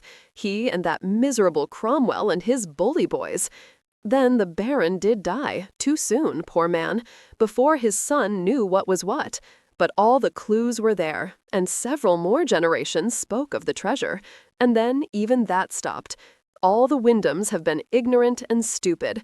Even now you've given it up. So I had to come to you. Now, what do you see?" And she said slowly, "I see a 9. I see another 9, but it's backwards." "Do you now, Countess? Well, maybe yes, and maybe no. You write those little songs. Aye, they're clever. So why aren't you clever about this? Don't be so blind, or the next time I come to you, you'll regret it. Monsters never die. They live on and on. Don't forget that." And the shriveled old monk was gone, and she was left in the midst of the flowers. But then they were wilting, turning brown, shriveling just as the monk had been shriveled. And the clean, clear air darkened, and it became cold, and colder still. Then she cried out, wanting now only to get away from all the rot and the devastation. "Hush, love, it's all right." His voice jerked her awake. She opened her eyes to see him standing over her, a white bandage around his head. "You look like a pirate, dashing as the devil, ever so rakish. I wish you could capture me and carry me away with you. I'd fight you, but I wouldn't mean it. All right, I'll carry you away, but first you've got to get completely well again. I'll tell you, Duchess, I'm damn tired of your being hurt. No more so than I am. You must have a black patch, Marcus, and your shirt sleeves need to billow out more.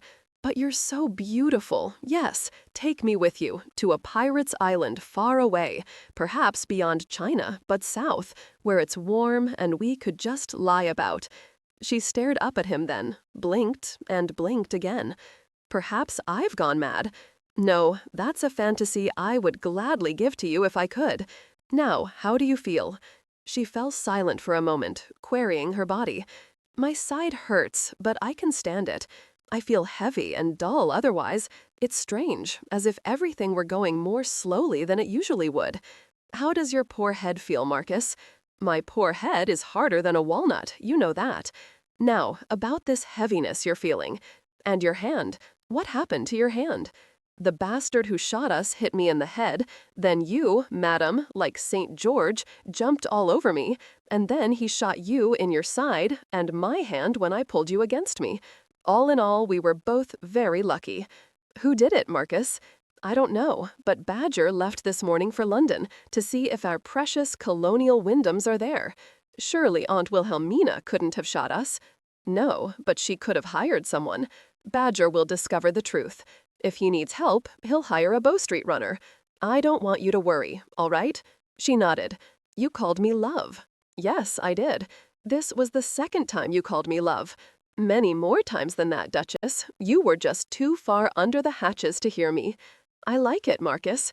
If you'd wish to say it again, I won't be disagreeable about it.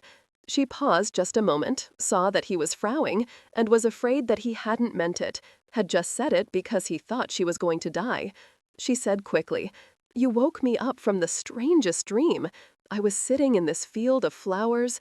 She told him the scents and the incredible colors of the flowers, of all the beauty that surrounded her. Then about the ancient monk and what he'd said, and how he'd been angry with her. So it could be Janus-faced nines or not. The monk said maybe yes, maybe no, the miserable lout. He said the monster lives on and on. All of it just more of a muddle. Now, Duchess, how did you know the name of that Wyndham ancestor? Lockridge Wyndham, she said. I don't know. The monk said he was the Baron Dandridge, then he said his name. It wasn't scary until the end, when all the beautiful flowers wilted and browned and rotted, all in the space of a few moments. But the monk and what he said to me, Marcus, I don't understand that. I don't either, but I refuse to accept it as some sort of visitation. Then what? God knows. You must have read about Lockridge Wyndham in the family Bible. Yes, that's it. Suddenly there was stark terror in her eyes. What? What, damn you? What's the matter? Oh no, Marcus. Oh no. Then her back bowed up, and she grabbed her belly, all the while crying out, No, no, Marcus, please, no, no. Not even an hour later, just as the clock struck noon, she miscarried, blood gushing out of her body twisting and arching with the vicious cramps. Then, just as suddenly as it had started, it was over. She lay now in an exhausted sleep, her face shiny with sweat, her hair in a lank, dull braid. Her lips were so pale they were nearly blue. The wound in her flank had bled more, running together with the blood from her womb, and he'd known she would die, but she hadn't. At least, not yet she hadn't. Marcus said nothing. He simply looked down at her. I'm sorry, my lord, Dr. Raven said as he wiped his hands. I thought it might happen, but I didn't want to worry you more. These things happen all the time, but I'm sorry it had to be this way. Maggie and Mrs. Emery had cleaned away all signs of the miscarriage. The Duchess, at least, was clean, all the blood gone, and she was just lying there, bloodless, swathed in white, the bandage around her belly white, the cloths between her thighs white, her nightgown white. She'll be all right. But Marcus doubted that very much. Dr. Raven was pleased he was alone with her. It was the first time her husband had left her, and now she was awake. He merely smiled at her, waited a moment until recognition came into her very lovely blue eyes. Then he leaned over her and gently laid his hand to her chest. Your heart is steady and slow. Is there any pain in your belly? She shook her head. "I'm sorry about the babe, but there will be others, my lady. There is nothing wrong with you. It was the fall, the trauma to your body. I told his lordship that you're young and healthy. Yes, there will be an army of babes if you want them, once you've mended." She shook her head again. "No, there won't be more babes. This was the only one, and he wasn't meant to be alive." Dr. Raven didn't understand her. He gently lifted her hand and closed his eyes as he felt the flutter of her pulse. "Please, try to relax." She lay quietly then, her pulse slow, and he saw the tears seeping beneath her closed lashes. She didn't make a single sound. He heard the firm footsteps and automatically stepped away. Marcus gently dabbed the tears from her cheeks. "Shush, love. It's all right now." "No, nothing's all right." "Well, for you, I guess it is. Everything is now the way you wanted it. Duchess, I want to kill the man who shot us." He drew back in surprise, then felt intense relief flow through him. "But I want to kill him too. How will we resolve this?" She didn't answer him. She was asleep again. "My lord." "Yes," Marcus said as he turned to see Spears in the open doorway. "I have a message from Badger." Marcus faced his mother from across the morning room table. "I didn't know she was pregnant, Marcus. Dear God, this is all incredible, and here I was jesting about it and loving mysteries. I'm a fool. I'm very sorry."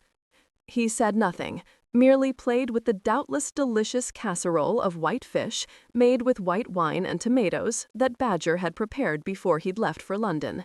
"You impregnated her very quickly. Yes, probably on our wedding night. I don't like this violence, my dear, this wretched continued violence, all directed toward the Duchess, except for this last time. Who was that horrible man trying to kill? You or the Duchess? With so many shots, I've come to the conclusion that he was shooting at both of us. Of course, the Duchess has been attacked twice already. God knows." "Spears told me you'd gotten a message from Badger." Marcus nodded. "He's on his way back soon. There's nothing more he can do there. All the Wyndhams are in London. Ursula was ill with a bad cold, and so was that bloody dandified Trevor, who looks like a centaur riding my stallion, so Lampkin tells me, with a dollop of awe in his voice. As for Aunt Wilhelmina, evidently the old bat never went near her sick children for fear of catching something herself. As for James, he was staying with a young man he met their first day in London. He was out in Richmond. Badger rode there to make certain, spoke to one of the grooms, and was told that Mr. Wyndham had indeed been there, though the young men had been ripping themselves up with brandy and card-playing. So you see, all of them appear to have been there, but Badger couldn't really swear to it. Even if he'd seen each and every one of them, and had witnesses swear to have been with them, it still doesn't mean they're innocent. It's that miserable old hag. That would be nice. As I said, any of them could have hired someone to do it, even that miserable old hag. Aunt Gwyneth came into the breakfast room, kissed her sister-in-law's offered cheek, smiled at Marcus, and said, "That Dr. Raven seems a pleasant young man." Marcus grunted. "He's young, all right." "What does that mean, son?" "It means I'm a fool. George is good, no matter his bloody young age. He's older than you are, Marcus. I asked him. He's 28. Yes, but I'm her husband, and he isn't." His mother grinned at him. "So, you're a dog in the manger. How very odd, my dear, to see a jealous side to you. I always thought you so above such petty emotions. How refreshing to find you delightfully human." Marcus forked down a piece of bacon. "I know.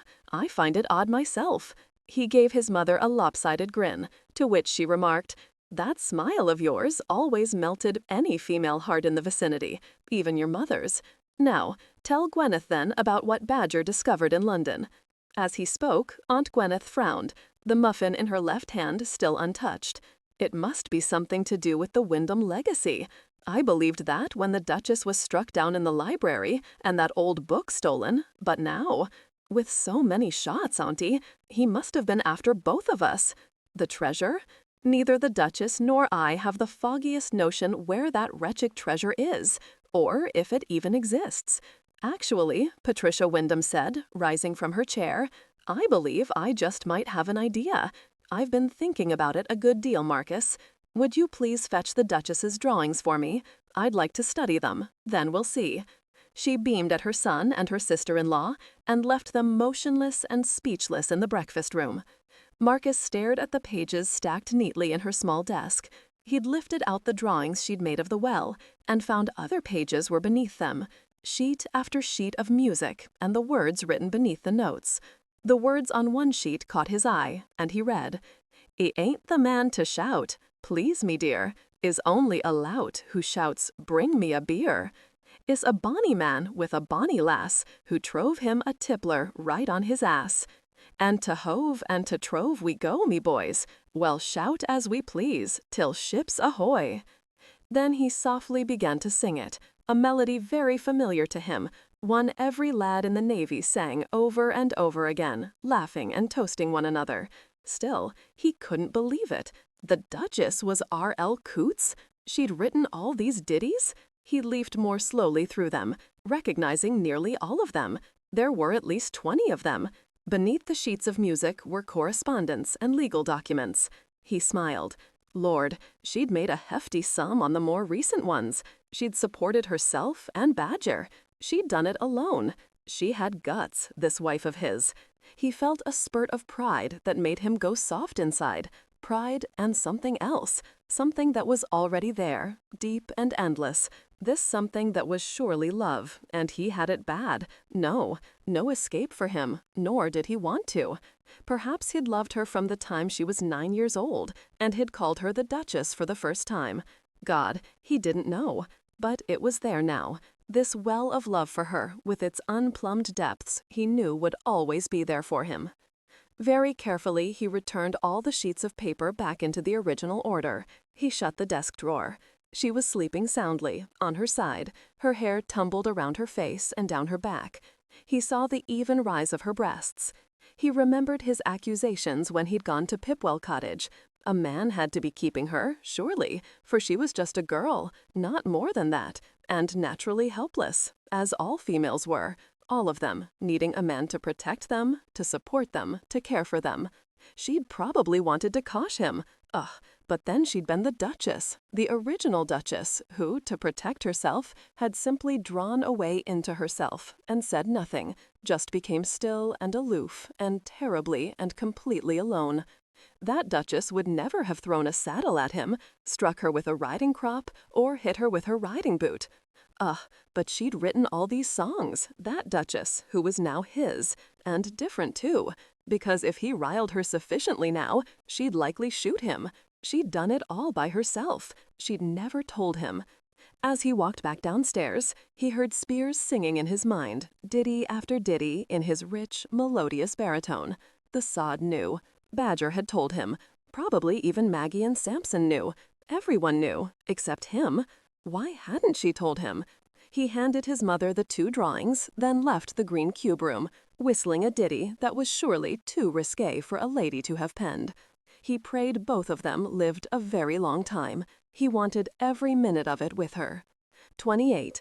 Badger was nearly frothing at the mouth as he said to Spiers and Maggie, "Any of the bleeding bastards could have done it. Any of them. Damnation, if they didn't have the guts for it themselves, then they hired someone. Aye, the miserable scoundrels.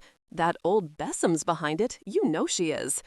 Mr. Badger, calm yourself. Anger won't help us find the truth here. You said it appeared that they all had alibis. Perplexing, most upsetting actually, that you couldn't find out anything definitive. It is unsettling for all of us." Maggie, who'd been studying her thumbnail, said, "Maybe we're looking in the wrong direction. Maybe it's someone right here." What was that man's name in the village? The man who owns that bookstore and is another Wyndham bastard? I don't remember, Badger said, looking at her thoughtfully. But that's a good idea, Maggie. I'll ride over there this morning and have a very nice little chat with the man. You be careful now, Mr. Badger. He might be a villain. We're abounding with villains. He didn't take her words at all lightly. I will, my dear. Incidentally, that gown you're wearing is most becoming. That shade of Pomona green complements your brilliant hair to perfection. Thank you, Mr. Badger, she said, giving him a teasing grin. I, Spears said judiciously, would prefer a soft yellow on you. The green is too overbearing, too certain of itself. It overwhelms. Yes, softer colors would be more the thing on you, Miss Maggie. Samson looked at her only briefly and said, "Who cares what color she's wearing?" Maggie laughed, patted both her glorious hair and her beautiful gown, and took her leave. She said over her shoulder, "Samson is right, you know. Now isn't the time for undue vanity. I'm going to the Duchess now. The poor lad's feeling restless and bored. Perhaps the Earl will let me wash her hair this morning. He's been hovering over her, treating her like a half-wit, she complains to me. But he's worried, and I like to see a man so smitten. It's about time, I say." "The Earl," Spears said, "has at last realized how very lucky he is. I, too, am heartened he has finally succumbed. However, he has also been acting strangely for the past 3 days. I don't understand it," Badger said. "You're looking for a mystery that isn't there, Mr. Spears. He's just very worried about the Duchess. Damn, why did she have to miscarry the babe?" "Another score to settle with the person who shot them, Mr. Badger," Spears said. "It deepens her depression. She blames herself, which is ridiculous, but true nonetheless. She's also told his lordship that he now has his way. He'll never have to have a child by her body. What has he said to that, Mr. Badger?" "I don't know. Both of them have closed down tighter than castles under siege," Spears said. "True, Mr. Badger, but I think there's even more to it than that, although the miscarriage is more than enough." "I would say," Samson observed, "that the entire staff is dreadfully worried. The Countess is very popular with them. As for the Earl, his concern for her has brought them to viewing him as a just master and a husband who is on the mend, so to say. Indeed, I feel they're quite coming to respect him in full measure. No mean feat, that." "He's still a bull-headed young man," Maggie said. "If I'd had my way, the Duchess would have taken a horsewhip to him, not just her boot or a bridle. I have told her I much approve the change in her. Yelling cleanses a woman's innards wonderfully. It readjusts her view of things. A man, as all women know, can't properly listen until his attention is fully engaged. A whip, I say, would do the trick." Wisely, none of the 3 gentlemen had a word to say to that. Spears said finally, "I think I'll have a chat with Mrs. Wyndham. She's a dreadfully smart lady, that one." Spears found Patricia Wyndham lying on her back on the pale blue Aubusson carpet in the middle of the green cube room, staring at the ceiling. She was utterly immobile, and for one horrible moment, Spears was certain she was dead. "Madam!" She slowly turned her head and smiled. "Hello, Spears. Come help me up. I do hope the carpet is clean, but certainly it is. Mrs. Emery is a household tyrant. There, thank you, Spears." She dusted off her skirts, shook them out, then beamed up at him again. "May I inquire what you were doing lying supine on the floor, madam?" "You may, but I shan't tell you, at least not yet, Spears. Where is my son?" "His lordship is probably giving orders to the Duchess or to Maggie regarding the Duchess. He's such a sweet lad," she said. That brought a choking sound from Spears' throat. Sweet isn't exactly an epithet I'd attach to his lordship.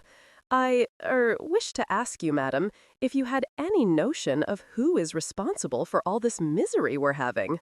I can't know everything, Spears. Do you know anything, madam?" "Oh, yes, I know quite a bit more than just anything. Indeed, perhaps soon now I'll be able to clear at least some of this mystery up." "I see, madam. Perhaps you'd like to have a judicious ear to pour some of your opinions into. Yours, to be exact." "Exactly so, madam." "Not yet, Spears. Forgive me, I'm not being coy. I'm just not quite ready. Untidy strings that don't weave themselves into the fabric, you understand. Now, I believe I'll see how my darling boy is doing with the Duchess. Poor girl, losing the babe has really pulled her down." Not to mention being shot, Spears thought, but didn't say anything. Her darling boy was yelling at the top of his lungs, his fond mother realized, while she was still 20 feet from the Duchess's bedchamber. She opened the door to see the Duchess standing beside the bed, holding on to the cherub-carved bedpost and looking quite limp. "Marcus," the Duchess said, a goodly dollop of temper in her voice that pleased her mother-in-law, "stop your shouting. For heaven's sake, I'm all right. You swore to me you'd stay in bed. Damn you. Just look at you, white around the gills, sweating like a stoat, and out of bed and bed." "My dears," Patricia Wyndham said, sweeping into the bedchamber, "this is surely not good for the Duchess's nerves.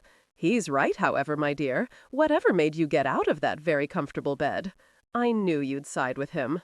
True, but what's a mother to do? She was relieving herself, mother. She actually thought to get out of bed, walk all of 15 feet to the screen, and use the chamber pot. I won't have it. Do you hear me, Duchess? Now you're getting back into that bed this minute. Yes, Marcus, I know. I was on my way back to the bed when you burst in here and started screeching like a crazed owl. Crazed owl? Good God, even your mental works aren't functioning properly. You mean you've already used the chamber pot? Yes, Marcus, and I even managed to walk back to the bed all by myself." Patricia Wyndham cleared her throat. "This is doubtless fascinating, children, but all this talk of the chamber pot can surely wait. Come, Duchess, I'll help you." "You just stay put, Mother."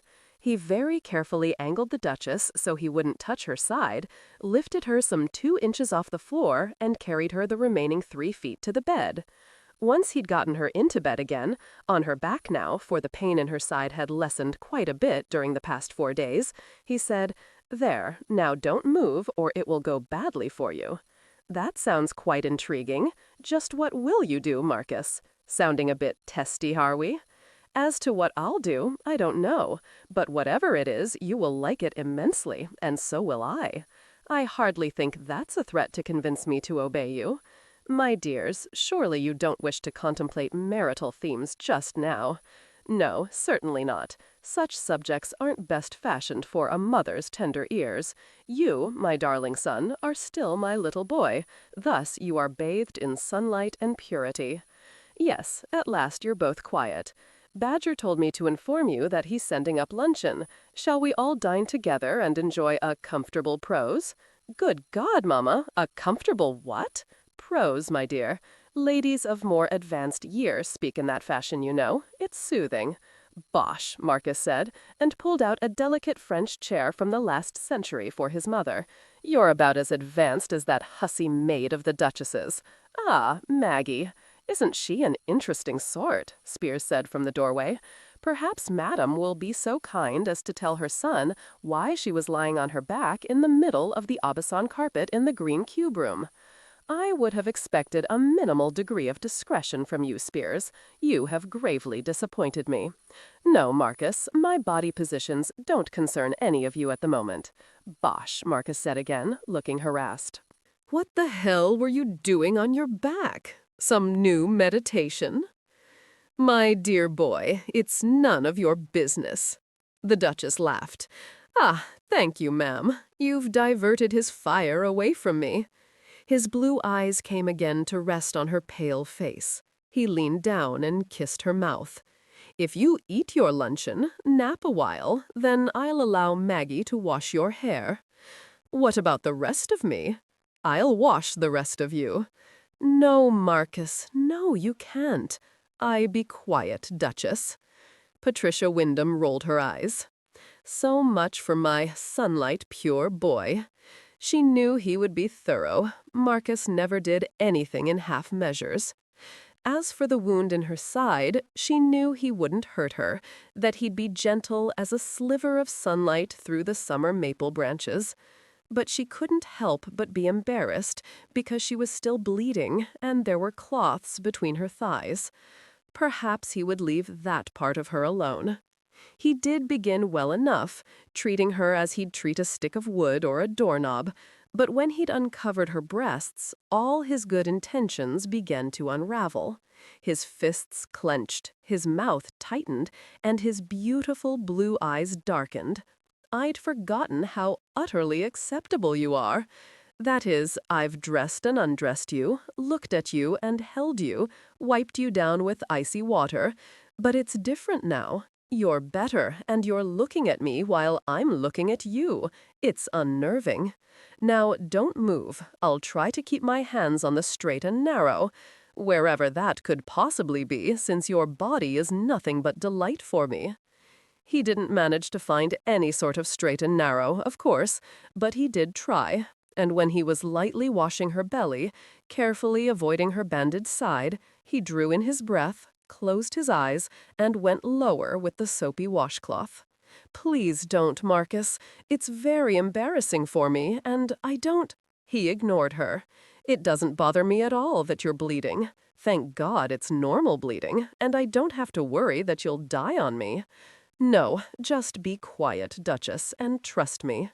He looked at her face as he spoke, saw the shifting expressions, even as his fingers found her. He'd meant to wash her, nothing more, truly.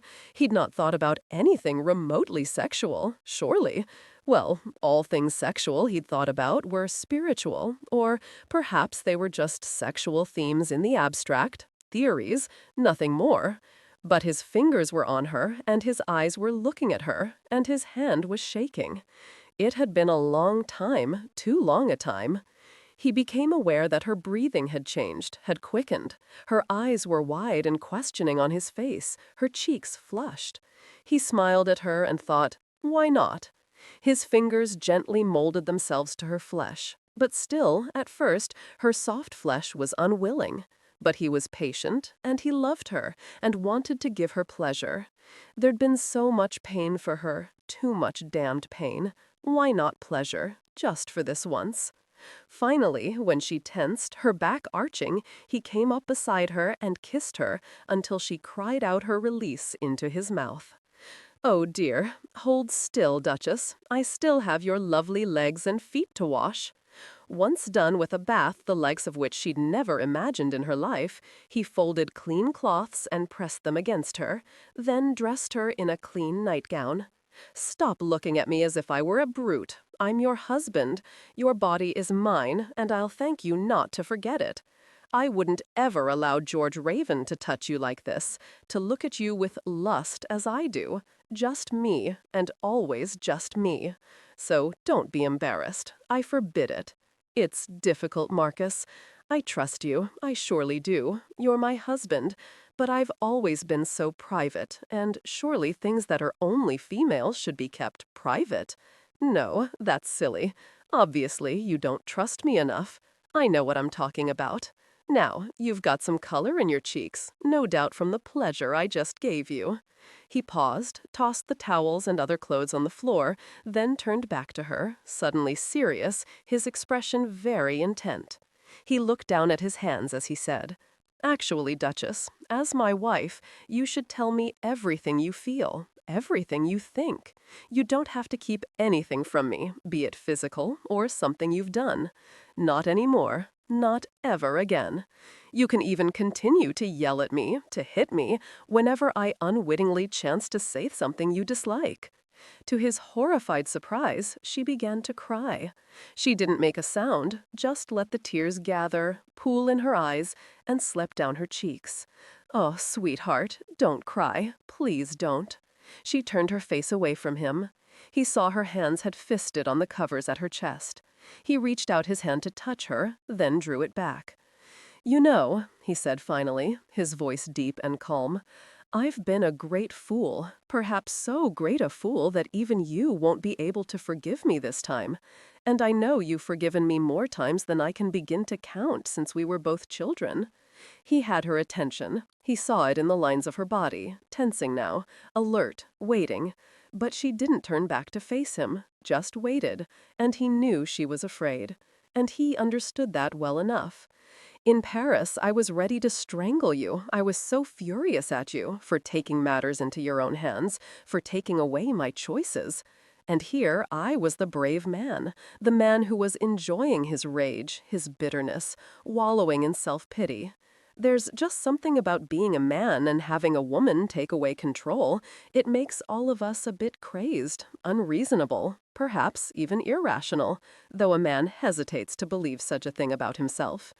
You've always known, Duchess, that I'm quick to anger and say things that curdle even my own blood when I remember them later. I know I've said things to you that have hurt you unbearably.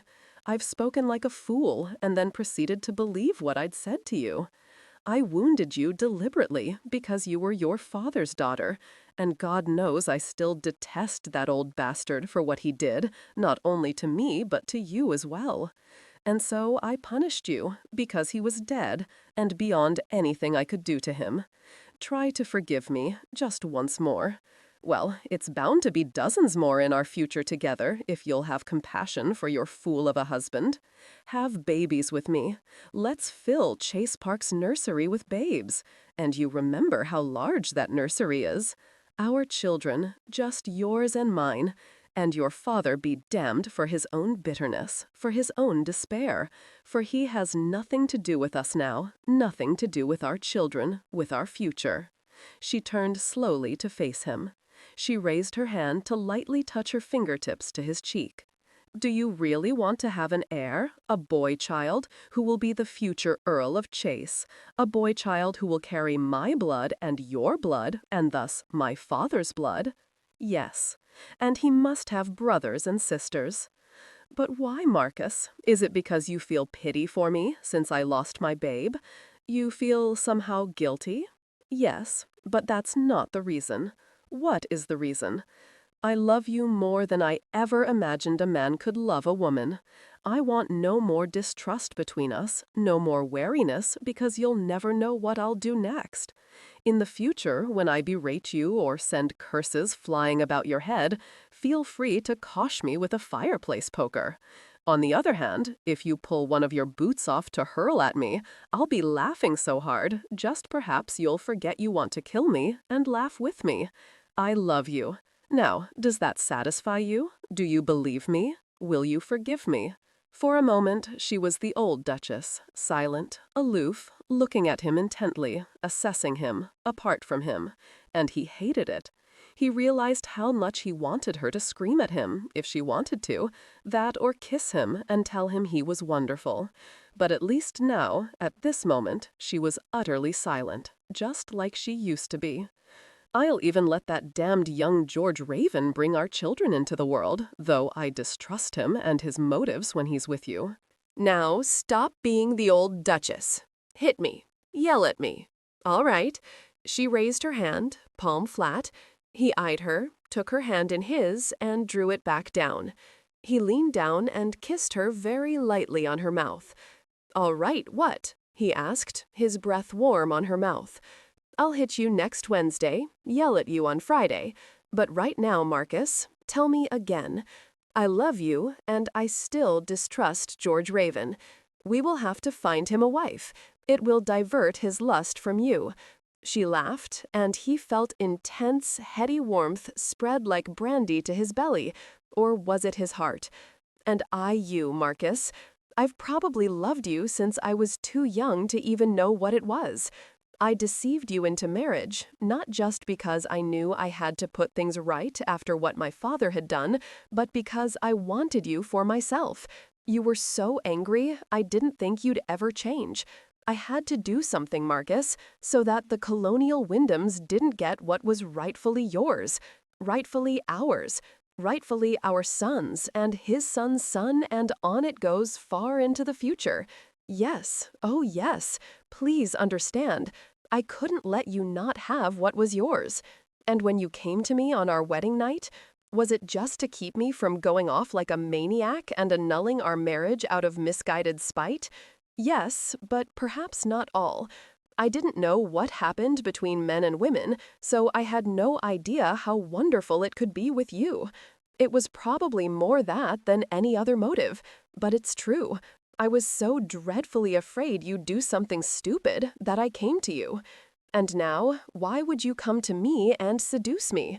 To drive you mad with lust? Even madder with lust than George Raven. Poor man. There is still a lot that I have to learn, Marcus. When you're healed, when you're laughing and dancing about again, I'll be the most attentive teacher in all of Yorkshire. Hell, in all of England." She smiled at him, a smile free of pain, a smile free of heartbreak, a smile filled with delight. "Do you remember? I told you before that I want you to tell me everything now, all right?" He gave her a sideways look. "Really, Duchess? No matter what it is, you can tell me. There should be no secrets between us. Not ever. As of this moment. All right?" She cocked her head at him. She didn't say anything, just stroked her fingers over his face again, and he wondered if she would ever tell him about her songs and her outrageous pseudonym, R.L. Coots. Wherever did she get that absurd name? But Mr. R.L. Coots wasn't important, just she was. And Mr. Coots would come out sometime in the future, Marcus didn't care when. But he would have liked to tell her how very proud he was of her. He quickly dismissed it as he kissed her not just once, but again and again, showing her how much he loved her, trying to give more of himself to her, and she smiled with relish when he whispered what he was going to do to her when she was well again. 29. It was the Duchess who next saw her mother-in-law lying flat on her back on the floor in the middle of the green cube room, just staring upward. She didn't say anything for a long time, just watched her look upward as if entranced with the ceiling. Then she too looked upward. The green cube room was the only room in the entire house with a painted ceiling, actually groupings of paintings, all done, it seemed, by the same artist. All the scenes stretched out between the thick painted ceiling beams. She'd looked at these paintings since she was 9 years old, particularly the medieval ones. She'd thought them interesting, but she'd paid them little attention, for they were just there, just a part of the house, a part of this odd chamber. Patricia Wyndham was staring up at a small grouping or series of paintings, most of them scenes from village life in medieval times. The paints had faded over the centuries, but they were still vibrant enough to admire and study. She was even staring up at the Duchess's favorite series of medieval scenes, the first one depicting a beautiful young maiden surrounded by her servants, all gowned in flowing white, a white wimple, high and conical with a pointed top balanced on her head, her pale angel's hair cascading down her back. She was seated atop what appeared to be a stone fence, leaning forward slightly, listening to a young gallant who sat at her feet playing a lute. The Duchess had always fancied she could almost hear the sounds coming from that lute, so spellbound did the maiden appear. She looked at the next scene, this one similar, but the young gallant was standing in this one and reaching upward to pluck something that seemed to be hidden in the thick branches of an oak tree. What was he reaching for? She looked down and saw that her mother-in-law was still in rapt contemplation and continued her own perusal. In the third scene, a servant was handing the maiden a cup of water, and the Duchess saw now that the maiden hadn't been seated on a stone fence. No, it was the ledge of the top of a well. The young man had pulled a lute from the branches of the oak tree. A lute in an oak tree? Suddenly she froze. Her heart began to pound. Oh no, was it possible? She shook her head, then stared upward again. In the next scene, the young man was holding both lutes, one in each hand, and he was still smiling at the maiden as if he were offering her one of the lutes, his attention still firmly fixed on her. In the next scene, he was still holding the lutes, but now he was looking over his shoulder. Someone was evidently there, and the young man looked frightened. He'd taken the slender necks of both lutes and pressed the instruments together, back to back, holding them in one hand. A lute was perfectly flat on one side and bulged out on the other. Why then didn't he press the two flat sides together? Why the pregnant sides? It was awkward and difficult to hold them that way. "Hello, my dear. I trust you're feeling up to snuff now. Of a certainty you are, else my sweet son wouldn't have allowed you to wander about alone. I'm looking at the ceiling. When I first visited Chase Park so many years ago, I was drawn to this room because of the paintings. So many of them, beginning with scenes from the Conqueror's time and moving up into the early years of the 16th century. In truth, it was those last scenes that particularly fascinated me, for in some of them are my brave Mary Queen of Scots, so stout-hearted, so noble in the face of so much betrayal. You see, there are no paintings of her beyond a child, so the artist must have stopped around 1550. But then I realized, just 3 days ago, that there was more to the paintings than just the artist's renderings of historical times. Have you seen it yet, Duchess? Ah, yes, I see that you do. Amazing, isn't it? The Duchess jumped, then looked down at her mother-in-law, who was still flat on her back. It's easier to see everything from here. Come down, Duchess, and I'll show you. The Duchess stretched out on her back next to her mother-in-law. Now, my dear, tell me what you see. The maiden is sitting on the rim of the well, and the oak tree is overhead, just like the clues. Now, what about the Janus-faced nines and the monster? The 9 business has bothered me no end. It was just yesterday that I realized the truth of the matter. Look at the lutes, Duchess. Yes, the lutes. I was just wondering why he was holding them back to back. Surely difficult, since they're so fat. Think about music, my dear. Think about what you would have if the young man were holding them facing each other. Oh, goodness, it's not about nines, it's about music. Those are the nines, the Janus-faced nines. I believe so. I've played the pianoforte all my life, and I swear to you this is the first time I am truly thankful that my mama forced me to read more music than to dance in the moonlight, which I was finally able to do with Marcus's father, that wonderful man. And you, Marcus, I've probably loved you since I was too young to even know what it was.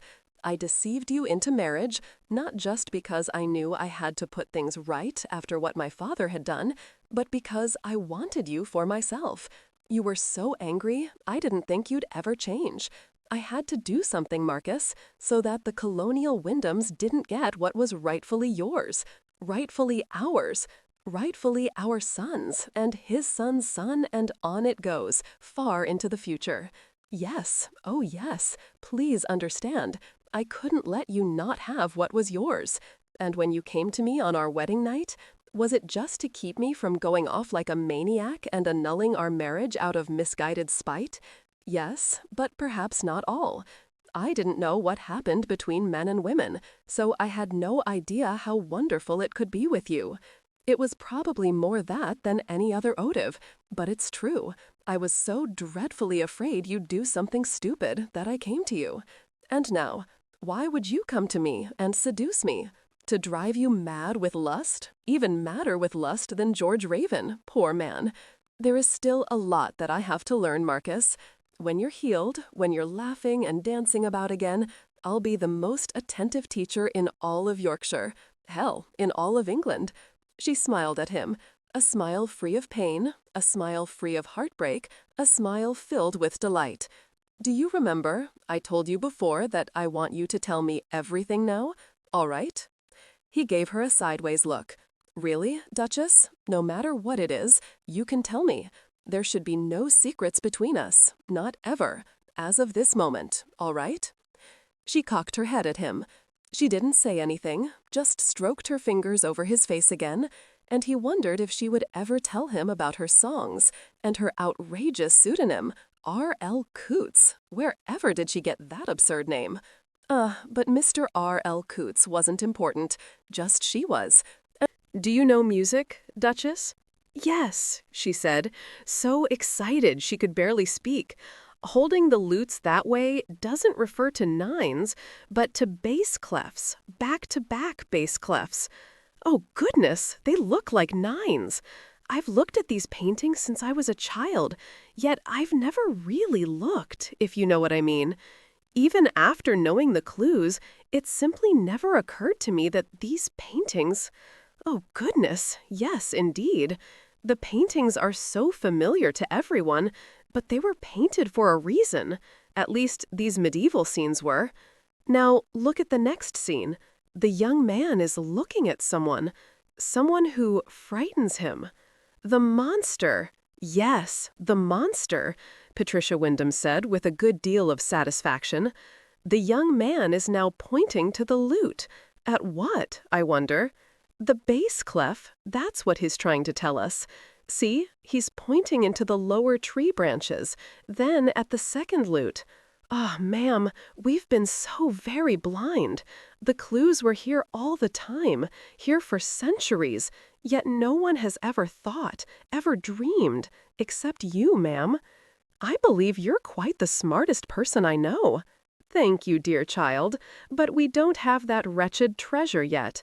May I inquire what you, Duchess, and you, Mrs. Wyndham, are doing on your backs on the newly swept Aubusson carpet? Yes, Spears, you certainly may. Come here and lie beside me and look up.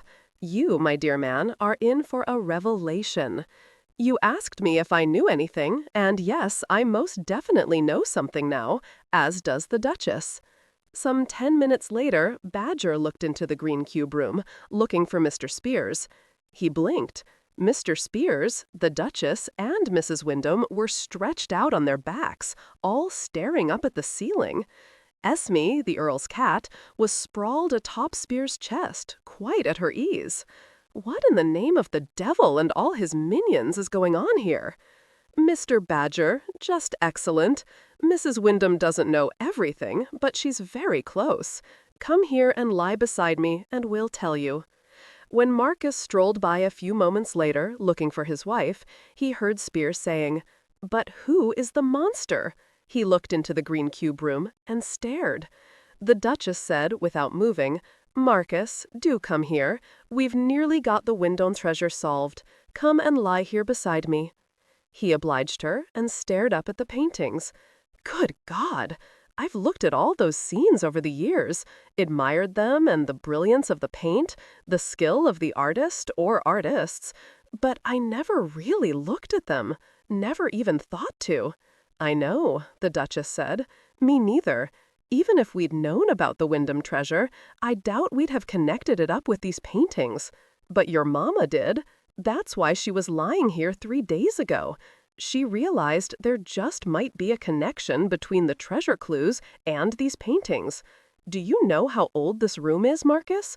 We're in the oldest part of the house. I believe the green cube room was one of just a handful left standing after the fire early in the last century. Actually, my dear son, I just read all the journals left by Arthur Wyndham, who was then the 3rd Viscount Beresford. The most god-awful, boring accounts of his life you can imagine. But he was informative in the 3rd diary. The fire was in 1723, and most of the Elizabethan manor was destroyed, all except for the green cube room and the library, where you found the tome. They were literally the only rooms in this entire wing that held together. Arthur Wyndham said that distinctly. He wrote in his diary, "I have only the green cube room and my library left, and even they are so blackened with smoke, I wonder if they will ever be as they were again. Although they have never been to my liking, they did survive, and thus I'll return them to what they were." Arthur Wyndham also wrote that his father and his grandfather had both admired the paintings on the ceilings, and so he had them restored. Thank God he was a sensitive man, else all would have been lost. Marcus said thoughtfully, "Why is it called the green cube room? I remember wondering as a child and even asking, but no one knew, not even my uncle." "I asked too," the Duchess said, coming up onto her elbow, felt the pulling in her side, and quickly lay back down again. No one knew. Samson suggested it might refer to the old panes of glass in the windows. He believed it likely the windows were mullioned and perhaps set with green squares of glass. Yes, green glass, that would be it. This was for Maggie, who was sitting with her hands wrapped around her knees behind Spears. "There's something else. The room itself, don't you see? It's perfectly square." "Ah," said Badger, "when the sun shines through the green glass into a perfectly square room? Then, yes, you'd have an illusion of a green cube, Mr. Badger," Spears said. "Colored glass was quite popular years ago." "That could be it," Patricia Wyndham said. "All old houses have rooms named the oddest things, like the presence chamber at Hardwick Hall, a grand room that's so cold you shiver the whole time you're in it." "Yes," Badger said, "that's from a ghost, no doubt. Then there's the Dial Room at Old Place Lindfield. I haven't the foggiest notion where they got that name. Then there's the punch room at Codahell House, where, I suppose, gentlemen imbibed liberally. Yes, Marcus said. I think Maggie's right. She's solved the key to the name of this room. Ah, look, Mr. Spears, Badger said, pointing straight upward. I see the well clearly now, and if I'm not mistaken, there's your bucket, Duchess, wood and bound in leather. But where's that damnable monster? Off stage, to the left, or nowhere at all, Marcus said. I've studied the rest of the scenes, and there's no horn-headed beast, no vile green gargoyle, nothing at all. Oh, there's a monster, all right, the Duchess said. He's there, even though we can't see him. I can feel him, can't you? Just look at the young man's face in that final scene. He knows something awful is about to happen. It has to be the monster. So, Patricia Wyndham said, in the first scene, our maiden is sitting on the edge of the well. The young man is playing his lute for her. He fetches another lute from the oak branches overhead. He then presses the lutes together, and we've got our Janus-faced nines, or Janus-faced bass clefs, and as the Duchess says, the monster's there, just not seen by us. That takes care of all the clues. Does it cover everything in your dream, Duchess? Marcus lightly stroked his fingertips over her arm. I believe so, she said, giving him a smile that made her mother-in-law momentarily forget the clues and the treasure and stare at them with delight and relief. That treacherous monk in my dream, or whatever it was, even hinted that the Janus-faced nines weren't necessarily nines. So much roundabout flummery, Patricia Wyndham said. Why didn't they just give the treasure over to Lockridge Wyndham? So much nonsense and convolution and confusion. No wonder none of the succeeding generations of Wyndhams found a thing, and even forgot about it.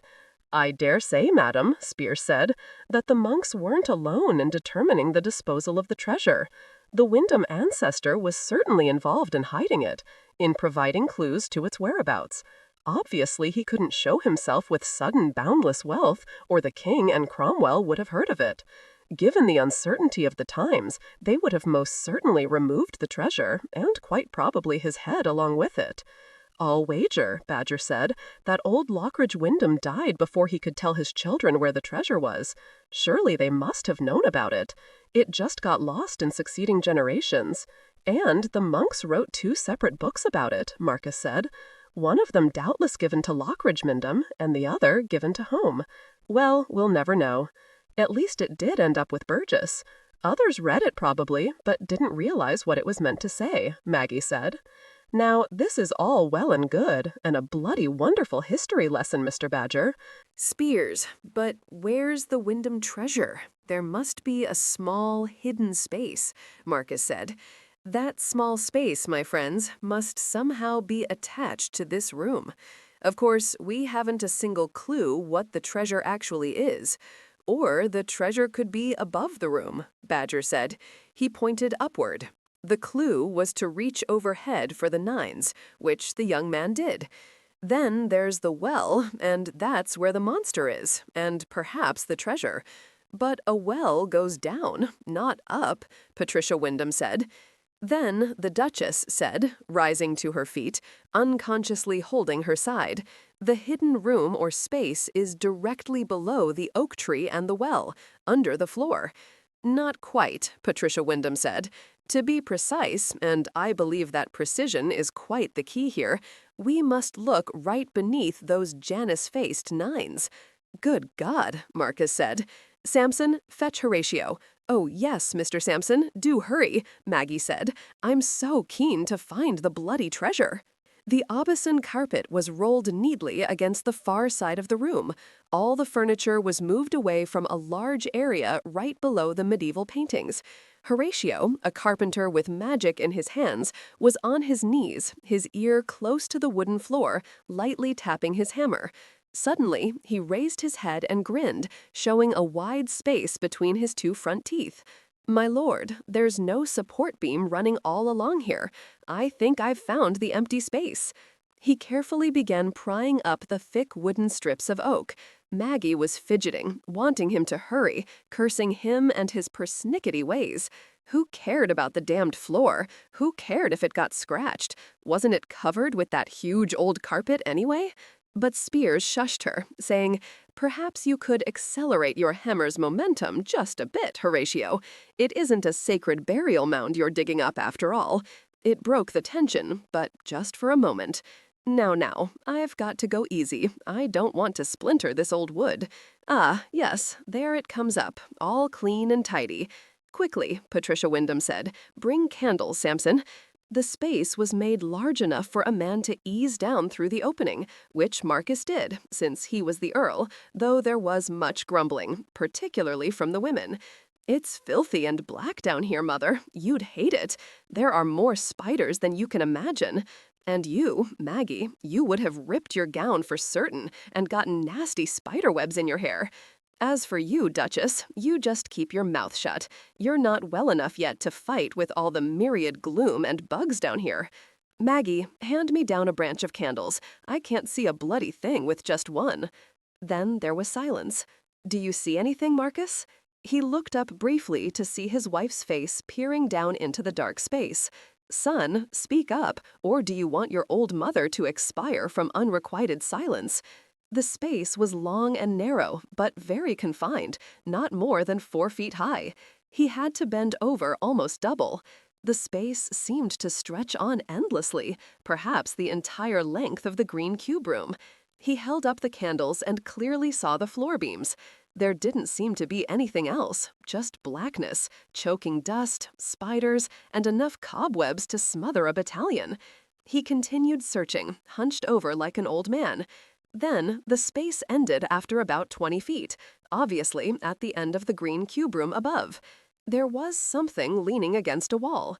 The something wasn't a treasure chest. He drew closer, holding the branch of candles out in front of him. He drew to a startled stop before it. He called out, even as he choked on the airless dust, "Oh my God, what the hell is this?" A skeleton, yes, so it appears. But how's that possible? Marcus held the candle closer and drew a deep breath. It wasn't a skeleton, but rather a dummy, a figure probably stuffed with moldy old straw, a man to be hung in effigy, for there was a rope around his neck, and the rope was drawn up tight and nailed over the dummy's head to the beam above it. The figure was dressed in fancy clothes from Elizabethan times. Marcus lightly touched the lace on a sleeve, and it fell into dust. He held the branch of candles closer. The cloth face had been carefully painted. There was greed and avarice and cruelty on that stingy, heavy face, and dissipation and utter arrogance in those glass eyes staring sightlessly up at him. He realized with a jolt that it was the king himself, Henry VIII, his face very much like the portrait painted of him by Holbein, only a bit younger. Marcus thought idly that it had taken a lot of straw stuffed in the frame to fill up the king's stout body. But why here, hidden away?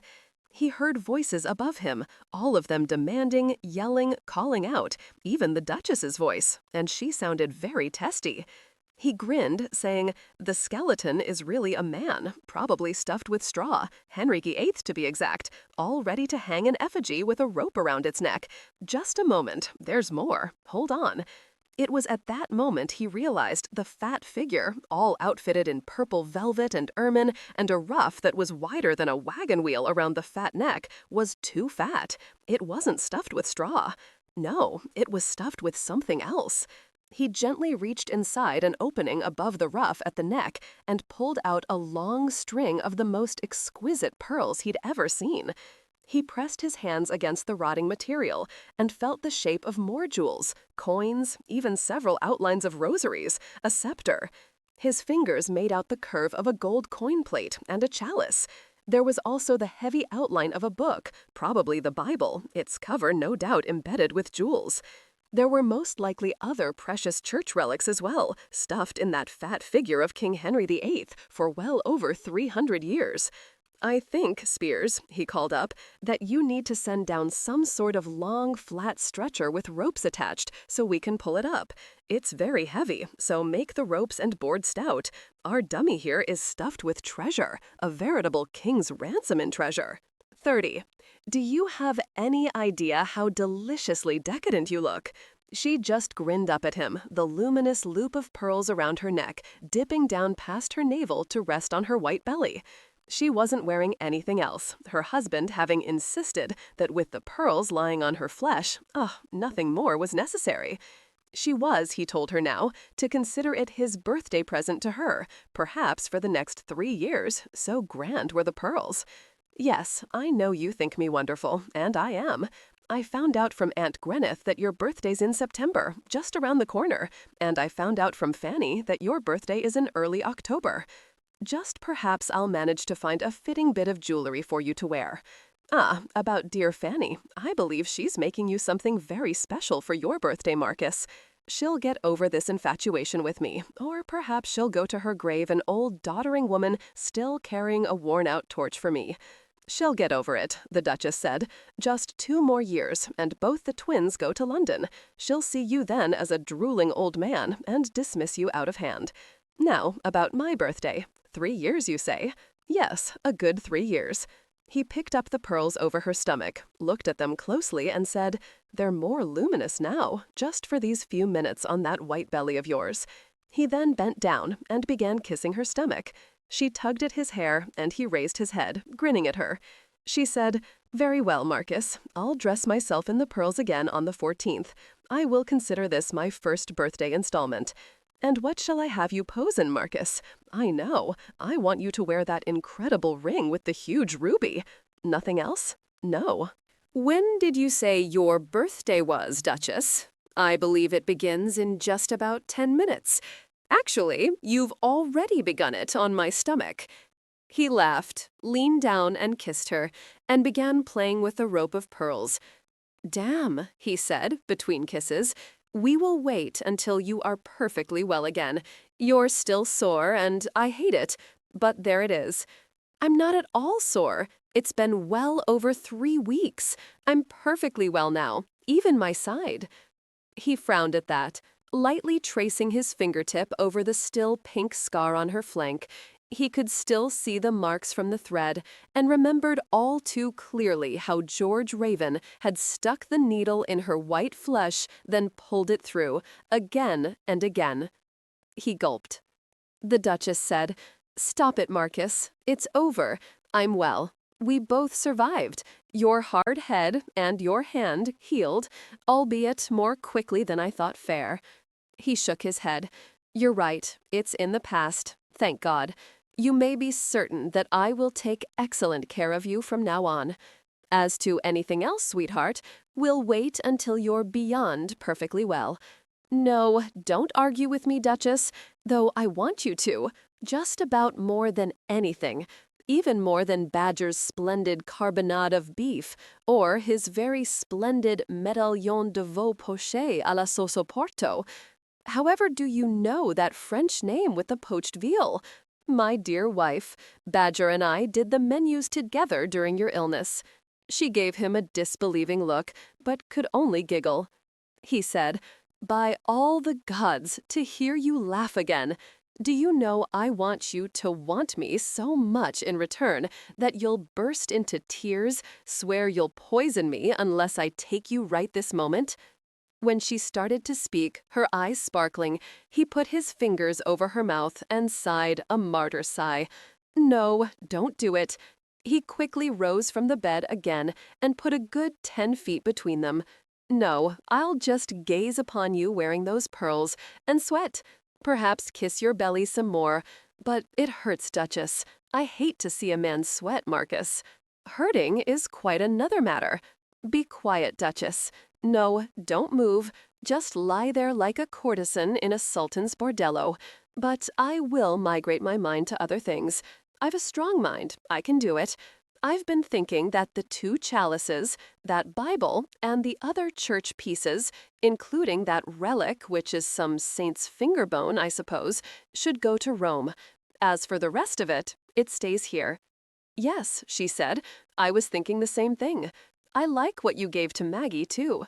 I wonder if she's lying quite without a stitch on in her room at this moment, wearing only that emerald necklace. No, she's sitting in front of her mirror, brushing her glorious red hair, admiring the emeralds with her coloring. Your mother told me she was wearing her diamond tiara tonight to the dinner table. Ah, and the twins are in alt over those bracelets you gave them. As for Spears and Badger, I told them they could both retire with the coins that were their share, but they were both quite put out with my suggestion. Spears looked down his nose at me, quite like your father would do to both Mark and Charlie when he'd caught them in a bit of mischief, and told me that he feared for my well-being were he not to be here to see to things. As for Badger, I fear for our dinner, given his black looks at my well-meant suggestion. He gave me this pursed look, his mouth all puckered like this, and said that such a worthless suggestion wouldn't go unpunished in heaven. When I asked him what that meant, he said he would think about it. That's quite interesting, to be sure. However, enough. Husband, I would like you to put on that ruby ring. He shook as he looked quickly at her.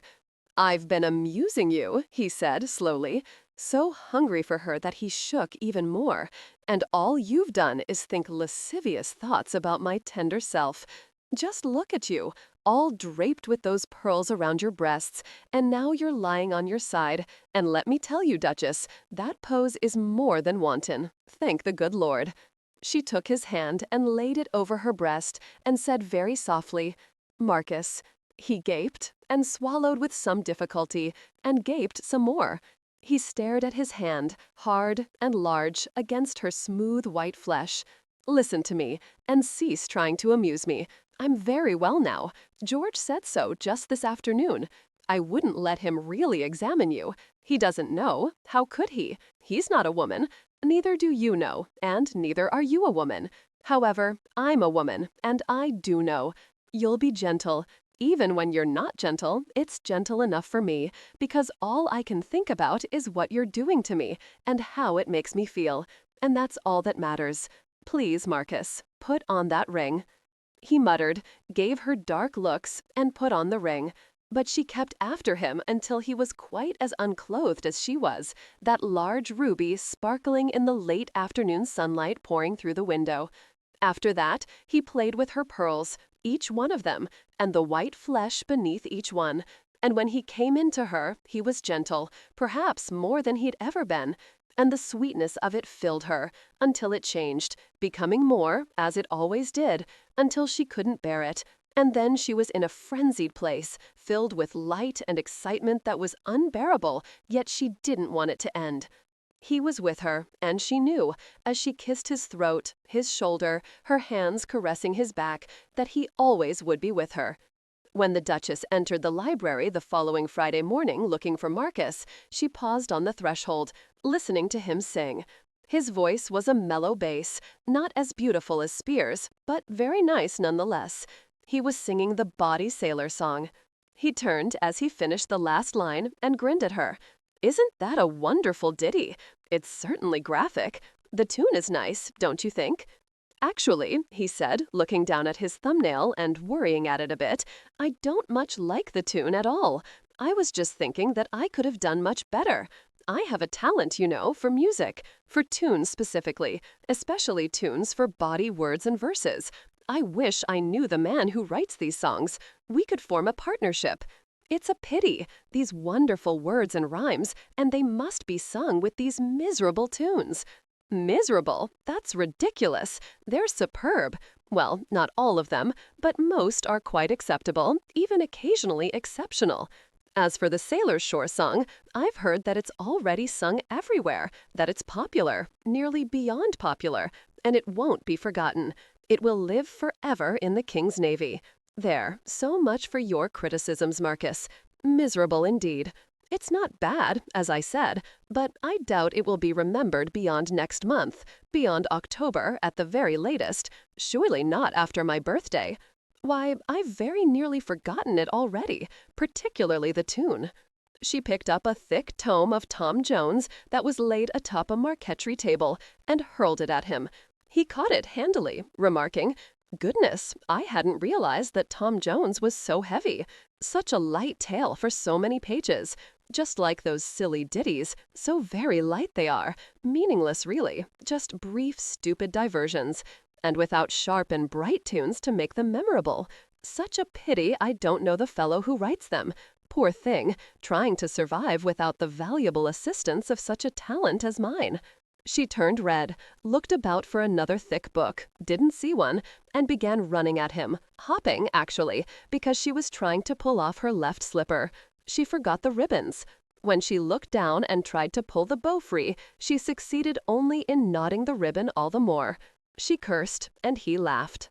She shrieked at him even as she sat on the floor and began furiously pulling at the bloody knot. "You wretched sod! Those ditties are wonderful! How many do you know, anyway?" He looked down at her there on the floor, utterly enraged, not at all the old Duchess, but his precious new Duchess, and she would surely kill him if she ever got that slipper unknotted. And he looked back to his thumbnail, saying in a drawling voice and enraging her all the more, "Oh, I suspect I know all of them, more's the pity, since they aren't really all that well done, just sort of well done, barely on the edge of being well done. Yes, I do know all of them. That's impossible, you sod. I know Spears is always singing them, but certainly you can't know more than just a few, not more than 5 at the very most." The thumbnail received more concentrated study. He said, "I've been thinking I should go to Hookham's and see if they can't give me this Coots fellow's direction.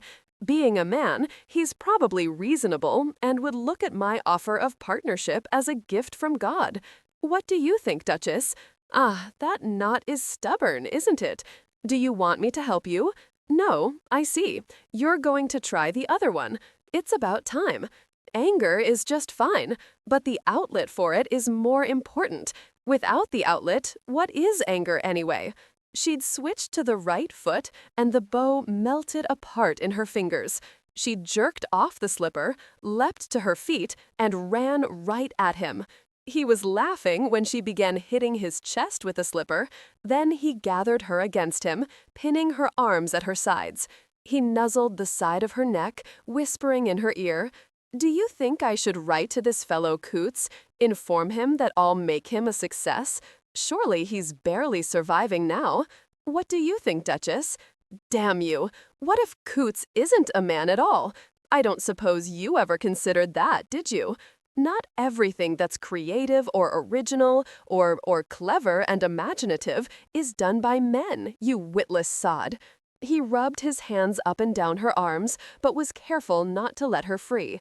"But of course it is, sweetheart. Face it, you're a woman, an above-average woman, a beautiful, gracious woman whom I love, but still just a woman.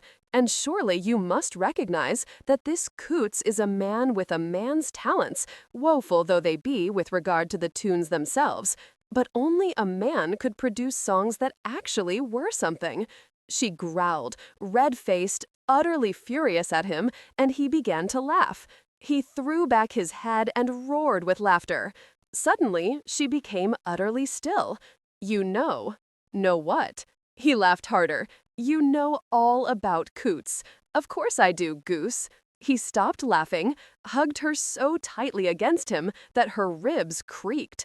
"Lord, I'm very, very proud of you. I could have hurt you throwing Tom Jones at you. Yes, you could have knocked my head off, but you didn't. I wish you'd stop laughing at me, Marcus. I did, just a moment ago.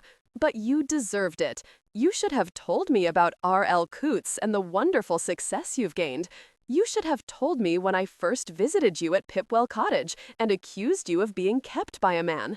Your pride, madam, makes me want to strangle you. That is, if I didn't have the same pride myself. Tell me, is there another song in the works?" "Yes," she said, studying her own thumbnail, "but I seem to be having trouble with the tune. The words are clever, truly, but the tune is floundering." He looked down at her, cupped her chin in his palm, and kissed her, then just looked some more. He was thinking about those pearls, and which was more luminous, the pearls or her breasts. "All right, Marcus, either we go to the music room right now and you prove your mettle, else I'll never let you forget it. Never. Let's go," he said, then lifted her, set her on his desk, and put her slipper back on her foot, and deftly tied the ribbon. "Shall I knot the ribbon on that brutal slipper, or have you regained your control? You'd best knot it." It was very late, a late summer rain pounding against the window panes. They were sitting in front of the fireplace, even though the fire had quite died down to glowing embers, but they didn't care, for they were writing another ditty, this one about Napoleon and all his mistresses. Marcus told her the rumor of the emperor's lack of majesty in his male part. She stared at him and said quite seriously, "How odd. I thought that all men were the same in that area. I mean, couldn't that song apply to all of you? There are differences, really." He turned red with outrage, yanked her against him, and kissed her until she was panting and laughing at the same time. A knock came at the door, and Marcus cursed, then sighed. He called out, "Enter." It was Antonia, and she was carrying a silver tray on her arms. "Goodness," the Duchess said, leaping off Marcus's lap. "What do you have there?" "A present from Badger. He said you were both to drink it down. He called it a potency drug. Not to me, but to Spears, who was with him. I just overheard it, and Badger looked very uncomfortable, and he cursed." "A potency drug," Marcus said, trying to keep the smile off his face. "That's right. When I asked him what that was, he said it was an aphrodisiac. 'What's that?' I asked him, but he just wagged his finger at me and told me to make myself useful, so here I am." Spears looked as if he would cry. He was so embarrassed. I think he was mad at Badger for telling me words I want to know, but probably shouldn't. It was very curious. Fanny wanted to bring it so she could look at you and get all moon-eyed, Marcus, but I wouldn't let her. "Thank you, Antonia." He said to the Duchess, "Just 2 more years." The Duchess took the tray from Antonia and set it on a tabletop. She sniffed. "It smells like hot chocolate to me, with something in it I can't identify. Perhaps it's chopped snail toenails. Badger said you were to drink it and then do what you normally do. He said you'd know what he meant. The bugger." "Yes, Antonia, we know. Thank you, Muffin. Go to bed now." When Antonia was gone, Marcus raised a cup and gave the Duchess the other. "To us, to Snail's toenails and Badger's attempt at air-making." "Hear, hear," she said, and drank deep. An air! I surely like the sound of that. They were asleep soon, snuggled together, her head tucked against his neck. 31. The bright morning light shone in her eyes. Odd, but she didn't want to open her eyes. The light was too bright. It hurt. But finally, she did slit her eyes open. "Hello, Duchess. It's about time you joined us. As you can see, your dear husband is already awake, unhappy with me and with his headache, and naturally he'd kill me if it weren't for the tight ropes around his hands and feet. Your bonds aren't quite as tight.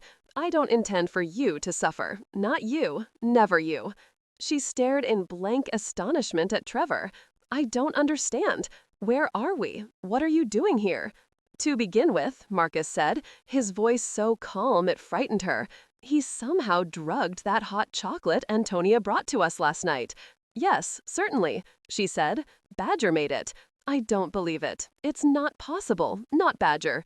"Of course Badger made it, and added the laudanum to it as well, just as we'd planned," Trevor said. "But believe what you will, whatever romantic, honorable swill enters your minds. But didn't you wonder at all when Badger came back here and told you that all the colonial Wyndhams were accounted for in London? No, I can see you didn't. Pity, but too bad. Odd that you survived the bullets that day. 3 bullets in your wretched bodies, but you still managed to live through it. You're a miserable shot," Marcus said. Trevor very slowly turned to him, rose to tower over him, raised the butt of his pistol, and brought it down hard on his shoulder. "Stop it, damn you!" She was struggling, yanking hard at the ropes around her wrists, ignoring the pain that ripped through her, yanking and pulling until Marcus said, "No, Duchess, I'm all right." Just hold still. Trevor returned to his place, an overturned crate he was using as a chair. What a brave hero he is. Don't you agree, Duchess? Yes, my cousin Marcus needs to learn who is in charge now. Even now that he's in exquisite pain, he won't accept that he's finally lost. No, Marcus isn't a man used to losing at anything. Duchess, don't look at me like that, with blood, my blood, in your eyes. Obey your husband. Just hold still. I am sorry about you, my dear, but I have no choice about this. None at all. Marcus won't even moan from the pain, and he does hurt, Duchess. He does indeed. Isn't that odd? He knows he's going to die, yet he holds to that myth, to that absurd men's code, whatever the hell it is, that dictates that he won't yield and he won't plead with me. Well, no matter. Duchess, if only you hadn't forced Marcus to marry you before that magical date of June 16th, I could have let you both live, or at least I would have considered it. All that lovely money. But then, Duchess, I learned you got £50,000 from your father, and I wanted that too. I wanted all of it, and the Wyndham legacy, which I never believed was real, and the title of Earl of Chase, and now that's what I'll get. Everything. Now I'll have everything. I must remember to compliment your dear mother, Marcus, on solving the mystery. I'll do it whilst we're all in mourning for your double tragic deaths. But you're rich, she said, trying desperately to clear her head, which was aching abominably, trying to understand, trying to talk to him. You said you were very rich. Would you expect me to admit to poverty, Duchess? I jested about it to allay any suspicions either of you might have had. I was so open with both of you. No, there's very little money left, though my family doesn't know of it, for I've kept it to myself, for I am the head of the American Wyndham family, and very soon now I'll be the head of the entire Wyndham family. My father, your uncle, was a wastrel, no other way to say it. He left us with food in the pantry, a little maid he'd gotten pregnant, and naught else. I was pleased he finally fell in a duel for making love to another man's wife. I was left with no choice. I was the head of the Wyndham family. No one else. Why do you think I married Helen? And I was but 22 years old. She was the richest girl in Baltimore, and her father was a miserable old miller when all is said and done. No more, no less. But a very rich, miserable old miller. Yes, my dear, beyond rich. At least, that's what I believed at the time. I killed him, then wooed Helen. She was so soft, so vulnerable in her grief, so tedious in her innocence. But I did enjoy her delicious little body, until she grew large with child. Then it was easy. A fall from her mare, from a spur I planted beneath the mare's saddle, left alone in the rain to catch a chill, and it happened as I planned it to. She went into labor, and both she and the brat conveniently died, leaving me a broken man. But that money ran out. I was still the head of the Wyndham family. What to do? Then we heard from Mr. Wicks, bless his old man's kindly heart. He really believed the two of you would never reconcile your differences, whatever they were. The poor old bastard had forgotten about lust and youth. And you, Duchess, you lusted after Marcus since you were a child, didn't you? You wonder how I know that? Well, to give credit where credit is due, I must thank dear Aunt Gwyneth and her lovely detailed correspondence with my mother all these years. She wrote of you, how she admired you, your serenity, your unpretentious modesty, how very well bred you were, despite your unfortunate antecedents, but how she suspected that you would set your hooks into Marcus, since you couldn't have Mark or Charlie, for they were your half-brothers, and your dear Earl father wouldn't allow that. Mr. Wicks didn't write all that much, but dear Aunt Gwyneth did, every small, piddling detail of her wearisome life, for she was a spinster, living off the charity of her brother. And what else did she have to do?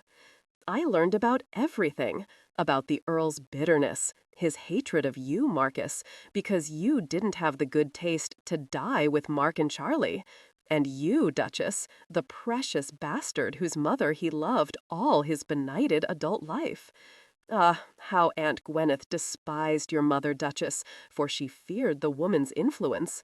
She hated her sister-in-law, but she was a known evil, wasn't she? But your mother, what would the slut do once the Countess was dead? We know, of course, he married your mother, the stupid fool, and we suppose he died a miserable man because she died first. Wrenching, isn't it, all of it? Pitiful, really. But here we are, and it's all very real now, and nearly to the end. Did I tell you that I wanted to leave James in America? For the boy has such a kind heart, as unsuspecting as Helen was. But he wanted to come, insisted. So I made the best of it. Insisted he was sullen and hadn't wanted to be here. And you believed it, even about the young lady he'd left behind in Baltimore. He had a fancy to meet you, Marcus, and you, Duchess. He doesn't know what life can be, and how it can change men, and make them what they don't really want to be. James won't learn, for I will protect him, as I will Ursula. It will be only the best for both of them, and they will die as innocent as they live in their innocence now. Marcus thought, let him talk and talk and talk, even as he worked the knots that bound his wrists together. He'd believed Trevor would be a dandy, a fop, but he was none of those benign things. But he'd seen him as a man to admire, a man to spar with, to share stories with. But he wasn't any of those things. He was evil, and somehow twisted. Marcus realized then the truth of the rhymes, and said blankly, "My God, you're the bloody monster in the clues. Always there, always waiting to do evil, to harm, and to lie, and to kill. That's what the monk meant in the Duchess's dream, and that's what the poem meant. Where there's a life, there's evil, and one must always be on guard against it. You're the evil here, and you always were." Am I the monster? I don't really like the sound of that, Marcus, dear cousin. I suppose you're right, but still, it bothers me. I only do what I have to do. My mother is very expensive, you know. I told you, I want James and Ursula to have the very best, and I couldn't provide it except this way. If Helen had been richer, but she wasn't, the silly little slut. My mother adores French fashions. What was I to do? And Ursula will be beautiful very soon now, not more than 2 years now, and she will be glorious, a woman men will want. She must have her chance, and I am the head of the Wyndham family. It is my responsibility to see that she has it. You're not the head of the Wyndham family. I am. Not for very much longer, cousin, not for more than a few more minutes.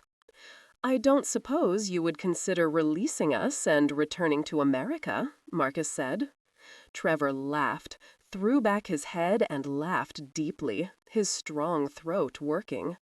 Your only release will be with your death, cousin. Time, the Duchess knew.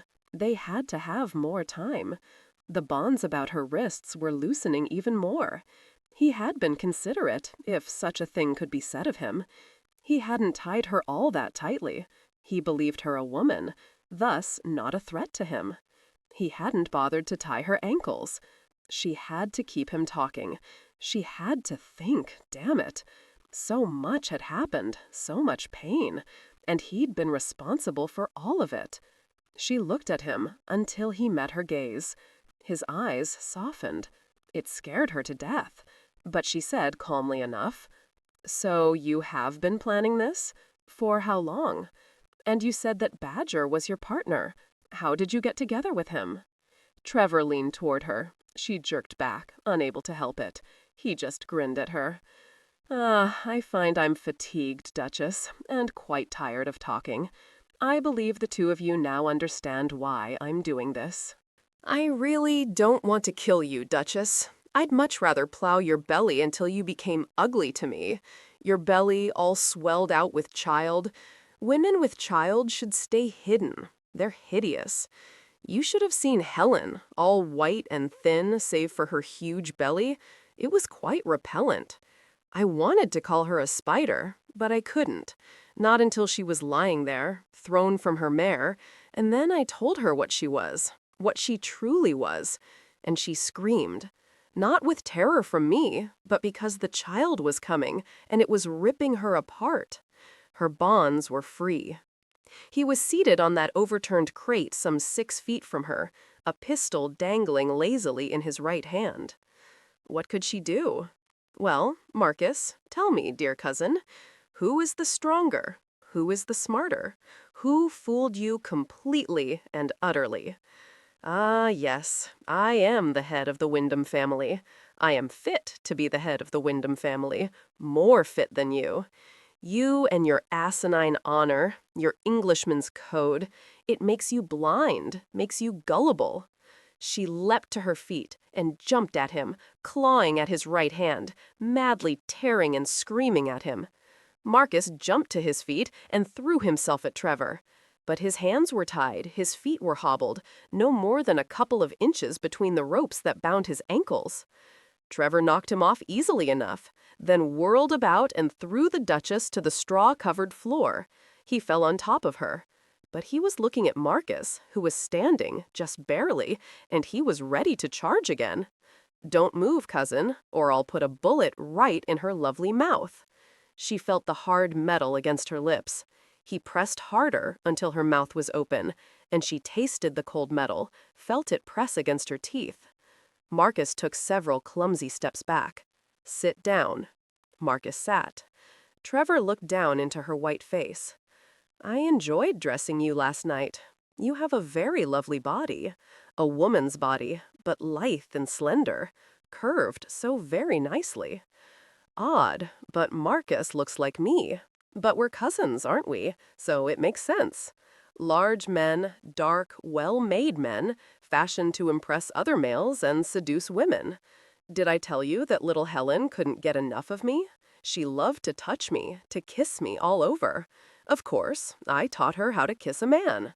I let her have her way and pleased her in return, until she bored me. Then that was all I let her do, kiss me and caress me. Shall I strip you before I have to kill you? No, you don't like that thought at all, do you, Duchess? I repel you. I didn't before, but now I do. You love him, don't you? I always believed you did, even though he was too stupid to realize his good fortune. And now it's too late. He got off of her, rising slowly to his feet. Well, you tried to take me down, Duchess. I like that. It proves you're of my blood, not cowards, either of you. But the time has come to finish this. I will make it quick, I promise you. I'm not cruel. All you have to do is drink a bit more, and you'll fall asleep just as you did last night. Only this time, you won't wake up. I'm going to tie each of you to your horses. Unfortunately, they will both go off the rather dramatic cliff just to the east of Trelician Valley. I don't want to have to kill Stanley. He's a good mount, and as the Earl of Chase, I would like to ride him now and again. But I must make it believable. I'll untie you once you're dead at the bottom of the cliff and drive back to London. I'll be there in the bosom of my family when we receive word of your tragic deaths. Why did you wake us up? Marcus asked. You could have given us enough and killed us without this charming scene you've played out. Ah, that's it, isn't it, Trevor? You wanted us to know it was you all along. You wanted to bray and brag and gloat. Trevor rose, the gun raised, his face flushed. Then it seemed he got control of himself again. Slowly, he sat down again on the crate. Think what you will, he said, then shrugged. It doesn't matter. The outcome will be the same. You'll be dead, and I'll be the Earl of Chase. He looked from one to the other of them. Life is so terribly uncertain, isn't it? Suddenly, the Duchess began to laugh. It bubbled out of her. Tears pooled in her eyes, and she was nearly losing her breath. She was laughing so hard. He jumped to his feet, waving his pistol toward her. Damn you, shut up! Ah, but it's so very funny, she said, and went into gales of laughter, full-bodied laughter that made Marcus so afraid he thought he'd choke on it. What the hell was she doing? What the hell is so funny? Shut up, I tell you. You, Trevor, she hiccuped and laughed more. You're so very funny. Actually, what you are is pathetic. You, the next Earl of Chase? You're a bloody madman, that's what you are. Insignificant, not really there as a man, just a shadow. Yes, a madman, that's what you are. Yes, you're sad, really. A loud-mouthed preening cock, and ass braying like a man. A real man. You're nothing but a dismal excuse for a man, nothing more. And she laughed and laughed until Trevor, his face blood red now, fury roiling through him, roared to his feet, raised the pistol, and came over her. He had the pistol in his hand, and he would strike her with it, hard and again. She saw it in his eyes she'd believed once so warm and filled with intelligence and humor. Now they just held death and his loss of control.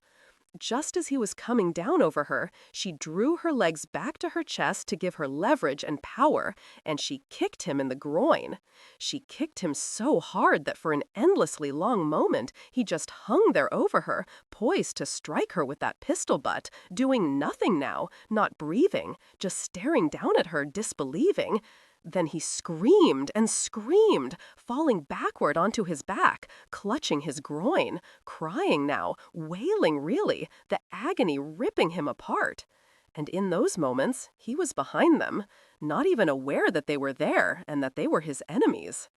"Well done, Duchess." She saw Marcus roll over on top of Trevor, grab the pistol, and toss it to her, for his hands were tied behind his back and hers were tied in front. She caught it and held it in front of her. "Get off him, Marcus. Let him suffer. Then we'll see." He rolled off Trevor and came up onto his feet. Slowly, he hobbled to her and sat down beside her. "Untie me if you can," he said. She'd released his wrists when Trevor, finally enduring the worst of the nausea and the tearing pain, managed to sit up. He looked into the barrel of the pistol that Marcus now pointed at him. He cursed very softly. The Duchess wasn't laughing now, but her voice was calm, not the detached, dispassionate calm of the old Duchess, but a determined calm, a nearly ferocious calm. "My wrists are nearly free, Marcus. Don't bother with me, just keep that gun pointed at him. Just another moment. Yes, now I'm all right. Hold still and I'll untie your ankles." When they were both free, Marcus stood slowly, the pistol never wavering from Trevor's face. He stomped his feet up and down to get the feeling back. "Where are we?" he asked. Trevor, still struggling with the grinding pain in his groin, was silent for a few more moments. Then he shrugged. "I hadn't expected you to ask me that just yet." "Why the hell not? There's nothing else to ask you. You've carried on about how brilliant you are. You, the head of the Wyndham family. You, the one who believes it his right to kill with impunity, all in the cause of your damn duty, your responsibility to your mother and brother and sister. All right, tell me, cousin, do they truly have no idea what you've done?" "Perhaps. My mother hates both of you, naturally. Does she know? And Ursula, so sweet, at least she seems so, doesn't she? You've gotten to know James, an honorable boy, don't you think? He worships me. You'll never know for sure now, Marcus, will you? You're quite mad, cousin. More important, you're sane in your madness, and that is surely worse. Now you can tell me." Where are we? I'll see you in hell before I tell you. You know something, cousin? It doesn't really matter, because you'll be in hell a long time before I will. He raised the pistol, looked in that strong face that held too much resemblance to his own, and for that brief moment he thought, "Dear God, he's my cousin. He's of my flesh." And he faltered. It was all Trevor needed. He kicked out at Marcus, sending grinding pain through his thigh, then lunged for the gun. Marcus wasn't quite fast enough. He felt Trevor's hands close around his wrist, squeezing it tightly, shaking his hand to free the gun, but he held tight. Their struggle was a silent one, save for the grunts and heavy, ugly breathing. The Duchess was now on her feet, her hands free of the ropes, looking for a weapon, anything. She felt no fear for herself, just this nearly deadening fear for Marcus, and knew somewhere deep down that she had to tamp down on that fear. She managed it, flooding herself with savage frenzy and urgency. They were on the hay-strewn floor now, still struggling for the gun, rolling over and over, panting more deeply now, sweating with exertion. She saw it then, a pitchfork, rusted with age, leaning crookedly against the far wall of the barn, looking none too sturdy. But no matter. She grabbed it. Damn, but it was heavy, and ran to stand over them. But they were rolling, over and over. First Marcus with the advantage, then Trevor, evenly matched. She saw that Marcus still held the gun, but Trevor was keeping well clear of it. She was terrified of striking Marcus. She circled them, waiting, wanting to scream each time it looked like Trevor would win. Then, quite suddenly, the barn doors were flung open and brilliant sunlight streamed in. Trevor, on top of Marcus at that instant, was blinded and jerked back. It was all Marcus needed. He kicked him off and rolled away, coming up on his knees, raising the gun. But the Duchess was faster. She raised the pitchfork over her head and brought it down with all her strength, striking Trevor squarely on the back of his head with the wooden handle, sending him sprawling on his face. He twitched once, then lay utterly still. She didn't know whether or not she'd killed him, and she didn't care. Marcus! She was beside him in an instant, not really aware that North, Badger, and Spears were standing over them. 32. Badger patted her back and clucked like a mother hen, feeling at once foolish at his display of emotion, and so scared in his relief he wanted to yell with it. "Chocolate!" he said against her hair, furious with himself. Dear God, somehow that mangy bastard Trevor got laudanum into the chocolate I sent to you and his lordship. And like a fool, I let Antonia carry it to you, never thinking. But how did he manage it? Marcus asked, as Spears was examining his bloody knuckles and the bruises on his face. He looked over at his unconscious cousin, North beside him, feeling for his heart as he spoke. I spoke to Antonia, just by chance, really. Jesus, you can't imagine how that fear was curdling my toes when I didn't find either of you in bed, where you should have been, all tight and cozy and tangled up together, like 2 ears of corn in a husk. The bed was empty, and I don't mind telling you, and Mr. Spears will agree, I was nearly frothing at the mouth with fear. It turns out that Antonia paused only a moment to speak to Fanny, and the twins went into the bedchamber for a moment. He didn't tell them that Antonia had been plenty mad because Fanny, the wretched flirt who wanted Marcus for herself, had demanded that she, not Antonia, take the chocolate to the Duchess and the Earl. They'd argued until finally they'd both fetched a sovereign from Fanny's bedchamber. Then they'd tossed it to see who would carry the chocolate to the Duchess and the Earl. The twins evidently were arguing about something, and while they were carrying on, even going to one of their bedchambers, Trevor quite easily poured laudanum into the chocolate they'd conveniently left in the corridor. Damnation, Marcus said. What if they hadn't argued? What if Antonia alone had been carrying that chocolate, unbothered by her twin? I think that Trevor would have hurt her, both of them if necessary, perhaps even killed them as swiftly and remorselessly as he would a fly. What are 2 twins, 15-year-old cousins to him, after all? How the bloody devil did he get into the house? It wasn't all that hard, so no one said anything. It was all so frightening, it still made Badger's tongue thick and dry, sticking to the roof of his mouth. It had been close, too close, so close, that even now his heart was pounding faster than when that sod of a nag, Midnight Fleet, had beaten all odds and won at Ascot just last week. He stroked his hand over the Duchess's back, croning like a damned turkey all the while. She got a grip on herself and drew back to look up at him. He wanted us to believe that you were in this with him. I beg your pardon, Duchess. She grinned at the outrage in Spears' voice. Marcus and I knew Badger couldn't be involved with him, Spears. Never for a moment did we doubt you, Badger. Never. But it pleased Trevor to taunt us with it. See that you never doubt me in the future, either. I agree. A most unworthy thought of a Duchess and an Earl, Spears said. Most unbefitting either of you. Mr. Badger is a man beyond men. Amen, said Marcus. He looked over again at North, who'd returned just 2 days before after visiting a military friend in Castleford, leaving only after he'd been certain that Marcus and the Duchess would be all right after they'd been shot. Will he live, North? Yes, I think so. The Duchess gave him a solid hit, but his pulse is strong, as is his heartbeat. If you like Marcus, I'll take him to Darlington and see that he's put safely in the jail. I'll even hire guards to keep an eye on him around the clock. I'll go with you. I don't want to let him out of my sight again until I know he's safely locked behind some very sturdy bars. Yes, the guards are an excellent idea. What happened, my lord? Spears asked. I mean, why is Mr. Trevor still alive? I had the gun, and I was ready to kill him. Then I realized who he was. My cousin, a Wyndham, my flesh. And I couldn't do it. It was the chance he needed. He jumped on me. That's right, Marcus, North said.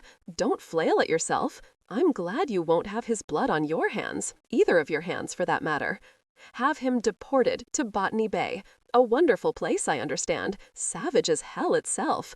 Let him finish out his life there. I dare say he'll make his way amongst all the other criminals. At least you'll be safe from him then. Yes, Marcus said slowly. Botany Bay. I do believe I could arrange that without too much difficulty. There's no reason to have an ugly scandal if we can avoid it. Even though Aunt Wilhelmina deserves any and everything, Ursula and James don't. I don't want them hurt more than they have to be. I agree, Badger said.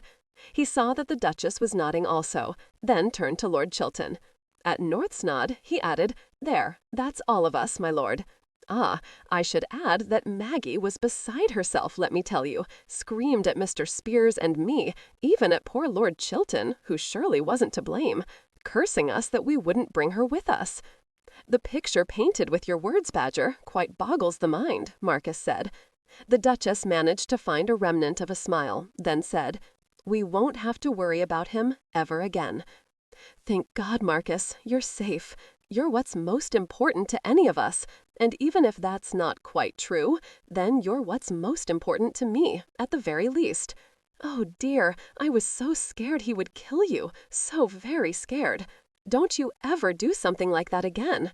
She pulled herself out of Badger's comforting hold and walked straight to her husband. He pulled her close and just held her, silent for several moments. He raised his head finally, saying, How did you find us?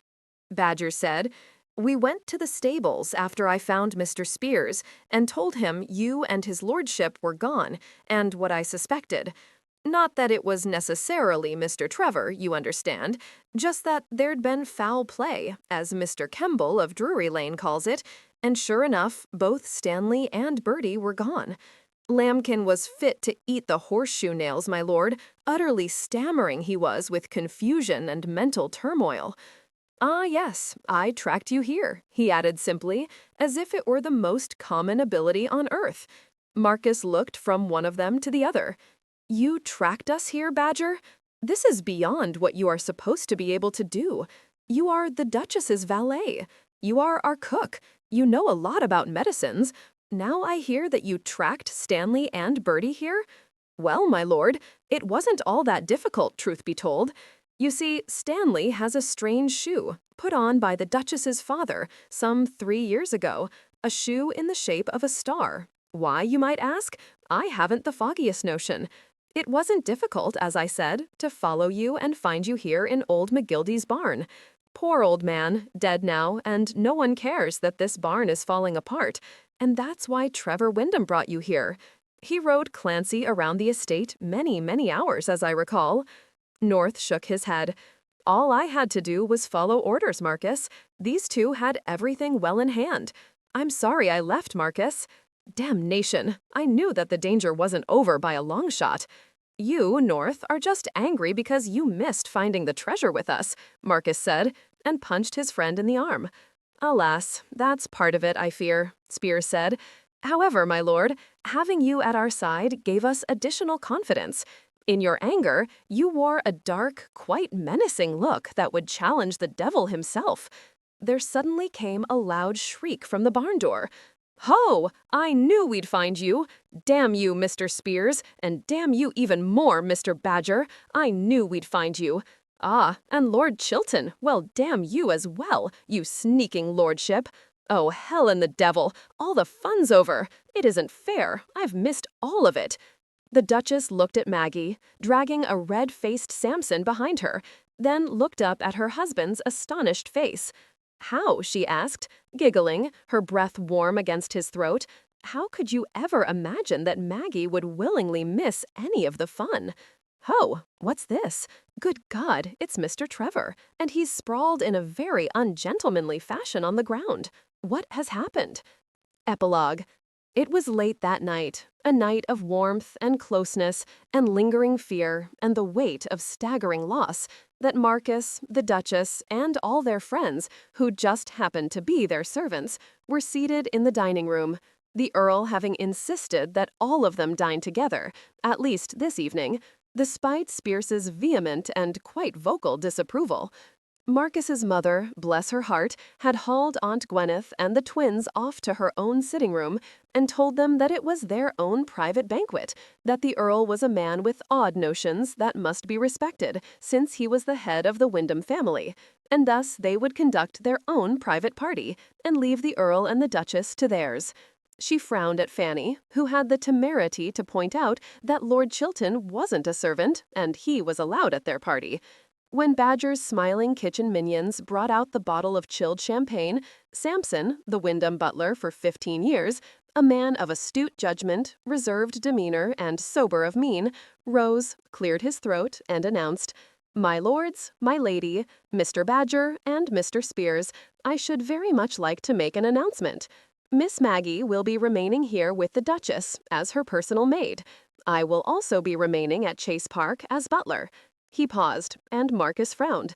"I should hope so, unless, naturally, you feel that there's been too much impropriety, too much disorder and untidiness in a nobleman's house."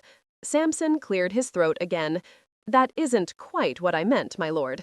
Actually, what I meant to say, and what I shall say now, is that Miss Maggie has agreed to become Mrs. Glenroyal. That, my lord, is my given name." "Oh my," the Duchess said. She rose from her chair and walked to Maggie, leaned down and hugged her. "Congratulations, my dear. It's wonderful. Samson is a very fine man. And that emerald necklace looks marvelous on you." Maggie, laughing, looking like a coquette while she batted her long eyelashes at the Earl, said to the Duchess, "Well, he's a man of great stability, you know. Not given to herring off to mills to see those poor men pound each other to death with their fists, or drinking too much ale at that horrid inn in Bramberley, or gambling away all his coin at the Nest of Vipers. Yes, I've decided it's better to permanently settle down with a stable man, one who also thinks with his head, and not just with his, well, never mind that. In any case, I've decided not to return to the stage in London." "He is stable," Badger said. "He does think with his head. He will be faithful. He will take good care of Maggie. He will be tolerant of her occasional flirtatious lapses. Mr. Spiers assures me that Mr. Sampson is just what all of us will admire." "I, for one," North said, "certainly admire his sang-froid. I was witness to his dealings with an impertinent tradesman just yesterday, Marcus. The man was apologizing, ready to kiss Sampson's highly polished boots before he left." "Good God," Marcus said. "Duchess, what do you think of this?" "I think," she said, grinning around the Earl's huge table, "that Samson is quite the luckiest man in the world." "That is most kind of you to say so, Duchess," Samson said, clearing his throat yet one more time. "But I beg you to consider that Maggie here is also a very lucky lady. She saved Mr. Badger's life, and look what wonderful things have transpired for her in reward for her outstanding good deed. She will have me as her husband, and Mr. Spiers, and Mr. Badger as cohorts. Everyone needs cohorts in life, Duchess, everyone." "A husband isn't a bad thing to have either," the Duchess said. "Hear, hear," said Maggie, winking at the Earl. "And his lordship here is shaping up quite nicely, don't you think so, Mr. Spiers?" "Indeed, Maggie, indeed." The Earl flung up his hands and yelled for another bottle of champagne. He turned to Lord Chilton, who was chewing on Badger's fruit meringue on a sponge biscuit.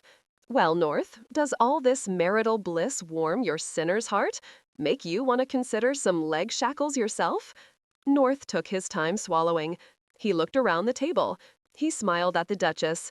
Actually, Marcus, all this overflowing of mating euphoria quite makes me want to hare off to that mill Maggie spoke about. Tomorrow, I think. I want to put a good 5 miles between me and the rest of you by noon. I've done my visiting now and gotten my fill of excitement, jollity, and familial closeness. Now I want to go home to Cornwall and brood in solitude, hug my gloom close to my breast and no one else's. In short, I will remain as I am, alone and quite happy with my own black cloud and seclusion. Yes, I'll walk the moors with my dogs and be quite as somber in my thoughts as any good man should be. We will see, North, we will see, Marcus said, and raised his champagne for another toast. To his lordship's seclusion, he said, may it end in the not-too-distant future. To his lordship's imminent demise as a black-hearted, quite handsome bachelor, Maggie said. He's not a man to be wasted on dogs or moors. Hear, hear, the Duchess said. Your mother was very concerned, my lord. Begging your pardon, Duchess, but I must move on now to other matters. Thus, I read everything I could find on this Botany Bay, and found that we were right. It's a thoroughly nasty place, primitive as that area around the Ganges River. No one manages to escape this Botany Bay.